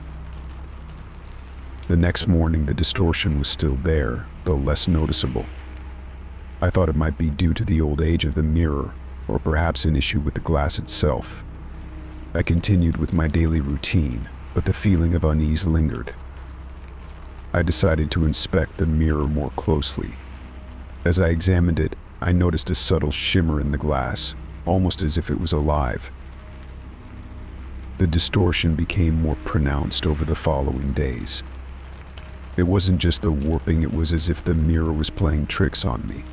Sometimes, while brushing my teeth or washing my face, I would catch glimpses of people standing behind me in the reflection. They were indistinct, shadowy figures that vanished the moment I turned around. My heart would race, and a cold shiver would run down my spine, but whenever I looked behind me, there was no one there. I began to feel like I was losing my grip on reality. The more I tried to ignore it, the more intense the experience became. I started avoiding the bathroom whenever possible, dreading the moments when I had to face that eerie reflection. The mirror became a source of constant anxiety, and the feeling of being watched grew stronger. One night I was in the bathroom, trying to calm my racing thoughts. I was washing my hands when I caught sight of a figure standing behind me in the mirror. It was a tall, shadowy silhouette, and though I couldn't make out any distinct features, I could feel its presence intensely. I spun around, but the room was empty. My heart pounded as I turned back to the mirror, only to find the reflection normal, with no sign of the figure. Desperate for answers, I tried adjusting the lighting again. I replaced the bulbs with brighter ones and repositioned the fixtures, hoping that better illumination would solve the problem. But the distortions persisted. The mirror seemed to warp and bend light in strange ways, creating unsettling patterns and shapes that defied explanation. I decided to seek professional help. I contacted a local glass specialist who came to examine the mirror. He inspected it thoroughly but found no flaws or defects. He suggested that the issue might be related to the positioning of the mirror or the structure of the bathroom itself, but he couldn't offer any definitive answers. His professional opinion was that the mirror was fine, but he couldn't explain the distortions or the unsettling reflections. Feeling frustrated and confused, I turned to online forums and communities for advice. I described the strange occurrences and asked if anyone had experienced similar issues. To my surprise, I received several responses from people who had encountered similar phenomena.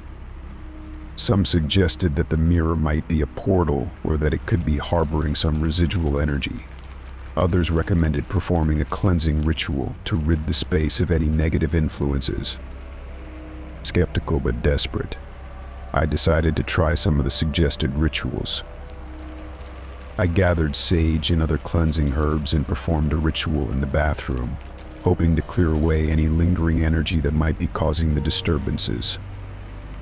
I also placed protective charms around the mirror, hoping that they would offer some measure of security and peace. Despite my efforts, the reflections continued to plague me. I felt a growing sense of dread every time I entered the bathroom, and the distorted images seemed to become more frequent. It was as if the mirror had taken on a life of its own, showing me glimpses of a world I couldn't understand or escape. One particularly unsettling night, I was alone in the apartment when I decided to confront the mirror once and for all. I stood in front of it, staring at my reflection and trying to steady my nerves. I challenged whatever presence was behind the distortions, demanding that it reveal itself. As I did, the reflection in the mirror shifted and changed, showing fleeting images of figures and scenes that I couldn't comprehend. The air grew heavy, and a cold draft swept through the room. In that moment, I felt a deep sense of fear and vulnerability. The mirror seemed to be a window into something beyond my understanding, a gateway to a world where reality and illusion blurred together. I took a step back, my heart racing, and decided to cover the mirror with a heavy cloth. I needed to block out the reflections that had become a constant source of terror and confusion. The cloth obscured the mirror, and the bathroom finally felt less oppressive. I avoided looking at it, trying to focus on other aspects of my life. The distortions and shadowy figures were no longer visible, but the memory of those unsettling experiences remained. As time went on, I learned to live with the covered mirror, finding some measure of peace in the absence of its haunting reflections.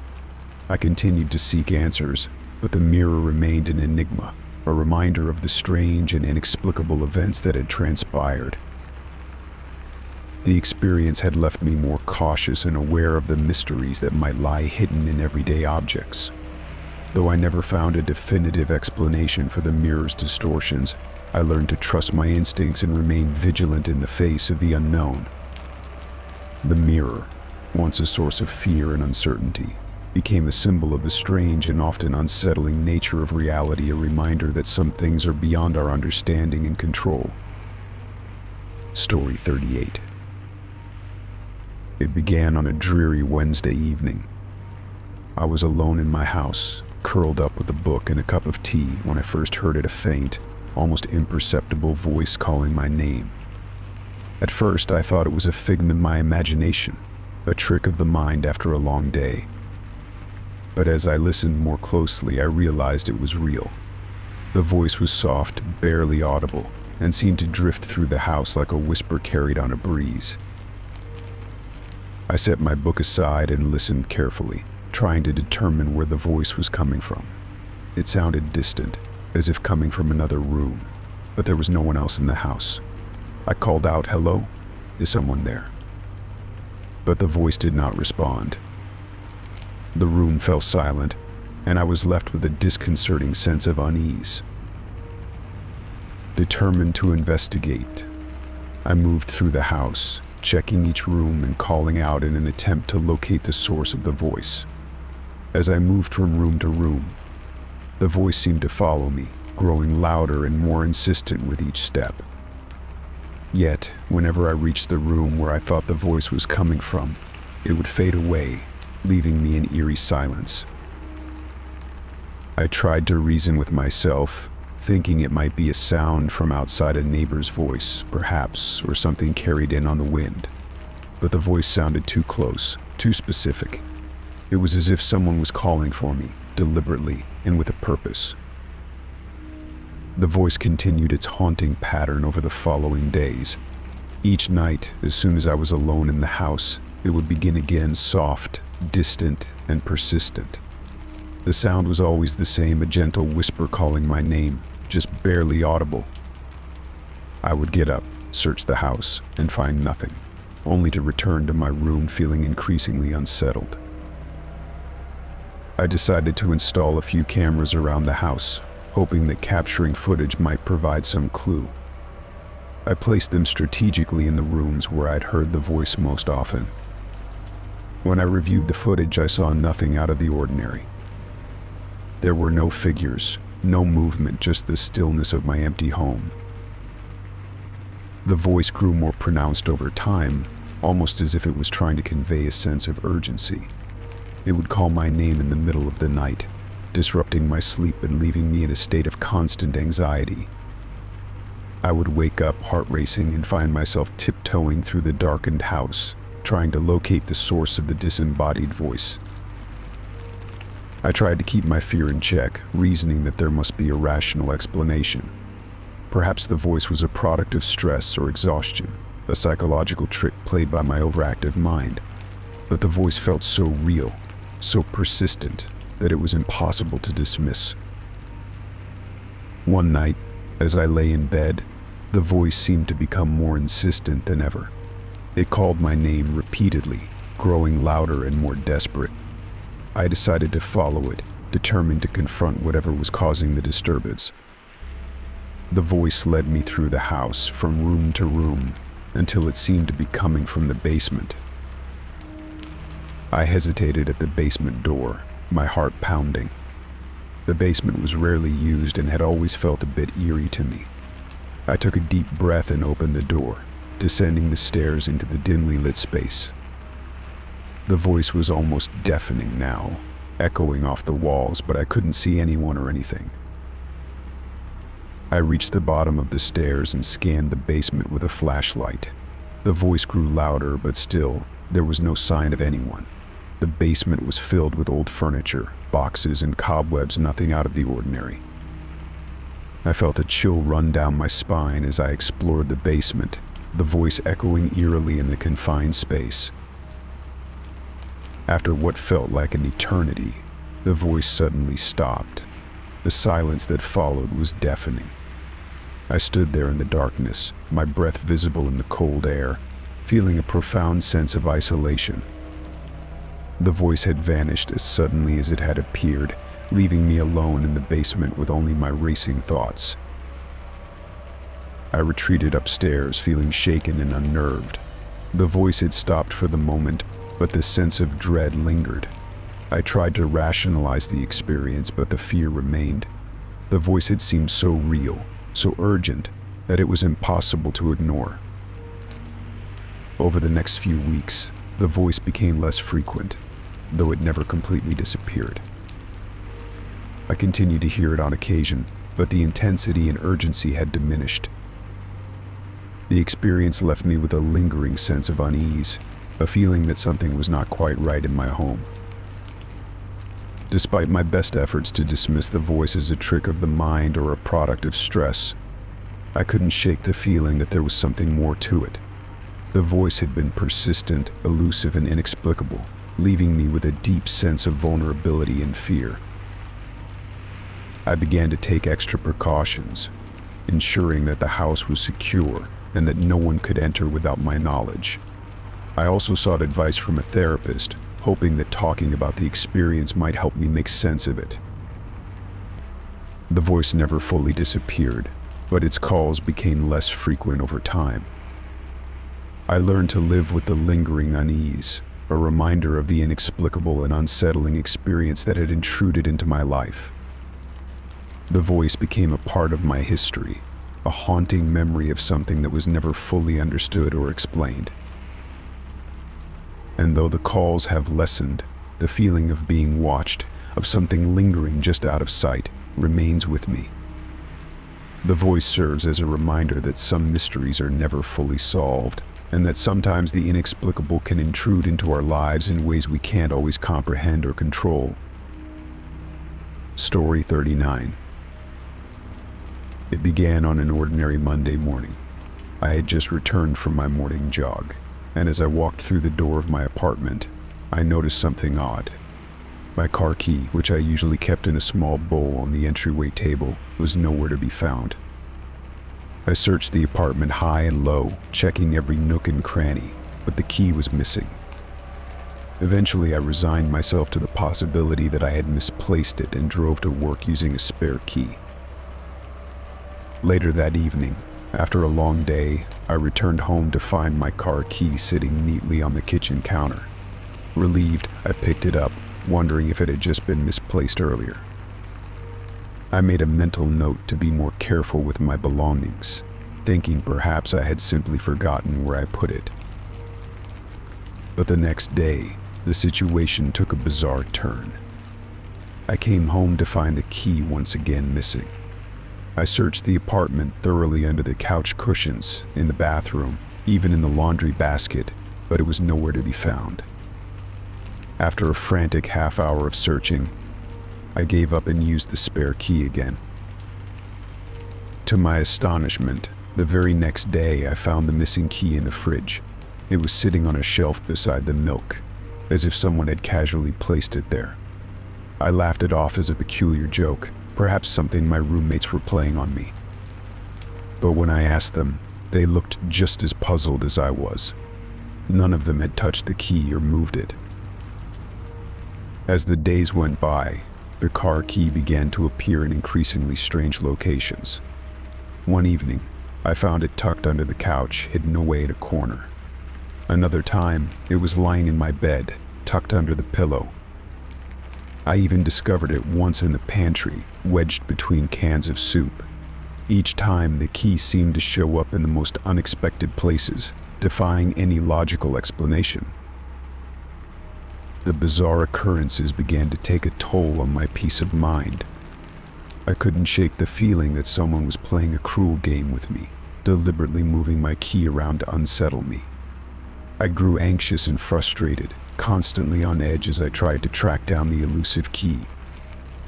I began to double-check every location, fearing that if I didn't find it in time, I would be stuck without a way to get to my car. I installed a small camera in the living room, hoping to catch whoever or whatever was responsible for the mysterious relocations. The footage revealed nothing unusual. The key would simply disappear and reappear without any sign of movement or intrusion. It was as if the key was vanishing and reappearing on its own. The situation reached a point where I began to question my sanity. I became increasingly paranoid, checking and rechecking my apartment for hidden cameras or recording devices. I even consulted a psychologist who assured me that the stress of daily life could sometimes lead to unusual perceptions. He suggested that I might be experiencing anxiety-induced delusions. Despite his reassurances, I couldn't shake the feeling that something was amiss. I decided to take a step back and reevaluate the situation. I took a short vacation, hoping that a change of scenery would help me clear my head and reduce the anxiety that had been consuming me. I left my apartment with the key securely in my possession, locked up, and went away for a week. When I returned, I hoped that the break would have reset whatever strange phenomenon had been occurring. But as soon as I walked in the door, I noticed the same unsettling pattern. The key was missing again. I searched the apartment once more, feeling the weight of frustration and fear press down on me. Finally, I found it hidden in a drawer I rarely used, a location so obscure that I couldn't fathom how it had ended up there. Determined to get to the bottom of it, I decided to involve the local authorities. I filed a report explaining the bizarre occurrences and my growing concern. The police were skeptical but agreed to conduct a brief investigation. They checked the apartment for signs of forced entry or tampering but found nothing unusual. They even interviewed my neighbors to see if anyone had witnessed anything out of the ordinary. A week later, a detective arrived at my apartment holding a small envelope. Inside was a note with no return address. It read, "I'm sorry for the confusion. It was just a prank. I thought it would be funny." The detective informed me that the note had been found at a local post office, and it appeared to be a prank from someone who knew me or was familiar with my routine. The revelation was a mix of relief and anger. The prank had gone too far, affecting my peace of mind and causing unnecessary stress. I learned that the perpetrator had been a former acquaintance who had apparently enjoyed watching my reaction to the bizarre game. With the mystery resolved, I took steps to safeguard my home and restore my sense of security. I changed my locks, installed additional security measures, and took a break from my routine to recover from the ordeal. The key continued to find its place in the small bowl on the entryway table, a symbol of the strange and unsettling experience that had tested my sanity. In the end, I gained a deeper appreciation for the simple, predictable aspects of life and the importance of maintaining a sense of security. Though the prank was unsettling, it served as a reminder of the fragility of our comfort and the resilience needed to reclaim it. Story 40. The phone rang every day at precisely 3:15 p.m. At first, I thought it was just a wrong number or a telemarketer, but the calls became a routine, arriving like clockwork, with no voicemail left and no message delivered. The number displayed on my phone was unfamiliar and untraceable, and each call was marked by an eerie, oppressive silence. It started as a minor irritation. I answered the first few times, hoping to discover who was behind the calls, but each time I was met with nothing but dead air. The absence of sound was more unsettling than if there had been a voice on the other end. I tried calling the number back, but each attempt was met with a number not in service message. It was as if the caller had vanished into thin air after making their daily intrusion. After a week, I decided to block the number. I hoped that this would put an end to the disturbing routine, but to my dismay, the calls continued. Each day, a new number appeared, always arriving at the same time. The consistent schedule made it clear that this wasn't just random harassment, but something more deliberate. It felt like someone was meticulously monitoring my daily routine, waiting for the precise moment to intrude. The calls were always silent. No static, no breathing, no hint of a human presence. It was as if the person on the other end was simply listening, observing. Each time I answered, the phone remained eerily quiet, the silence stretching out until I hung up, my heart pounding with anxiety. The repetitive nature of the calls created a sense of dread and paranoia that I couldn't shake. I tried everything to get rid of them. I changed my phone number, hoping that a fresh start would end the intrusion. But within days, the calls started again, from a new number, still at the same time. It was clear that the caller was relentless and had somehow tracked me even after the change. My anxiety grew with each passing day.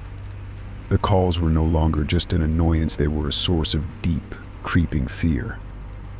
I began to question whether someone was watching me, following my every move, and it gnawed at my sense of security. My home, once a sanctuary, now felt like a trap.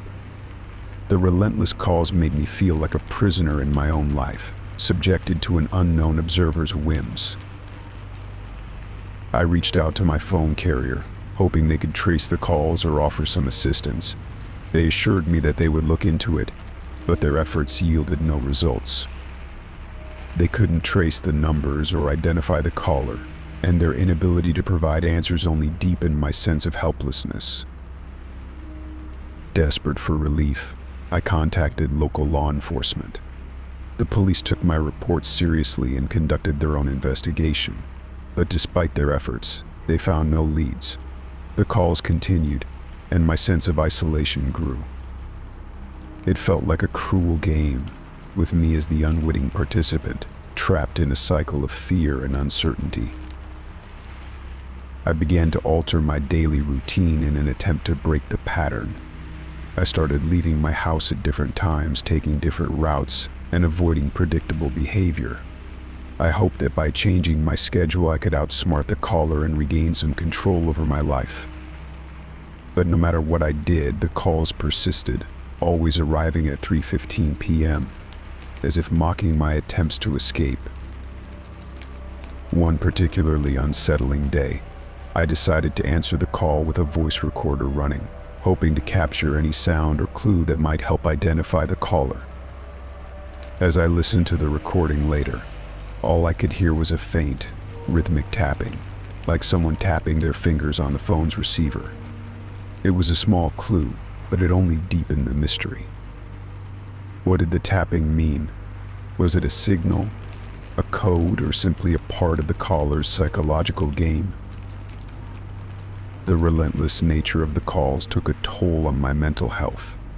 I struggled with insomnia, unable to escape the feeling that someone was always watching. The sense of paranoia became a constant companion, infiltrating my thoughts and actions. I avoided being alone, fearing that the caller's silence might be a prelude to something more sinister. Months passed, and the calls showed no sign of stopping. I had become a shell of my former self, living in a constant state of anxiety.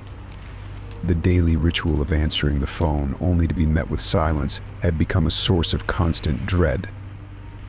The uncertainty of not knowing who was behind the calls or why they were targeting me was unbearable. One afternoon, while sitting in my living room, I noticed something strange. A small envelope had been slipped under my front door. My heart raced as I picked it up, noting that it was addressed to me with no return address. Inside was a single sheet of paper with a message typed in bold, black letters you can't hide forever. We're always watching. The note sent chills down my spine. It confirmed my worst fears that someone had been tracking me, observing my every move. The words were a chilling reminder that the calls were part of a larger, more disturbing pattern. The message left me feeling vulnerable and exposed, knowing that my attempts to escape or hide had been futile. Determined to regain some sense of control, I sought the help of a private investigator. The investigator was able to dig into the origins of the calls and found that the numbers used were linked to a series of similar cases across different areas, all involving silent, persistent callers. The pattern suggested a coordinated effort by an unknown group or individual with access to sophisticated technology. While the investigation offered some clarity, it did little to alleviate my fear. The knowledge that I was part of a larger pattern of harassment only deepened my sense of vulnerability. The calls continued, their silence a constant reminder of the unseen presence that loomed over my life. As time went on, I learned to live with the daily intrusion. The calls became a fixture of my routine, an unsettling constant that I had come to accept, even as it continued to gnaw at my sense of security. The mystery of the persistent caller remained unsolved, a dark shadow that lingered over my life, reminding me of the fragility of privacy and the relentless nature of fear. Story 41. The discovery of the old, dusty book on my bookshelf was an unsettling surprise. I was rearranging my books one evening, clearing space for some new reads, when my hand brushed against an unfamiliar spine. It was a leather-bound volume, its cover worn and creased, with no title or author to identify it. The book seemed oddly out of place among my collection of well-thumbed novels and reference guides. Curiosity piqued. I pulled the book from the shelf and opened it carefully. The pages were yellowed with age, and a musty scent wafted up as I flipped through them. What struck me immediately was the handwriting. It was densely packed, filling every inch of the pages with neat, meticulous script. The notes described mundane details of my daily life, things I had never mentioned to anyone. Details that were far too specific to be random. The first entry was dated just a few weeks prior. It began with a description of my morning routine. Woke up to the sound of the alarm clock, groggy from a late night of work. The kitchen smelled faintly of coffee. It went on to describe in unsettling detail my breakfast habits, including the exact brand of cereal I preferred and how I liked my coffee. It was as if someone had been shadowing me, recording my every move with a disturbing precision. The further I read, the more my anxiety grew. Each entry was like a page out of my life, filled with intimate observations that could only have come from someone who was closely watching me. The entries chronicled everything from my commute to work, including the color of the car that cut me off one day, to my interactions with colleagues and even my habits at home. The specificity of the observations made it clear that the writer knew me intimately. I tried to rationalize the situation.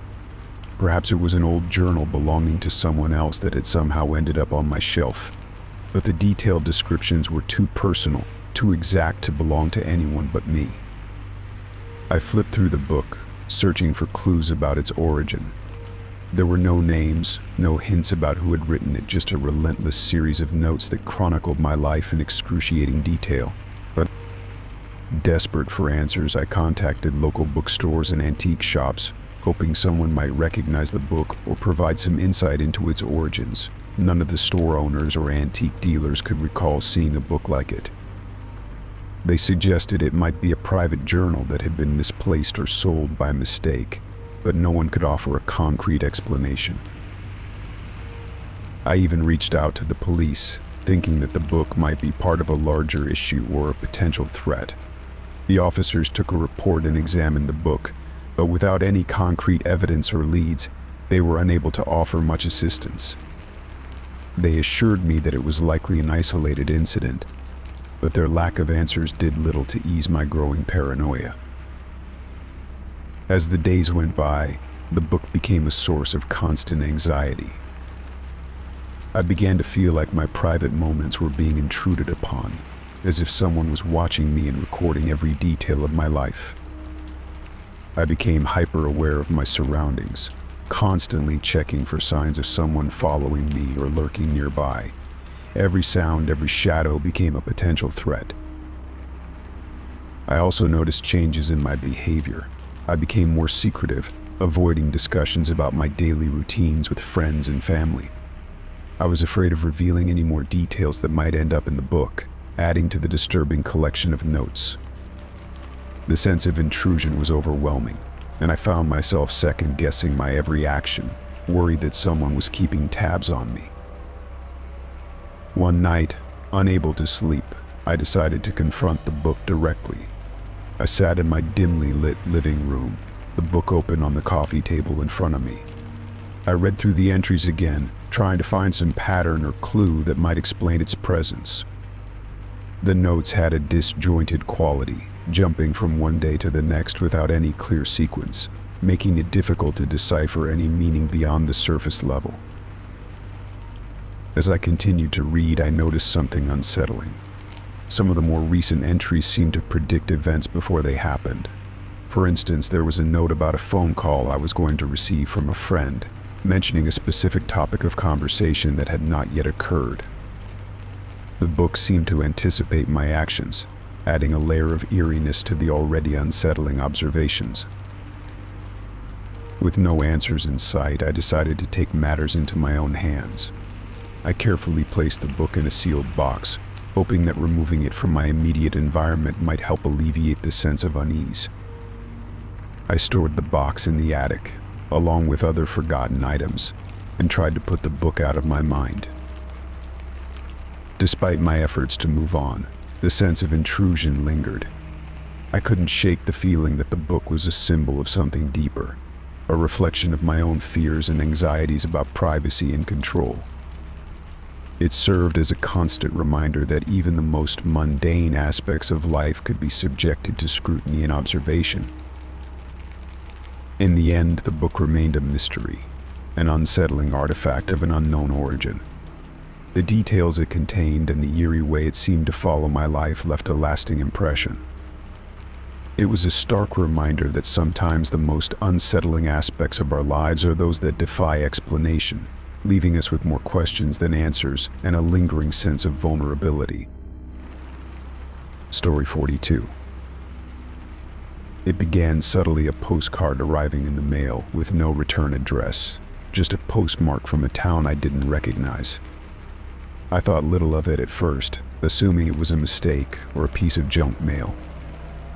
The card itself was innocuous enough, depicting a serene landscape with a handwritten message on the back: "You're doing well, but don't get too comfortable."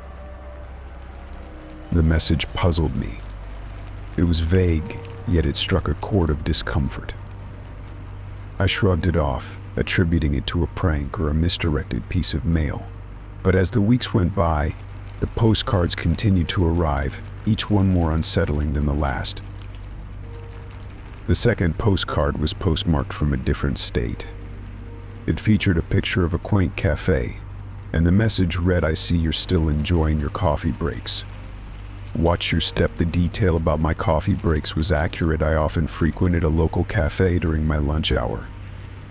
How someone knew about this habit was beyond me.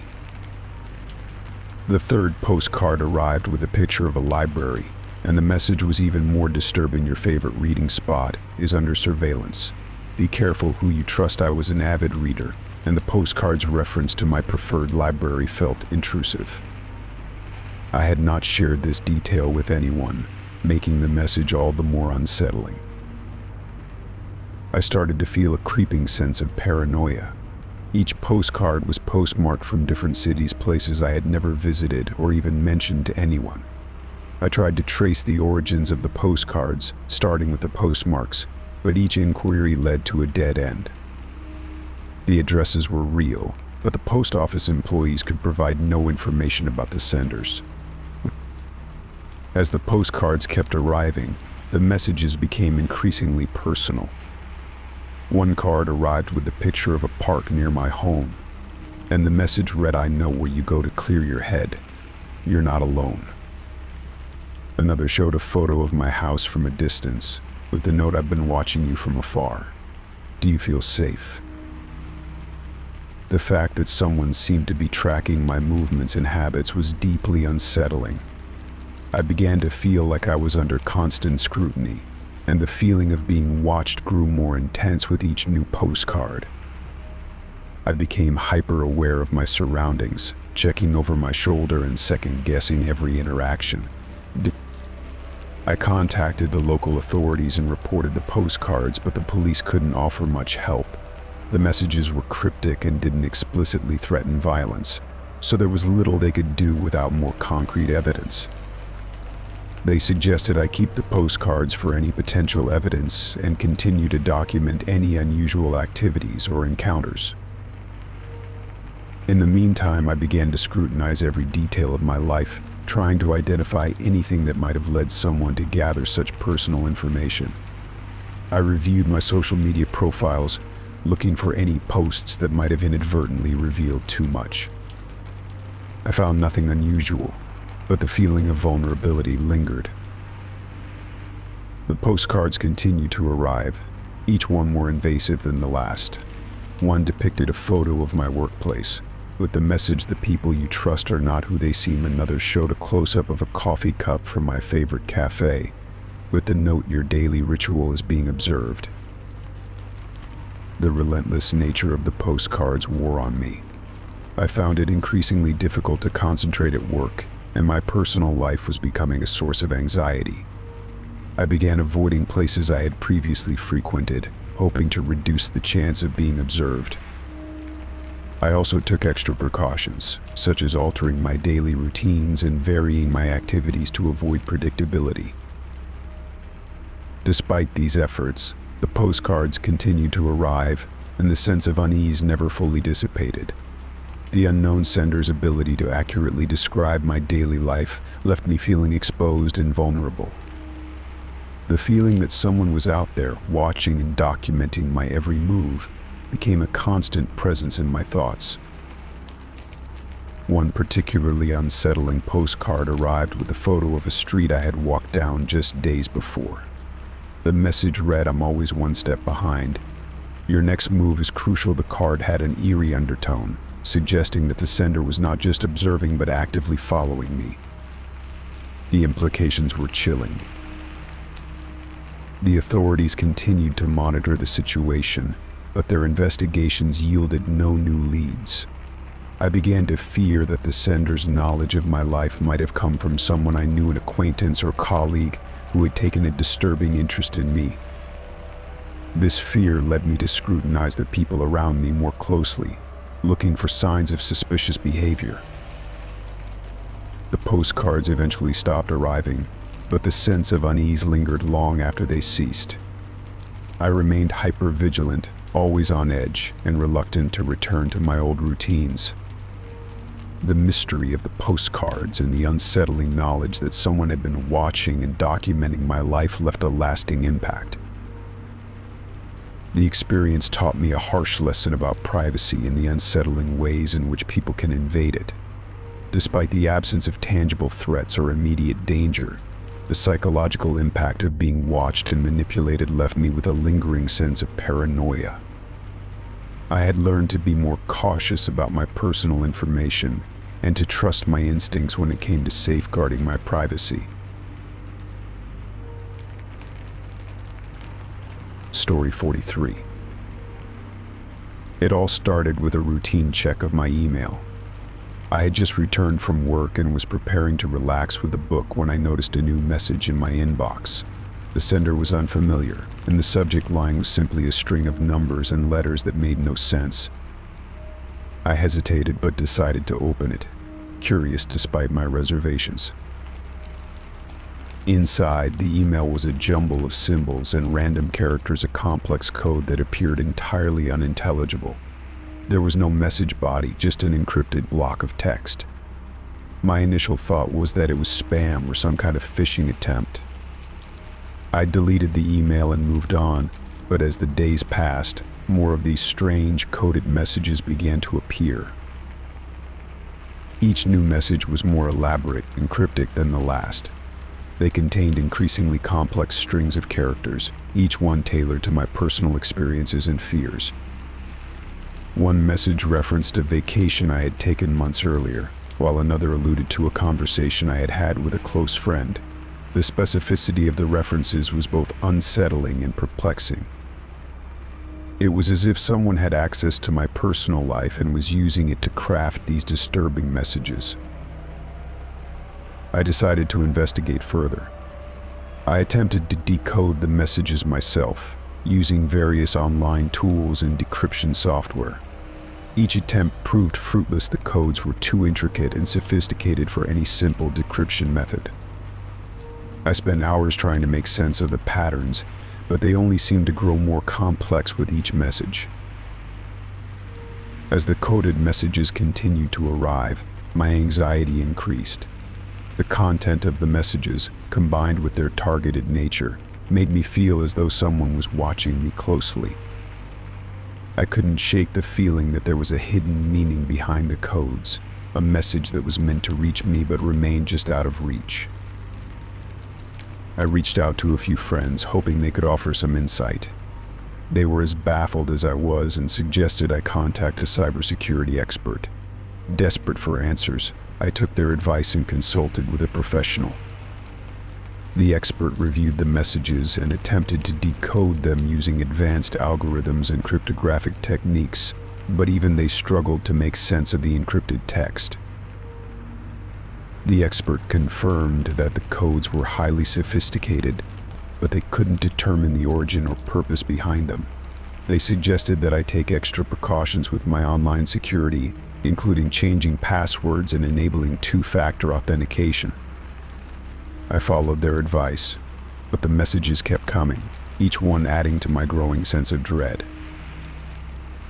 The emails began to include more personal details, references to past traumas, fears, and even private conversations I had thought were confidential.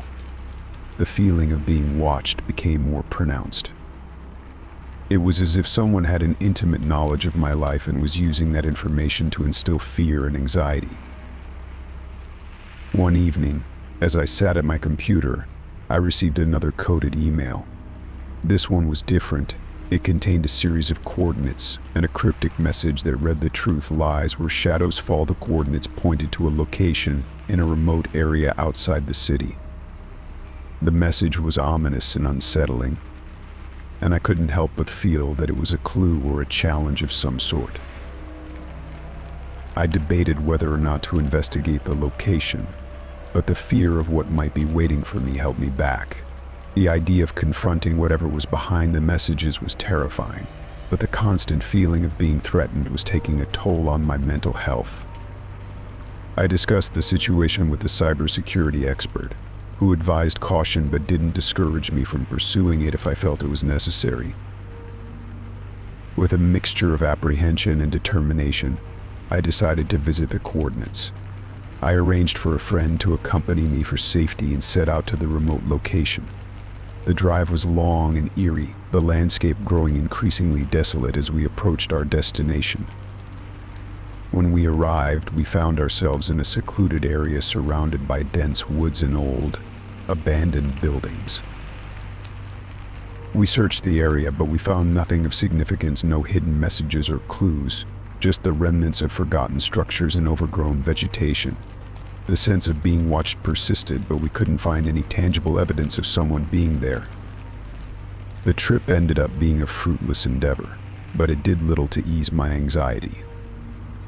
Back home, the emails continued, but the content became more generic, less personalized.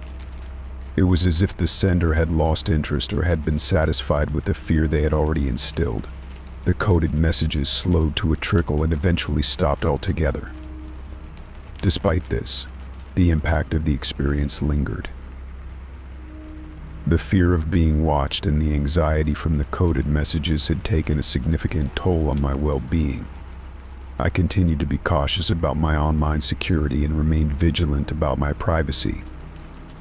The experience served as a stark reminder of how easily our personal information can be accessed and used against us. Though the coded messages eventually ceased, the shadow they cast over my life remained. The unsettling feeling of being targeted and the eerie reminder of how much someone could know about me lingered long after the emails had stopped. The incident left me with a deeper understanding of the vulnerabilities we face in the digital age and the importance of safeguarding our personal information. Story 44. The autumn breeze was crisp and invigorating as I arrived home from a long day at work.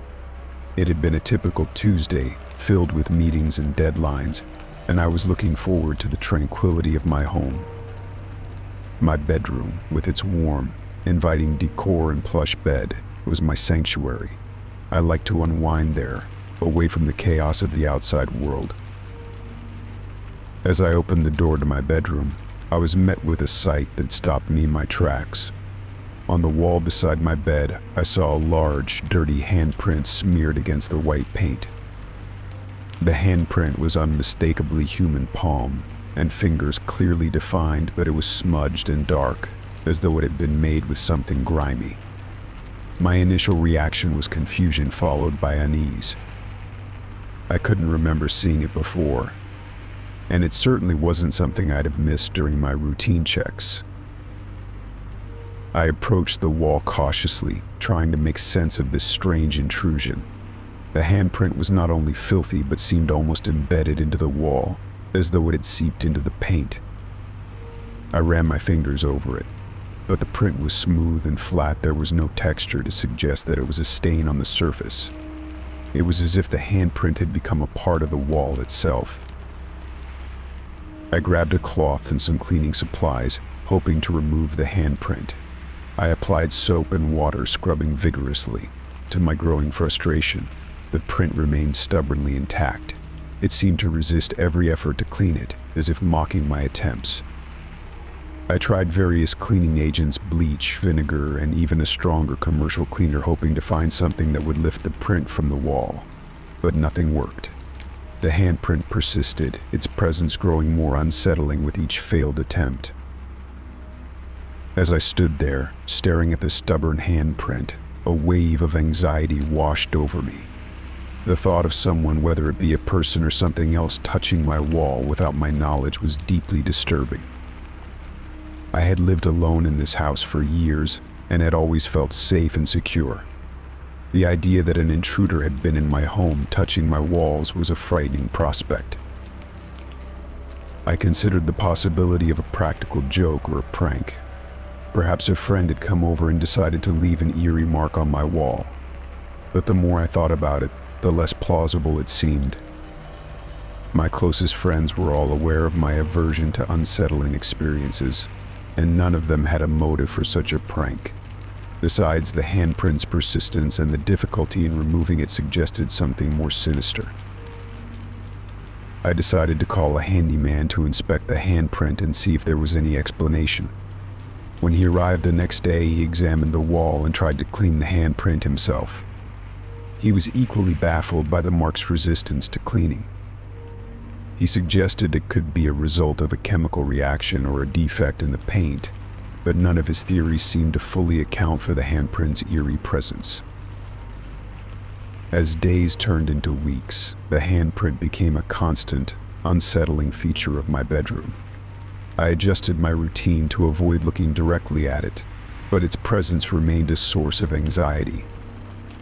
I tried to distract myself by redecorating other parts of the house, hoping that focusing on something positive might ease my discomfort.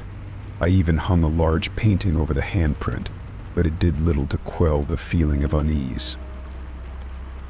One night, while lying in bed, I heard a faint sound coming from the direction of the wall with the handprint.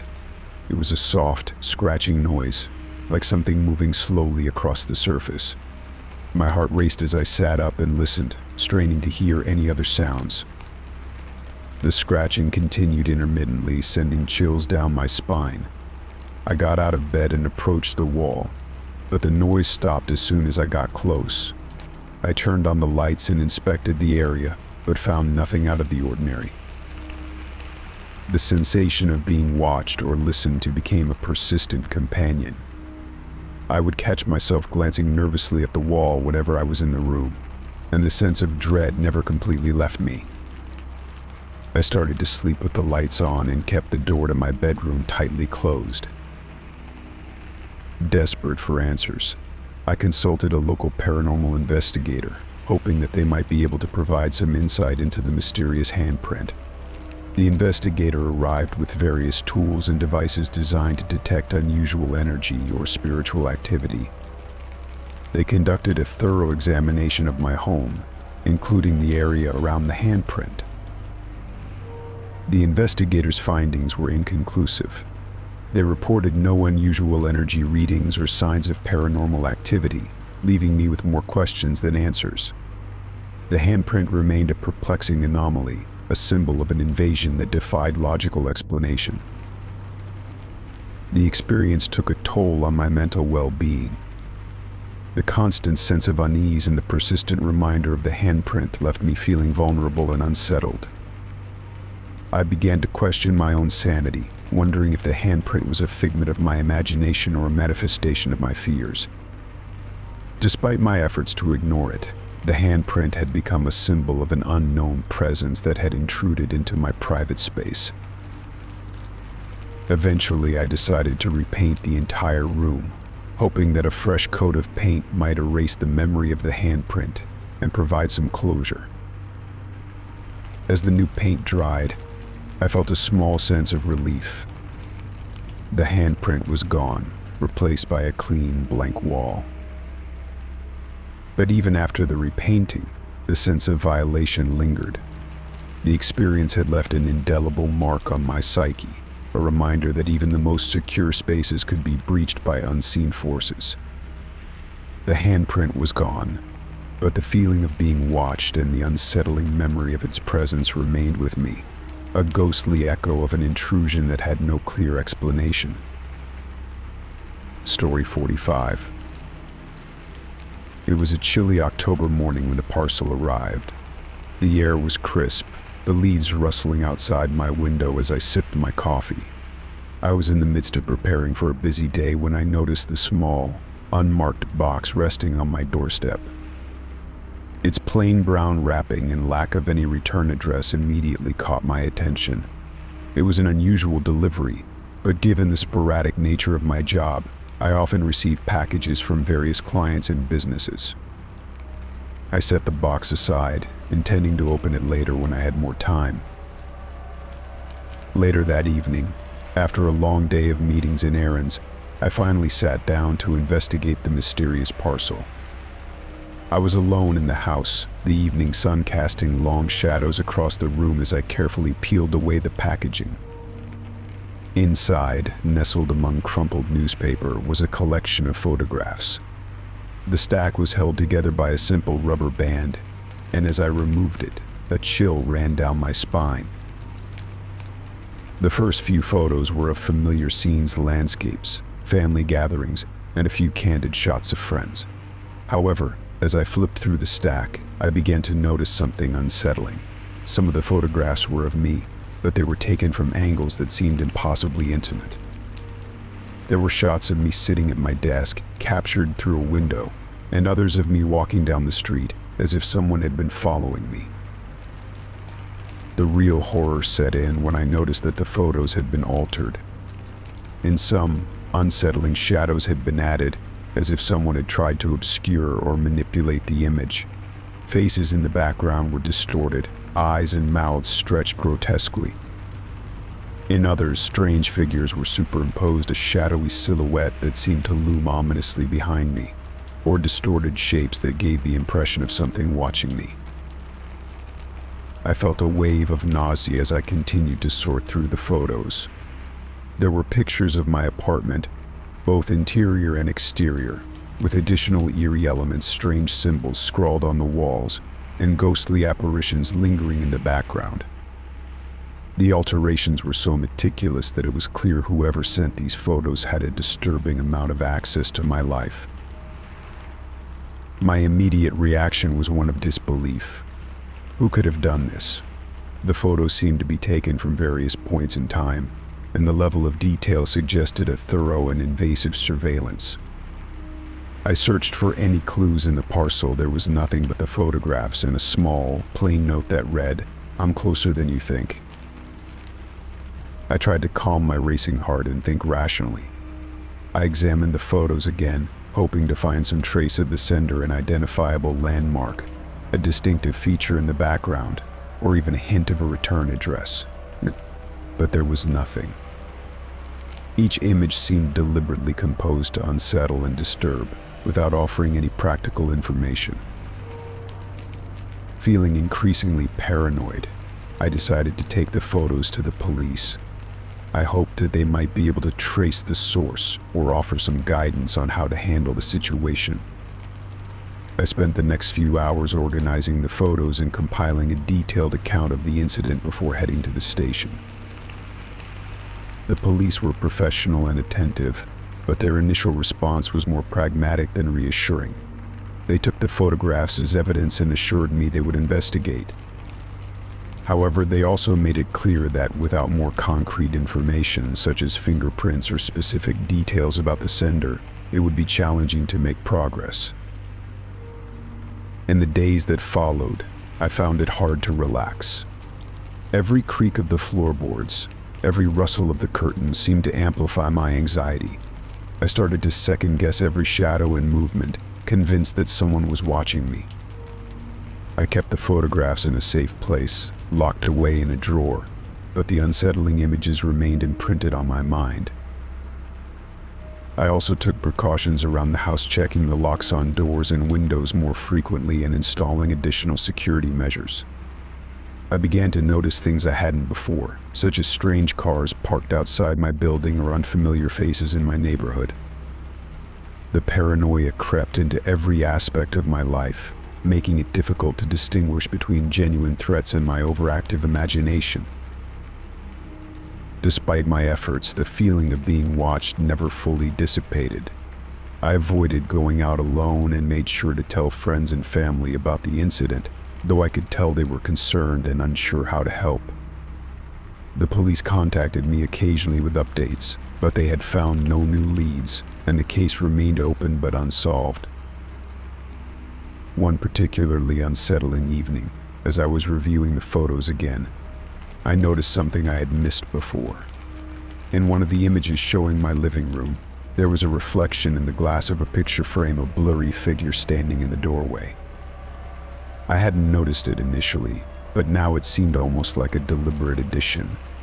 The realization that someone might have been in my apartment without my knowledge was terrifying. I began to research similar incidents online, hoping to find some insight or advice from others who had experienced similar invasions of privacy. I came across disturbing stories of stalkers and digital harassment, each one a reminder of how vulnerable we can be to those with malicious intent. Months passed, and though the immediate fear subsided, the sense of invasion lingered. The police continued their investigation, but I had come to accept that the sender might never be identified. I tried to regain a sense of normalcy, though the experience had fundamentally changed my perception of safety and privacy. The photographs remained a haunting reminder of that unsettling period. They were a symbol of how easily our sense of security can be shattered, and how, despite our best efforts, there are things beyond our control.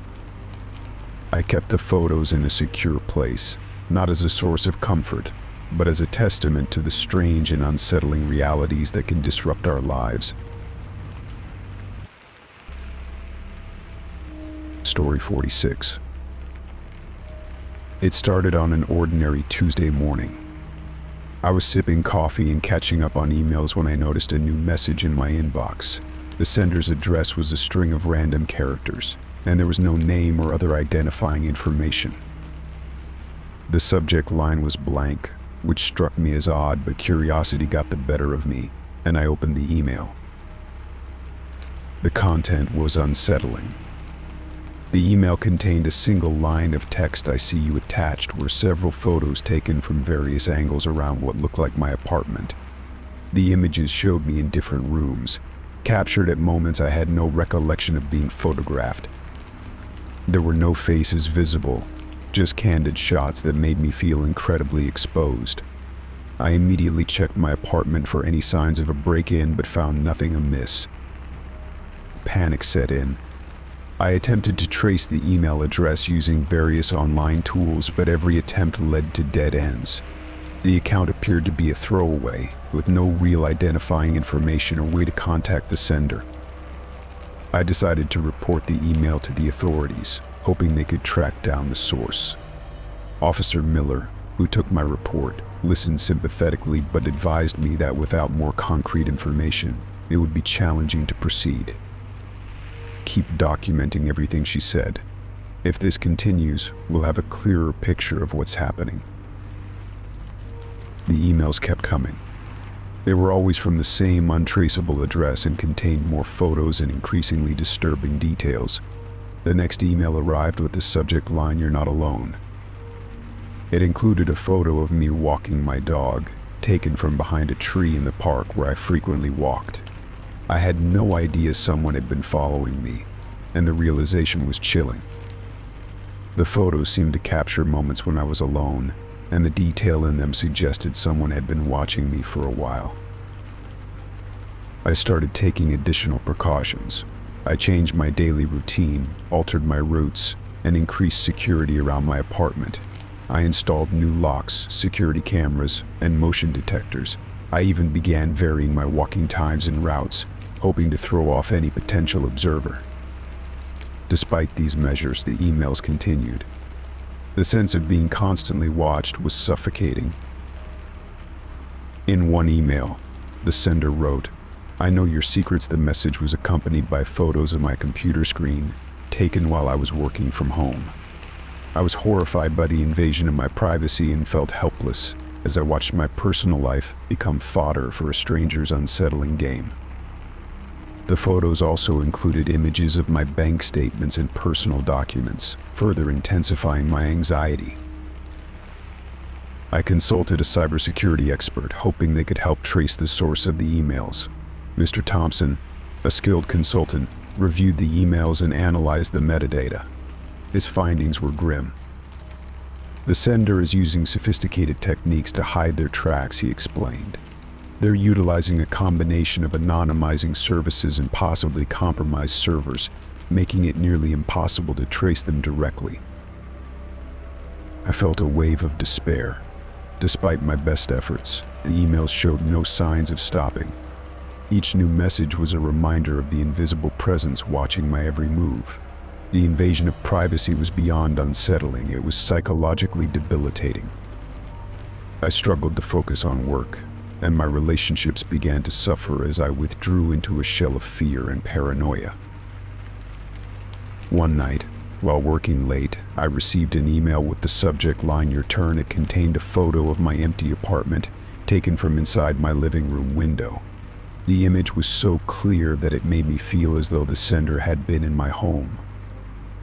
My heart raced as I checked every corner of my apartment, ensuring that no one had entered. The fear was overwhelming, and I could no longer shake the sense of dread that had taken over my life. With the situation spiraling, I sought advice from a therapist. Dr. Stevens, who specialized in trauma and anxiety, helped me navigate the emotional toll of the stalking. "You're dealing with a psychological assault," she said. "It's important to focus on self-care and regain a sense of control." Her support was invaluable, but the fear of the unknown continued to overshadow my daily life. I began to take additional steps to secure my personal information. I changed all my passwords, set up two-factor authentication on my accounts, and carefully monitored my online presence. Despite these efforts, the emails persisted, each one adding to the growing list of intrusions. I became hyper-aware of my surroundings and overly cautious about sharing any personal information. Months passed, and the frequency of the emails started to wane. While the emails became less frequent, the fear and anxiety persisted. The sender had succeeded in creating a pervasive sense of unease that lingered long after the last email arrived. The psychological impact of the invasion left me struggling to reclaim my sense of security and normalcy.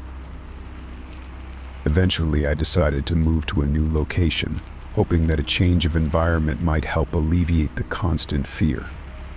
I found a new apartment in a different neighborhood and took every precaution to secure it. The move marked a fresh start, but the memory of the emails and the invasion of my privacy continued to haunt me. The experience had taught me the importance of vigilance and the need to take control of my personal security. Even though the emails had ceased, the shadow of the ordeal remained a part of my life. I remained cautious, always aware of the potential for unseen threats. The ordeal had transformed me, leaving me with a deeper understanding of the fragility of privacy and the resilience required to overcome such invasions. Story 47. It began innocently enough, a vague, unsettling message that popped up on my phone one evening. I was scrolling through my messages when I saw a text from an unknown number that read, "I'm watching you." I was startled and unsure of what to make of it, so I quickly dismissed it as a prank or some kind of spam. The next day, I tried to find the message again to show a friend, but it had vanished. I checked my message history, but there was no trace of it. I chalked it up to a glitch or maybe an error. I wasn't too worried, figuring it was probably just a mistake or something that had been sent in error. However, the messages kept coming. They would arrive at random times, often late at night or during moments when I was least expecting them. Each time they were more threatening. "I know where you are. You can't hide soon. You'll regret it." The content was always unsettling. and each message seemed to play on my deepest fears. I tried to take screenshots of the messages to show others, but the moment I attempted to capture the screen, the messages would disappear before I could save them. It was as if my phone had a mind of its own, erasing the evidence before I could act on it. My heart raced every time a new message arrived, only to vanish in a matter of seconds. The feeling of being constantly watched and manipulated began to wear on me.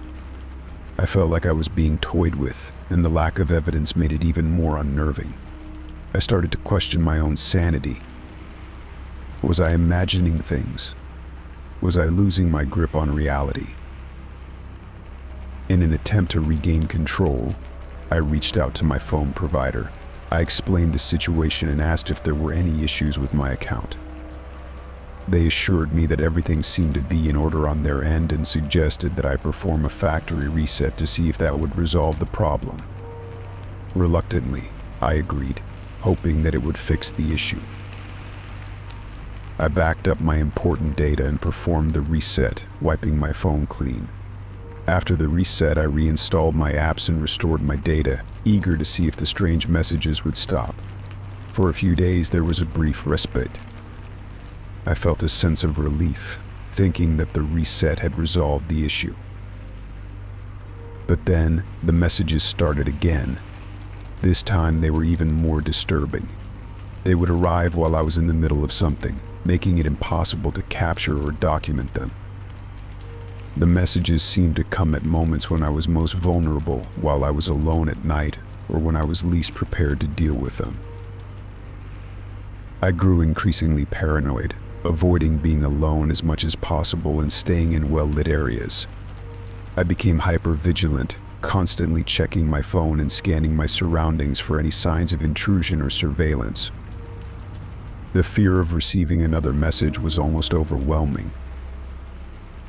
One evening, as I was preparing dinner, I received another message. This time I was ready. I had set up a secondary camera on my phone to record the screen. The moment the message appeared, I quickly activated the camera and captured a few frames before the message disappeared. My hands were shaking as I tried to focus the camera, but I managed to get some footage of the message. "Your time is running out." With the footage in hand, I felt a glimmer of hope. I contacted the police, providing them with the recorded evidence and explaining the situation. The officers took the footage seriously and assured me that they would investigate. They advised me to continue documenting any further messages and to be cautious about my personal safety. Despite their reassurance, the fear continued to gnaw at me.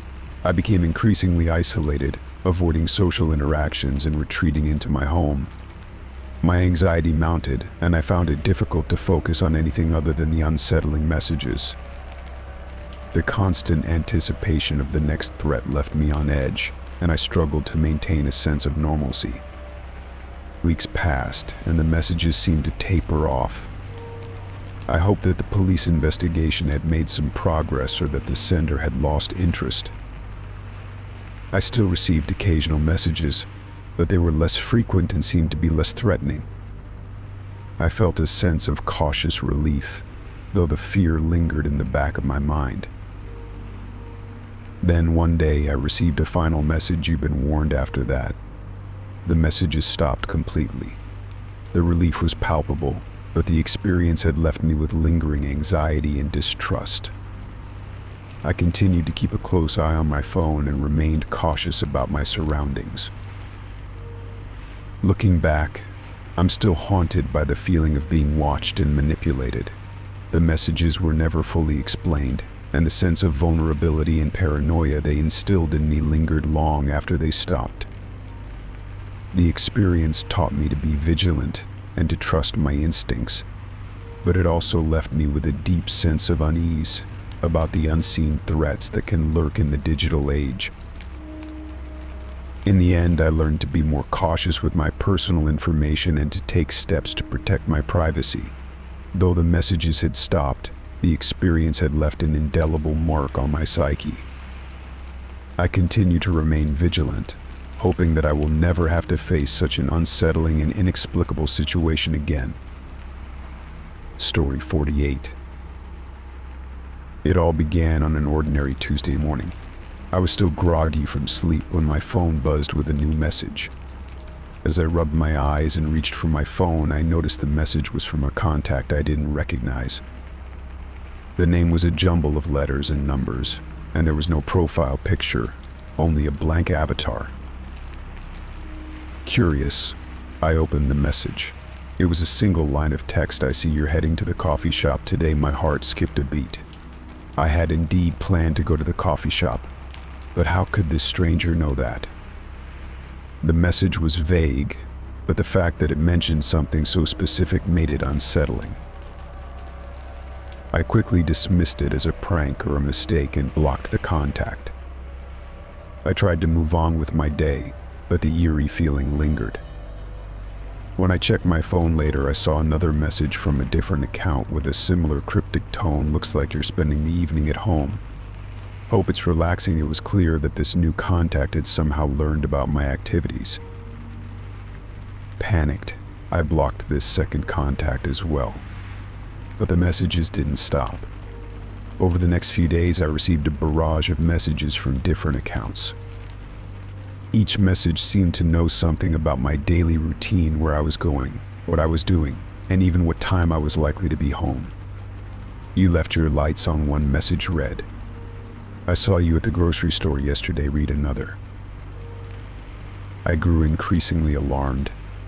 Each new account seemed to pop up as soon as I blocked the previous one. They were relentless, their messages a constant intrusion into my private life.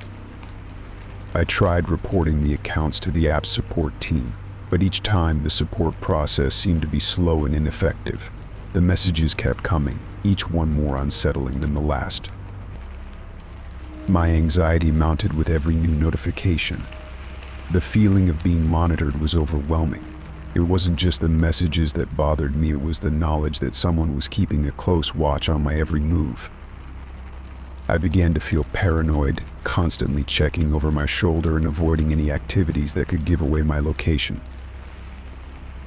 One evening, I received a particularly chilling message. "I know you're home alone tonight. I wonder if you're afraid." I tried to shake off the fear, telling myself that it was probably someone with too much time on their hands, but the message struck a nerve. I couldn't ignore the fact that whoever was sending these messages seemed to be following me in real time. Desperate to regain control, I took steps to protect my privacy.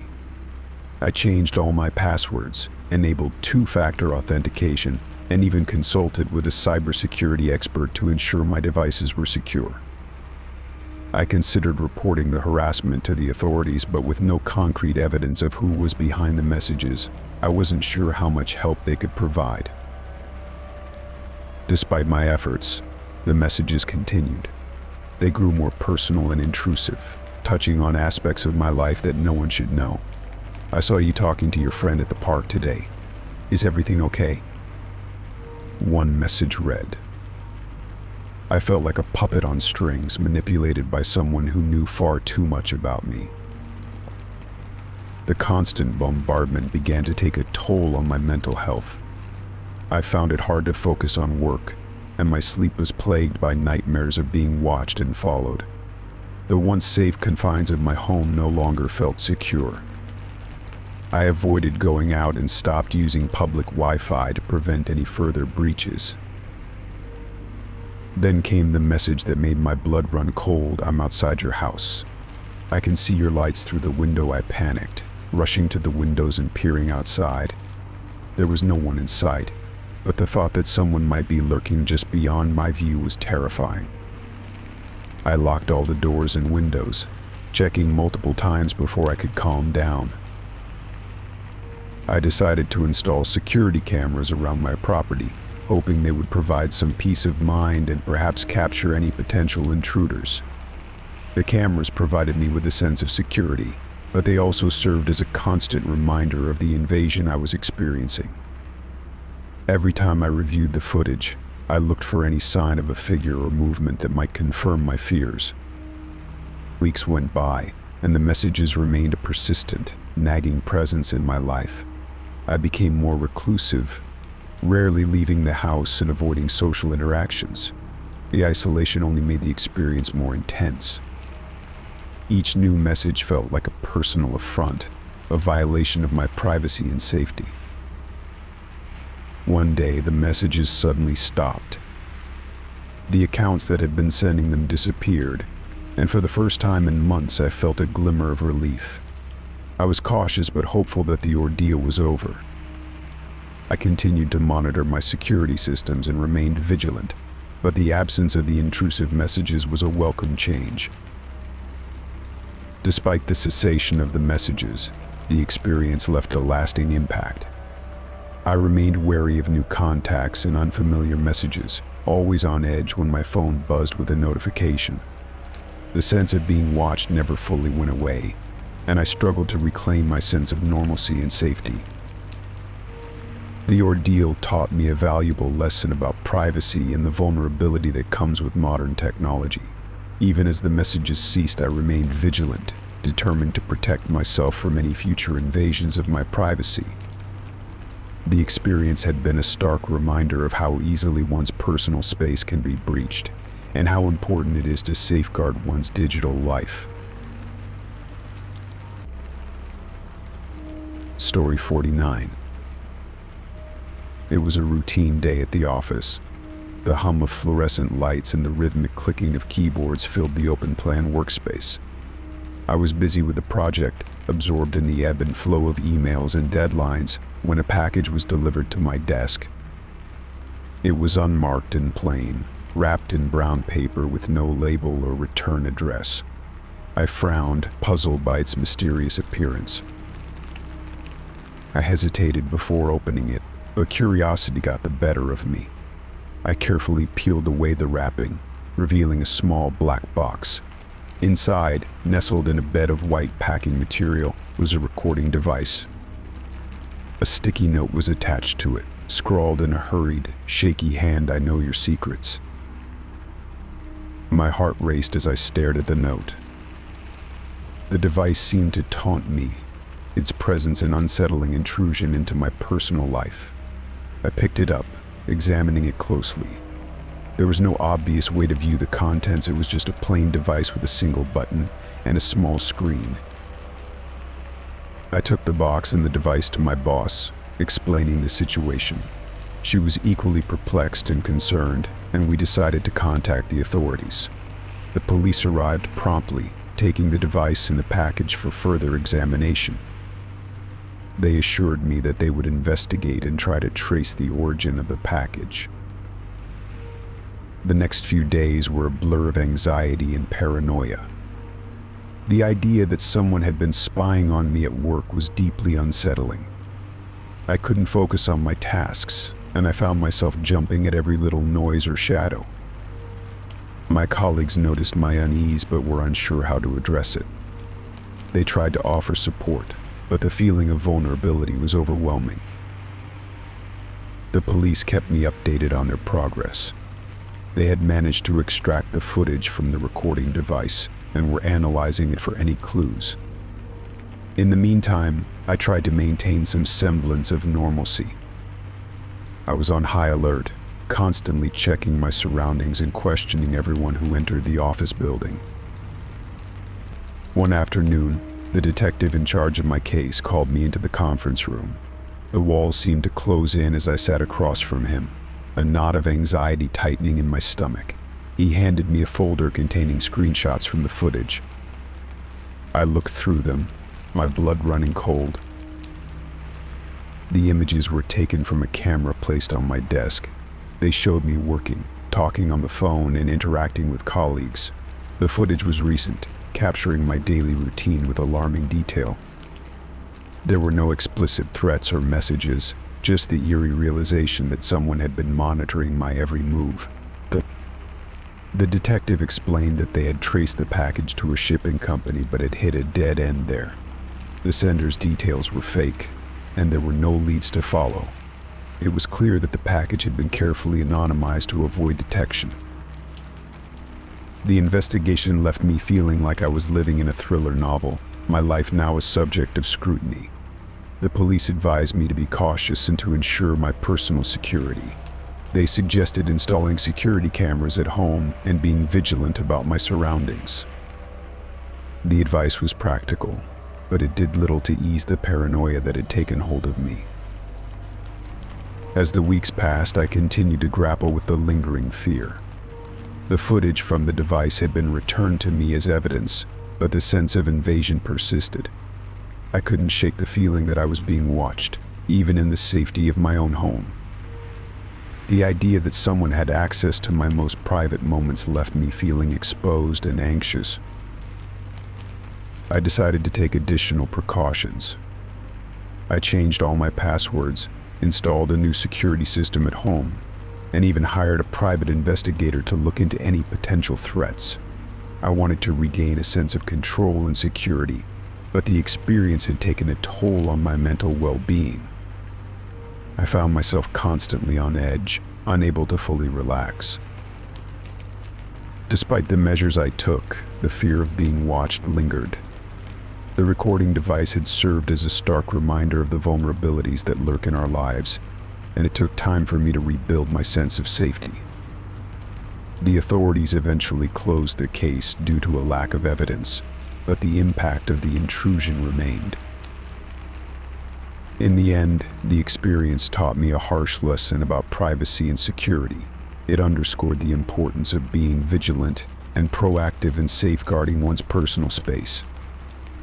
While the mystery of the unmarked package was never fully resolved, I learned to navigate the world with a heightened sense of awareness. Though the unsettling incident eventually faded into the background of my life, the sense of vulnerability and the reminder of life's unpredictable nature remained with me.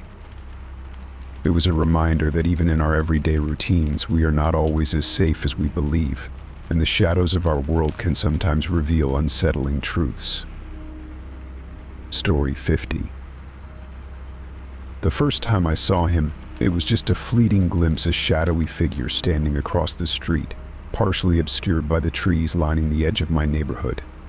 I dismissed it as a trick of the light, or perhaps a passerby who had caught my attention momentarily.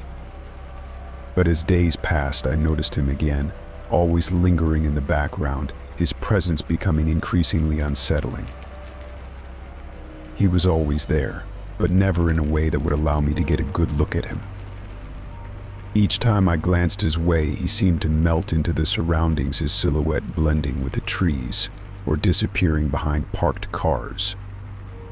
It was as if he had an uncanny ability to remain just out of reach, always visible but never accessible. At first I tried to convince myself it was a coincidence. Maybe he was a new resident, or someone with a legitimate reason to be in the neighborhood. But as the days turned into weeks, his presence became a constant source of anxiety. No matter where I went or what I did, I had the unsettling sensation that he was watching me, his eyes trained on my every move. My attempts to confront him only seemed to escalate the situation. One afternoon, driven by a growing sense of unease, I decided to approach him. I noticed him standing by the corner of my street, just beyond the reach of my porch light. As I walked towards him, my heart pounding with a mixture of fear and determination, he suddenly vanished, as though he had evaporated into thin air. The street was empty, and I found myself standing alone, confused and alarmed. I tried to rationalize the experience. Perhaps he had seen me coming and decided to leave, or maybe I had imagined the whole thing. But the feeling of being observed persisted. I began to feel like a character in a twisted game, where my every action was monitored by an unseen player. The once familiar streets of my neighborhood now felt foreign and threatening, a stage for an unsettling drama I couldn't quite understand. As the weeks continued, his behavior became more brazen. I would catch glimpses of him from my window, standing in different locations but always within view. Sometimes he would appear at odd hours late at night or early in the morning, further intensifying the feeling that he was deliberately monitoring me. I would check to make sure my doors were locked, and I became hyper-aware of every sound and movement in my house. The more I tried to avoid him, the more his presence seemed to taunt me.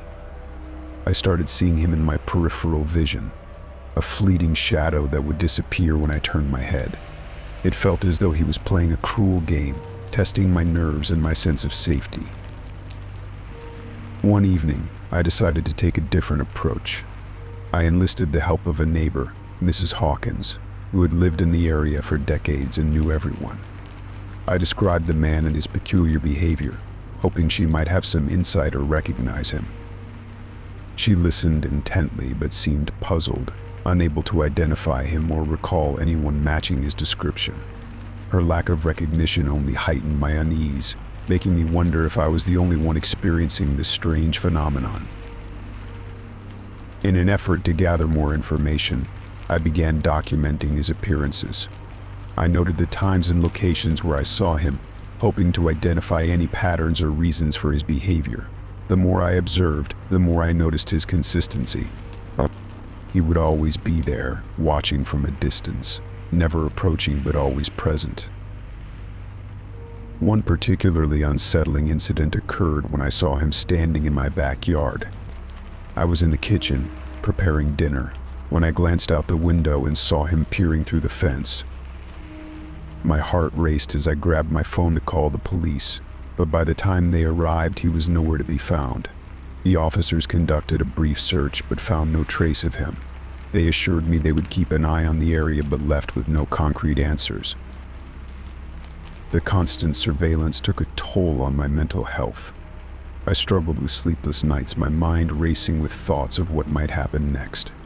The feeling of being constantly watched eroded my sense of security and peace. My once cozy home became a prison, with every creak of the floorboards or rustle of the curtains amplifying my anxiety. In my desperation, I tried to catch him on camera. I set up a series of security cameras around my property, hoping to capture evidence of his presence. I meticulously reviewed the footage each day, searching for any sign of the elusive figure. However, the cameras never seemed to capture anything significant, only the occasional shadow or movement that could easily be attributed to passing cars or animals. One evening, while reviewing the footage, I noticed something chilling. In the background of one of the recordings, there was a brief moment where the figure appeared just a flicker of movement, barely visible. It was enough to confirm my fears, but it also deepened the mystery. Why was he always just out of reach, never close enough to be clearly identified? The surveillance continued, but the psychological strain of living under constant observation was beginning to wear me down. I reached out to a private investigator, hoping that a professional could offer a solution. The investigator took my case seriously and conducted a thorough investigation, but despite his efforts, he found no conclusive evidence or leads about the man's identity or motives. Months passed, and the figure's appearances became less frequent.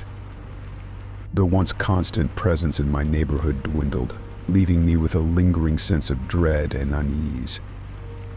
The mystery of the Watcher remained unresolved, and though the intensity of his presence had faded, the psychological impact remained. The experience left me with a heightened awareness of my surroundings and a profound sense of vulnerability. The knowledge that someone had been watching me, seemingly without reason or explanation, left an indelible mark on my life. My once safe neighborhood was forever tainted by the specter of the Watcher, and though the shadow had receded, the memories of his unsettling presence continued to haunt me,